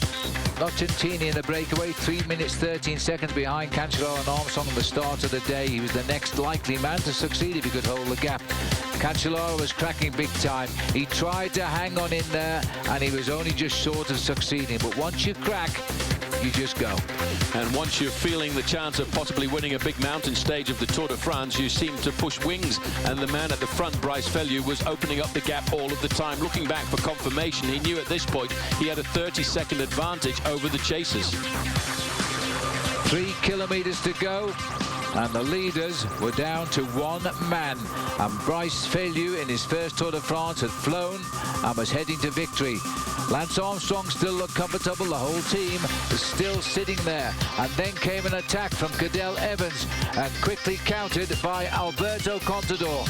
Well, they've matched the moves by Cadel Evans, and then all of a sudden decided he wanted to send another of his men out to try and put Armstrong into difficulty. But almost as soon as Armstrong had been put into difficulty, Team Astana were in control. At 1 kilometer to go, this is when the big acceleration came from Alberto Contador, fed up with all the little attacks from everyone else. Andy Schleck tried to cover the move, but when Alberto Contador goes on the slopes of a climb, it's very difficult to pull him back. He attacked so fast he had to freewheel around the corner on the steep slopes to regain his momentum. Once clear, Andy Schleck still trying to hold him in their sight. At the finishing line, with nobody to challenge him, France got the victory with Bryce Velde, 24 years of age he is. Christophe Kern, another Frenchman, was over there in second place. Contador came in, the clocks were starting now. We don't know, or we didn't know, the time of Nocentini. So where would yellow go? Cadel Evans cleaned up with Bradley Wiggins, Andy Schleck right on his back wheel, and Lance Armstrong. He's come through the test A1+. He certainly has proved that he can climb and rival everybody else in this bike race. Those are our Cadillac performance highlights, and now I think we can find out the stage results here. Velde getting the win, very strange. France 1-2 in a Tour de France stage. Johannes Freudlinger of Germany, the first time in the Tour, got third. Nocentini, a first time in the Tour, got fourth. We're waiting to find out the answer there. Igor Martinez, I think he's ridden the Tour 8 times, in the fifth. Further down, all the breakaway, Riblon 6th, Pinot 7th. They all survived. 8th was Gutierrez, and then came Alberto Contador, best of the rest, at 3:26, and he claimed a few seconds, 21 in fact, on Cadel Evans. That's another loss for Cadel, which doesn't all well. Andy Schleck loses the same amount of time as does Wiggins. Frank Schleck is in there too. Levi Leipheimer recovers to finish with them. Lance Armstrong finishes 15th, all in the same time. So who has got the yellow jersey? Tony Martin is 16th as well. He will certainly keep the leader's white jersey and might even move more clear of the field with that. Christian van der Velde hangs on in there. Well done, Christian, in 20th place, all same time. Well, a pretty dramatic run into the finish, and a real attack there by Alberto Contador, proving that he has got the legs in the Tour de France. But I think Armstrong was also pretty impressive too, Phil, because he covered a lot of those moves, and once Cadel Evans tried to chase down Alberto Contador at the end, Armstrong turned around from being a team leader to being a team helper. Yep. He played the game, he played the team game, and those boys have got a lot more fighting to do out on the open roads. Let's not forget, we've got 2 more massive days through the Pyrenees when anything can happen and things can turn around. Well, I would think that Lance Armstrong is a very happy man tonight with the way things have gone, and I can tell you we have just got an interview with him, but before we sort it out, we'll take a break and rejoin us. We still don't know who the leader of the Tour is, Lance, Alberto, or is it Ronaldo? We'll see you in just a moment. We'll sort it out in the end. Coming up then, the podiums and Lance. Now what? What?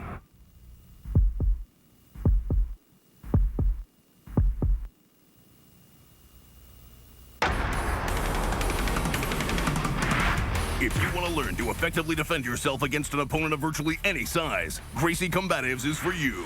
The Gracie family has spent over 80 years developing the most effective system of self-defense the world has ever known. In 1993, I created the Ultimate Fighting Championship to prove to the world the effectiveness of Gracie Jiu-Jitsu. And prove it he did. UFC champions, Marines, Army Rangers, Navy SEALs, Secret Service, SWAT, FBI. All use Gracie Combatives because it is the fastest way to street readiness. Guaranteed. Close the distance, execute the takedown, achieve the dominant position, and finish the fight. It's that simple. The Gracie Combatives course is based on the 36 most effective techniques of Gracie Jiu-Jitsu and specially designed so you can master them all quickly and easily from your own home. We're so sure the Gracie Combatives course will work for you, we're offering a full 30-day trial for only $9.95. When I started these, I was out of shape, I was overweight, I had very high blood pressure. None of those kept me from learning these techniques. You don't have to be young, strong, flexible, or even in shape to get street ready. See for yourself. Preview the entire course, all 36 life-saving lessons, in your home for a whole month when you call now. Learning these techniques and private lessons with the Gracies would cost thousands of dollars. But now you can get a 30-day trial for only $9.95. And you just feel more confident because you know that guy there and he's giving you a hard time, whether it's at work or over a deal. You know in the back of your head, I could tap him out. Bottom line is Gracie Combatives can save your life. Sometimes you don't pick the fight picks you. Learn Gracie Combatives. Be ready. Call now to get your 30-day in-home preview of all 36 lessons for only $9.95. But wait, when you call, we'll also send the Gracie Combatives Handbook and Fight Chart. Yours to keep no matter what. Call now. Last year, the top batter in baseball averaged .364. That means you got a hit about every 3 at-bats. Pretty damn good. Now, this is pro bull rider Guilherme Marchi. Last year, he rode 74 out of 99 bulls. If he would have played baseball, he would have hit 747. Sports are tougher on Versus.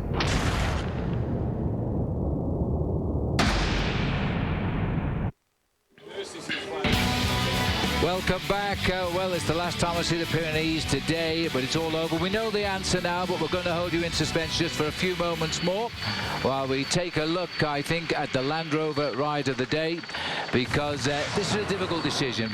I mean, Velde was a guaranteed entrant into this, but I think at the end of the day, you will all agree it was the Land Rover ride of the day, Paul. It had to be the way Team Astana rode. I think on this occasion, it has to be a team award here, because they set everything up. They did all of the pacemaking, they covered all of the moves, and they finish it up to absolute perfection with this brilliant attack by Alberto Contador down towards the end. But I think what was more important, Phil, this was not necessarily the win of Alberto Contador, it was the work of the team together. Absolutely.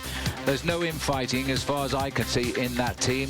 There is Lance Armstrong finishing in that group with all the other stars today. That's the Land Rover ride of the day.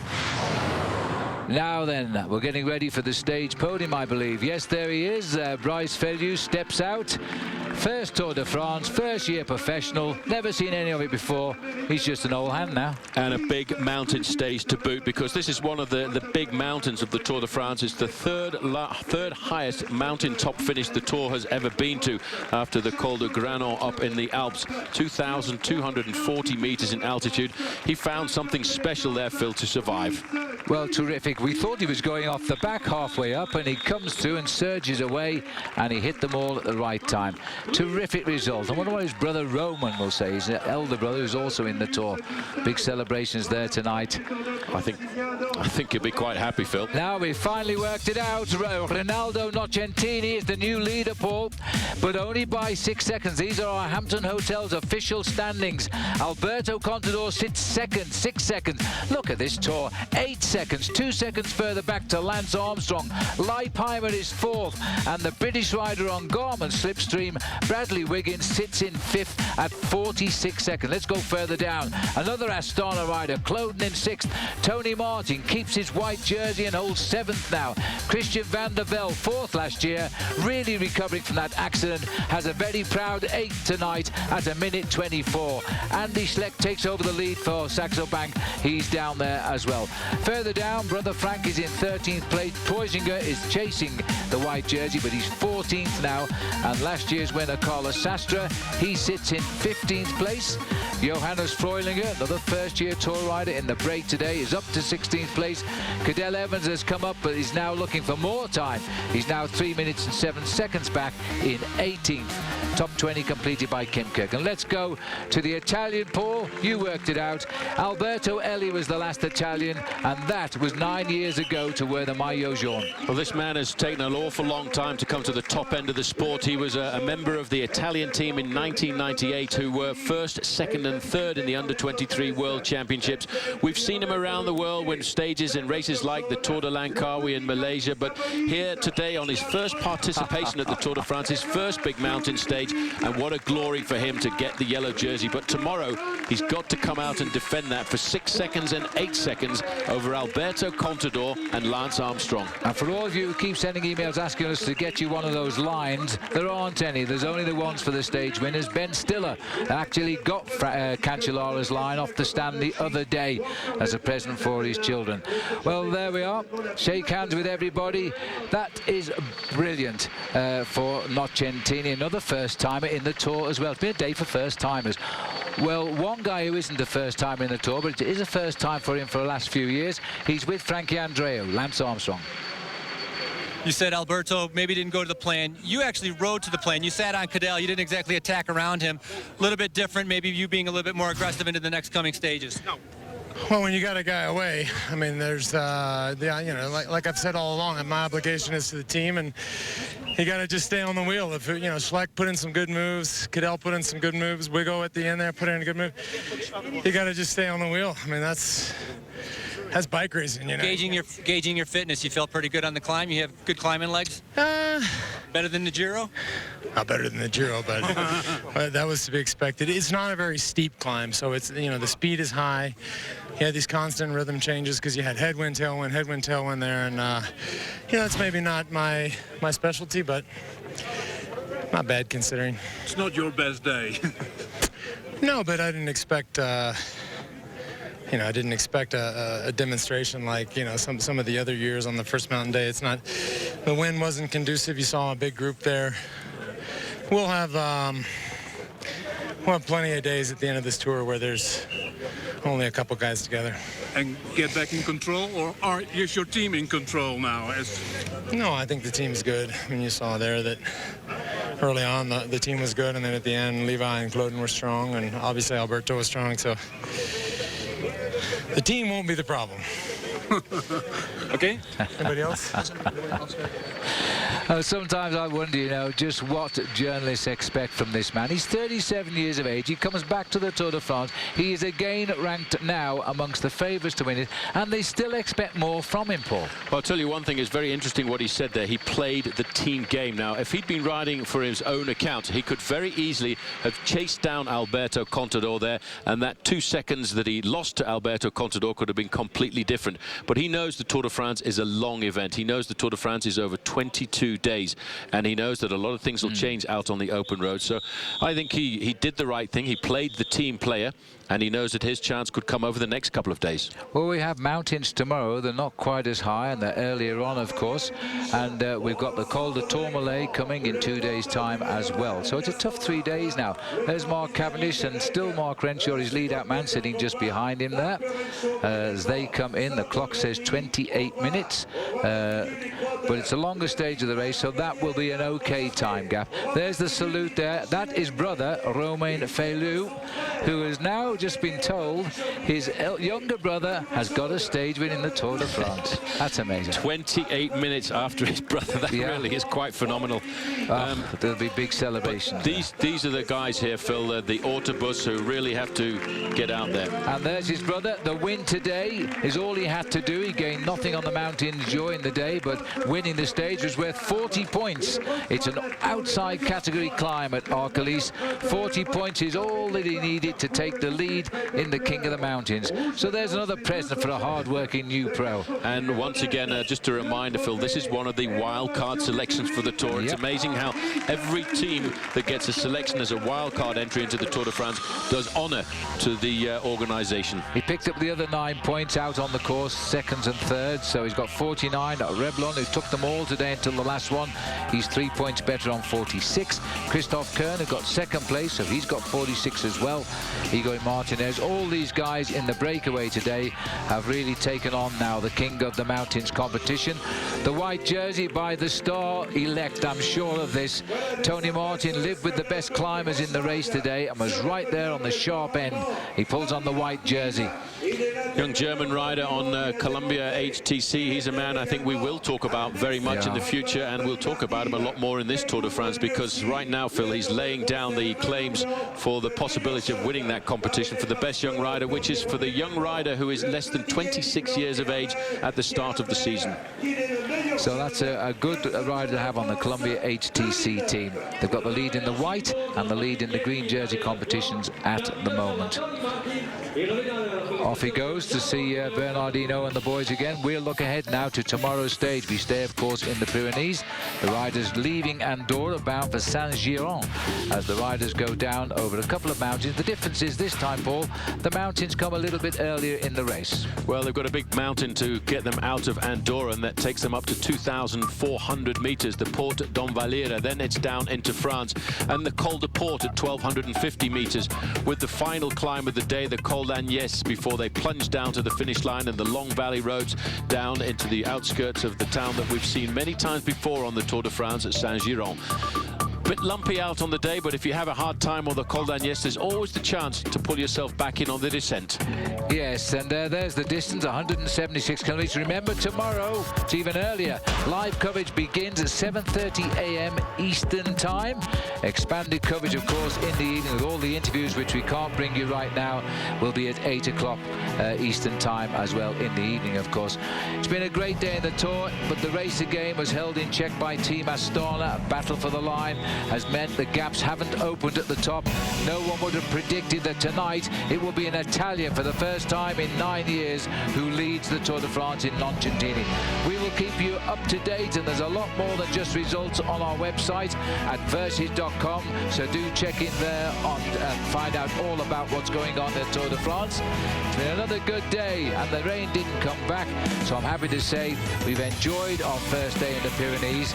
But I shouldn't remind the riders there are still 2 more days to come in the Pyrenees.